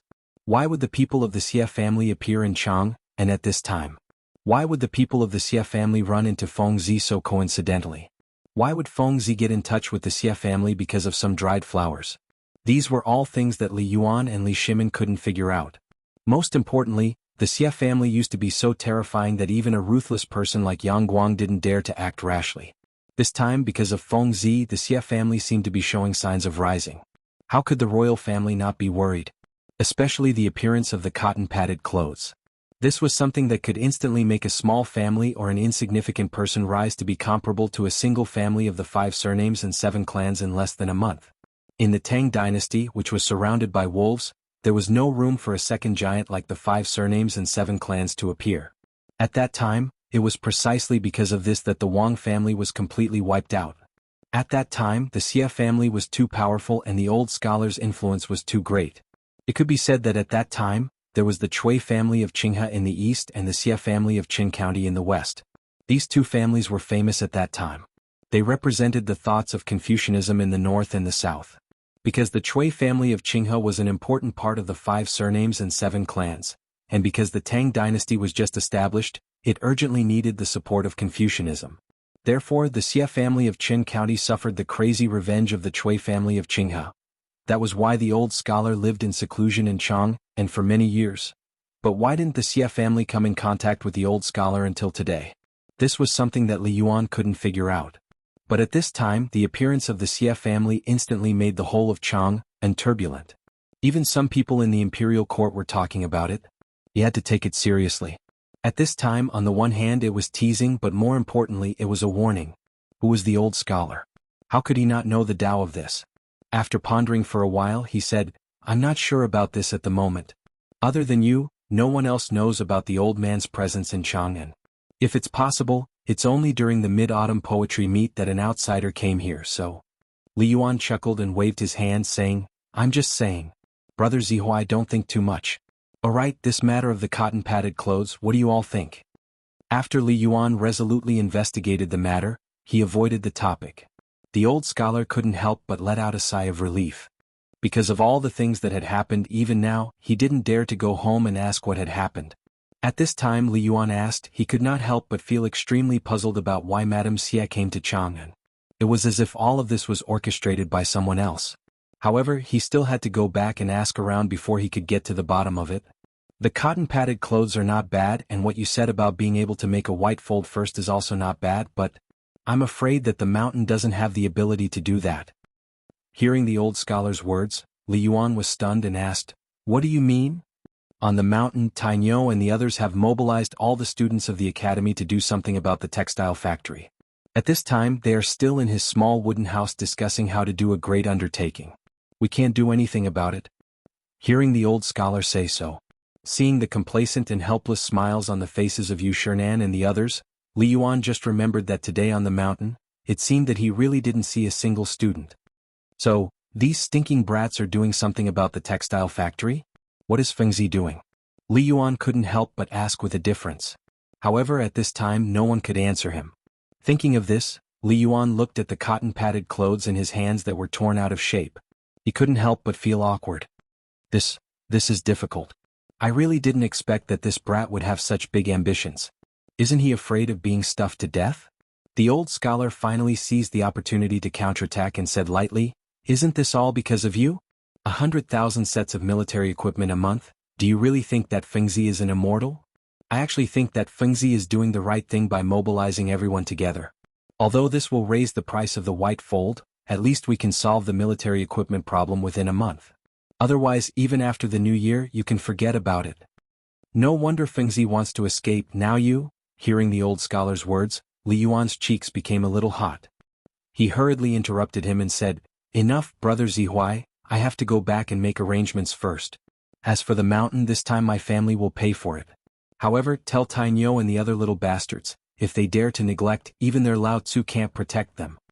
After saying these words, Li Yuan hurriedly slipped away. Only the stunned crowd was left. Chapter 1705.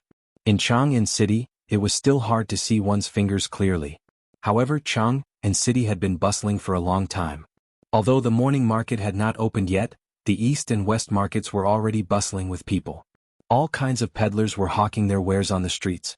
This was especially true for the basketball courts in Tonghuifang, as well as the other basketball courts in Chang'an, where business was booming. When the basketball courts were first built, many people were dismissive of them. But gradually, because of Zhang Feng's promise, almost all the rich and powerful came out. Although basketball wasn't able to prolong one's life like Zhang Feng had said, it was still a more acceptable form of entertainment and exercise than the 5 animal frolics. Therefore at this time, not only were the rich and powerful in Chang and city scrambling for this thing, the ordinary people were also flocking to it. Especially Zhang Feng's promise. As long as he got the first place in the basketball competition, he would be admitted to White Deer College. White Deer College. At first, no one had taken a liking to it, especially the nobles. But when paper by the phosphate fertilizer and Zhang Feng's feats on the mountain came out, it was like a stroke of good fortune had fallen from the heavens. Therefore there was such a spectacular scene at this time. In the palm-sized Chang and city, there were more than 100 basketball courts, not including the basketball courts built by the rich and powerful families. Every basketball court had people lining up since the curfew in the morning ended. At this time, even though it had only been 2 hours, there were already countless people queuing up in front of the entrance. There was no other way. Tong Hui Fang was Zhang Feng's nest, and the pub was not far away. If one day Zhang Feng suddenly came back to the pub and Zhang Feng saw it, wouldn't he be able to fulfill his wish instantly? At this time, amidst the cheers, 7 or 8 young men in gorgeous clothes retreated from the basketball court, sweating profusely. In an instant, the peddlers at the side of the basketball court opened their eyes wide and started shouting with all their might. Fermented rice wine, 2 eggs, hurry. Please wait a moment. After 2 short and straightforward conversations, the money in the pockets of the youths was settled. Only then did the crowd's cries of selling their wares stop. I say, brothers, do you know what happened in the residence of the 16 princes these 2 days? As soon as they sat down, they started talking. They were all stubborn people in Chang, and so naturally they were the most informed.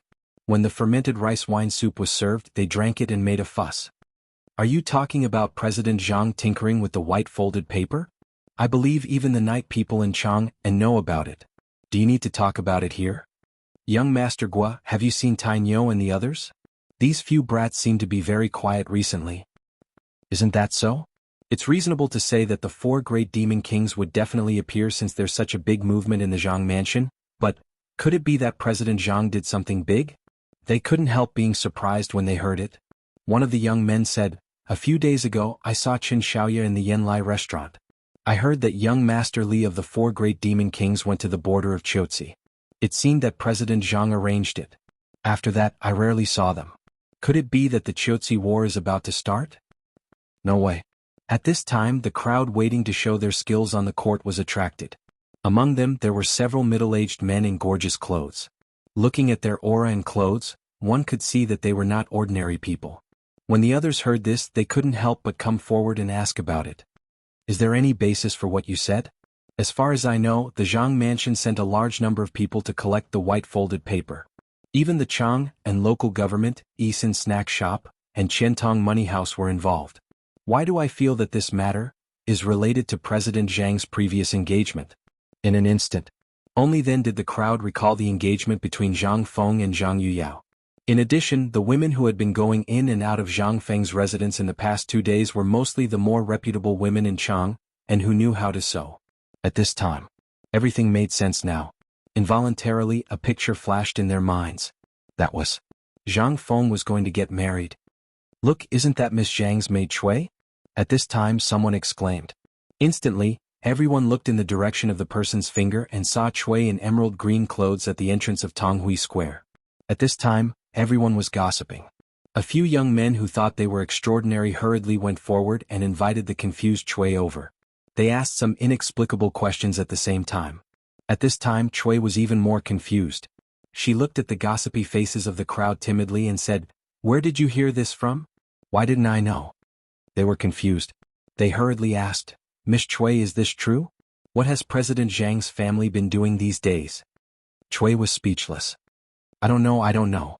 If there's anything, go to the son-in-law's house and ask. I still have something to talk to County Magistrate Nyo about. Do you want to come with me? Chapter 1706. No one dared to go to the Chang and county government. Nyo Weili was famous for being tricky, especially after he got involved with President Zhang. He cared more about Zhang Feng than his own mother, Lao Tzu.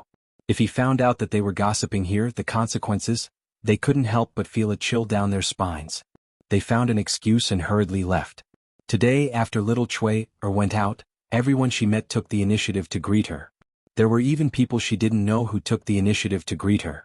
As for the questions, they were all about whether Zhang Feng was going to get married. Even Niu Weili was asking about it in a roundabout way. This made little Cui extremely suspicious. Were these people crazy? With the son-in-law's current fame, if it was really going to be a wedding a month ago, it would have been the talk of the town. How could it be so quiet?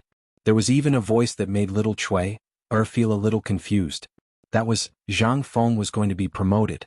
Although recently, everyone in the mansion and Zhang Feng knew had been crazily collecting white stacks, it didn't seem to have anything to do with promotion, right? When little Cui returned to the mansion, she was still thinking about it. She didn't even notice that the roll in her hand that she brought back from Niu Weili for the master was almost in Zhang Shan's mouth. Little Cui, what are you doing? Zhang Shan shouted. Little Cui trembled and came back to her senses. But when she came back to her senses, she trembled and the teacup on the table instantly fell to the ground and shattered. Zhang Shan's face darkened. Little Cui hurriedly said, "Master, please forgive me. I didn't do it on purpose. I just what?" Zhang Shan was in a good mood. Because Zhang Feng, who was originally just a small businessman, could almost do whatever he wanted in Chang'an City. This was all thanks to his good son-in-law. Although they weren't married yet, under the woman's instigation, Yu Yao had already decided to follow Zhang Feng. Although Zhang Shan wasn't sure what Zhang Feng was up to this time, he knew that it was going to be a big deal. Could even change his life. And this time he had worked with Niu Weili to make a blank stack. He had almost thrown in all his savings. This time he was also checking the account book with Niu Weili. Who would have thought that this damned maidservant would be like this? This was all because Yu Yao had spoiled him too much. Little Cui saw that Zhang Shan was unhappy, so she hurriedly told him the whole story. Zhang Shan was a little confused when he heard this. Marriage was something that he dreamed of. But that wasn't realistic either. After all, Zhang Feng had said that he would only get married when he became an official in the imperial court. It was still too early. However, Cui's last sentence gave him a glimmer of hope. Could it be that the emperor was really going to give that brat a promotion? After thinking about it carefully, it was really possible. After all, Zhang Feng had made so many things. If he was a normal person, he would have been promoted long ago. How could he be like Zhang Feng? Not to mention the first rank in the imperial court, he could even be promoted to a third-rank official. However, Zhang Shan was a little uncertain. After all, there were some things that he was clear about. Waving his hand, he scolded, "Don't be bewitched by those stubborn people outside. Be careful not to be fooled. If there's nothing else, just stay at home and serve Miss well. If I find out that you're gossiping with those shady people outside again, you'll have to wait for me." Little Cui heard this and instantly became listless as if frost had hit her. The conversation between the two was also heard by Zhang Yuyao, who had just passed by Zhang Yuyao's living room. As soon as little Cui went out, Zhang Yuyao hurriedly called little Cui into the boudoir. In the boudoir, Jingshu was leisurely playing some strange songs that Zhang Feng had taught her. When she saw the two people coming in, she was a little surprised. Zhang Yuyao asked little Cui to close the door. After closing the window, she said, "Little sister Jingshu, come quickly. There's something important." "What's wrong, Sister Yuyao?" "Let little Cui say it." Zhang Yuyao excitedly held Jingshu's hand tightly and looked at little Cui. After little Cui finished talking, Jingshu instantly felt relieved. She smiled faintly and said, "Sister, I think it's better to let nature take its course. Prince Jiang has his own plans." When Prince Jiang was buying dried flowers on the street, I faintly felt that Prince Jiang seemed to be planning to go to Jiangnan. Why do you think he's in such a hurry to get married at this time? Moreover, the matter of becoming an official is very important. If it's really going to happen, the imperial court would have already issued an imperial edict. But look, is there one? When she said this, Zhang Yuyao's face instantly changed. Because she heard an extremely sensitive matter. Jiangnan. Zhang Feng was going to Jiangnan. Jiangnan Yuyu. Although she had tacitly agreed to this matter, she still felt a little uncomfortable when she heard it at this time. Especially at this time, Zhang Feng was fiddling with the white fold in the mansion.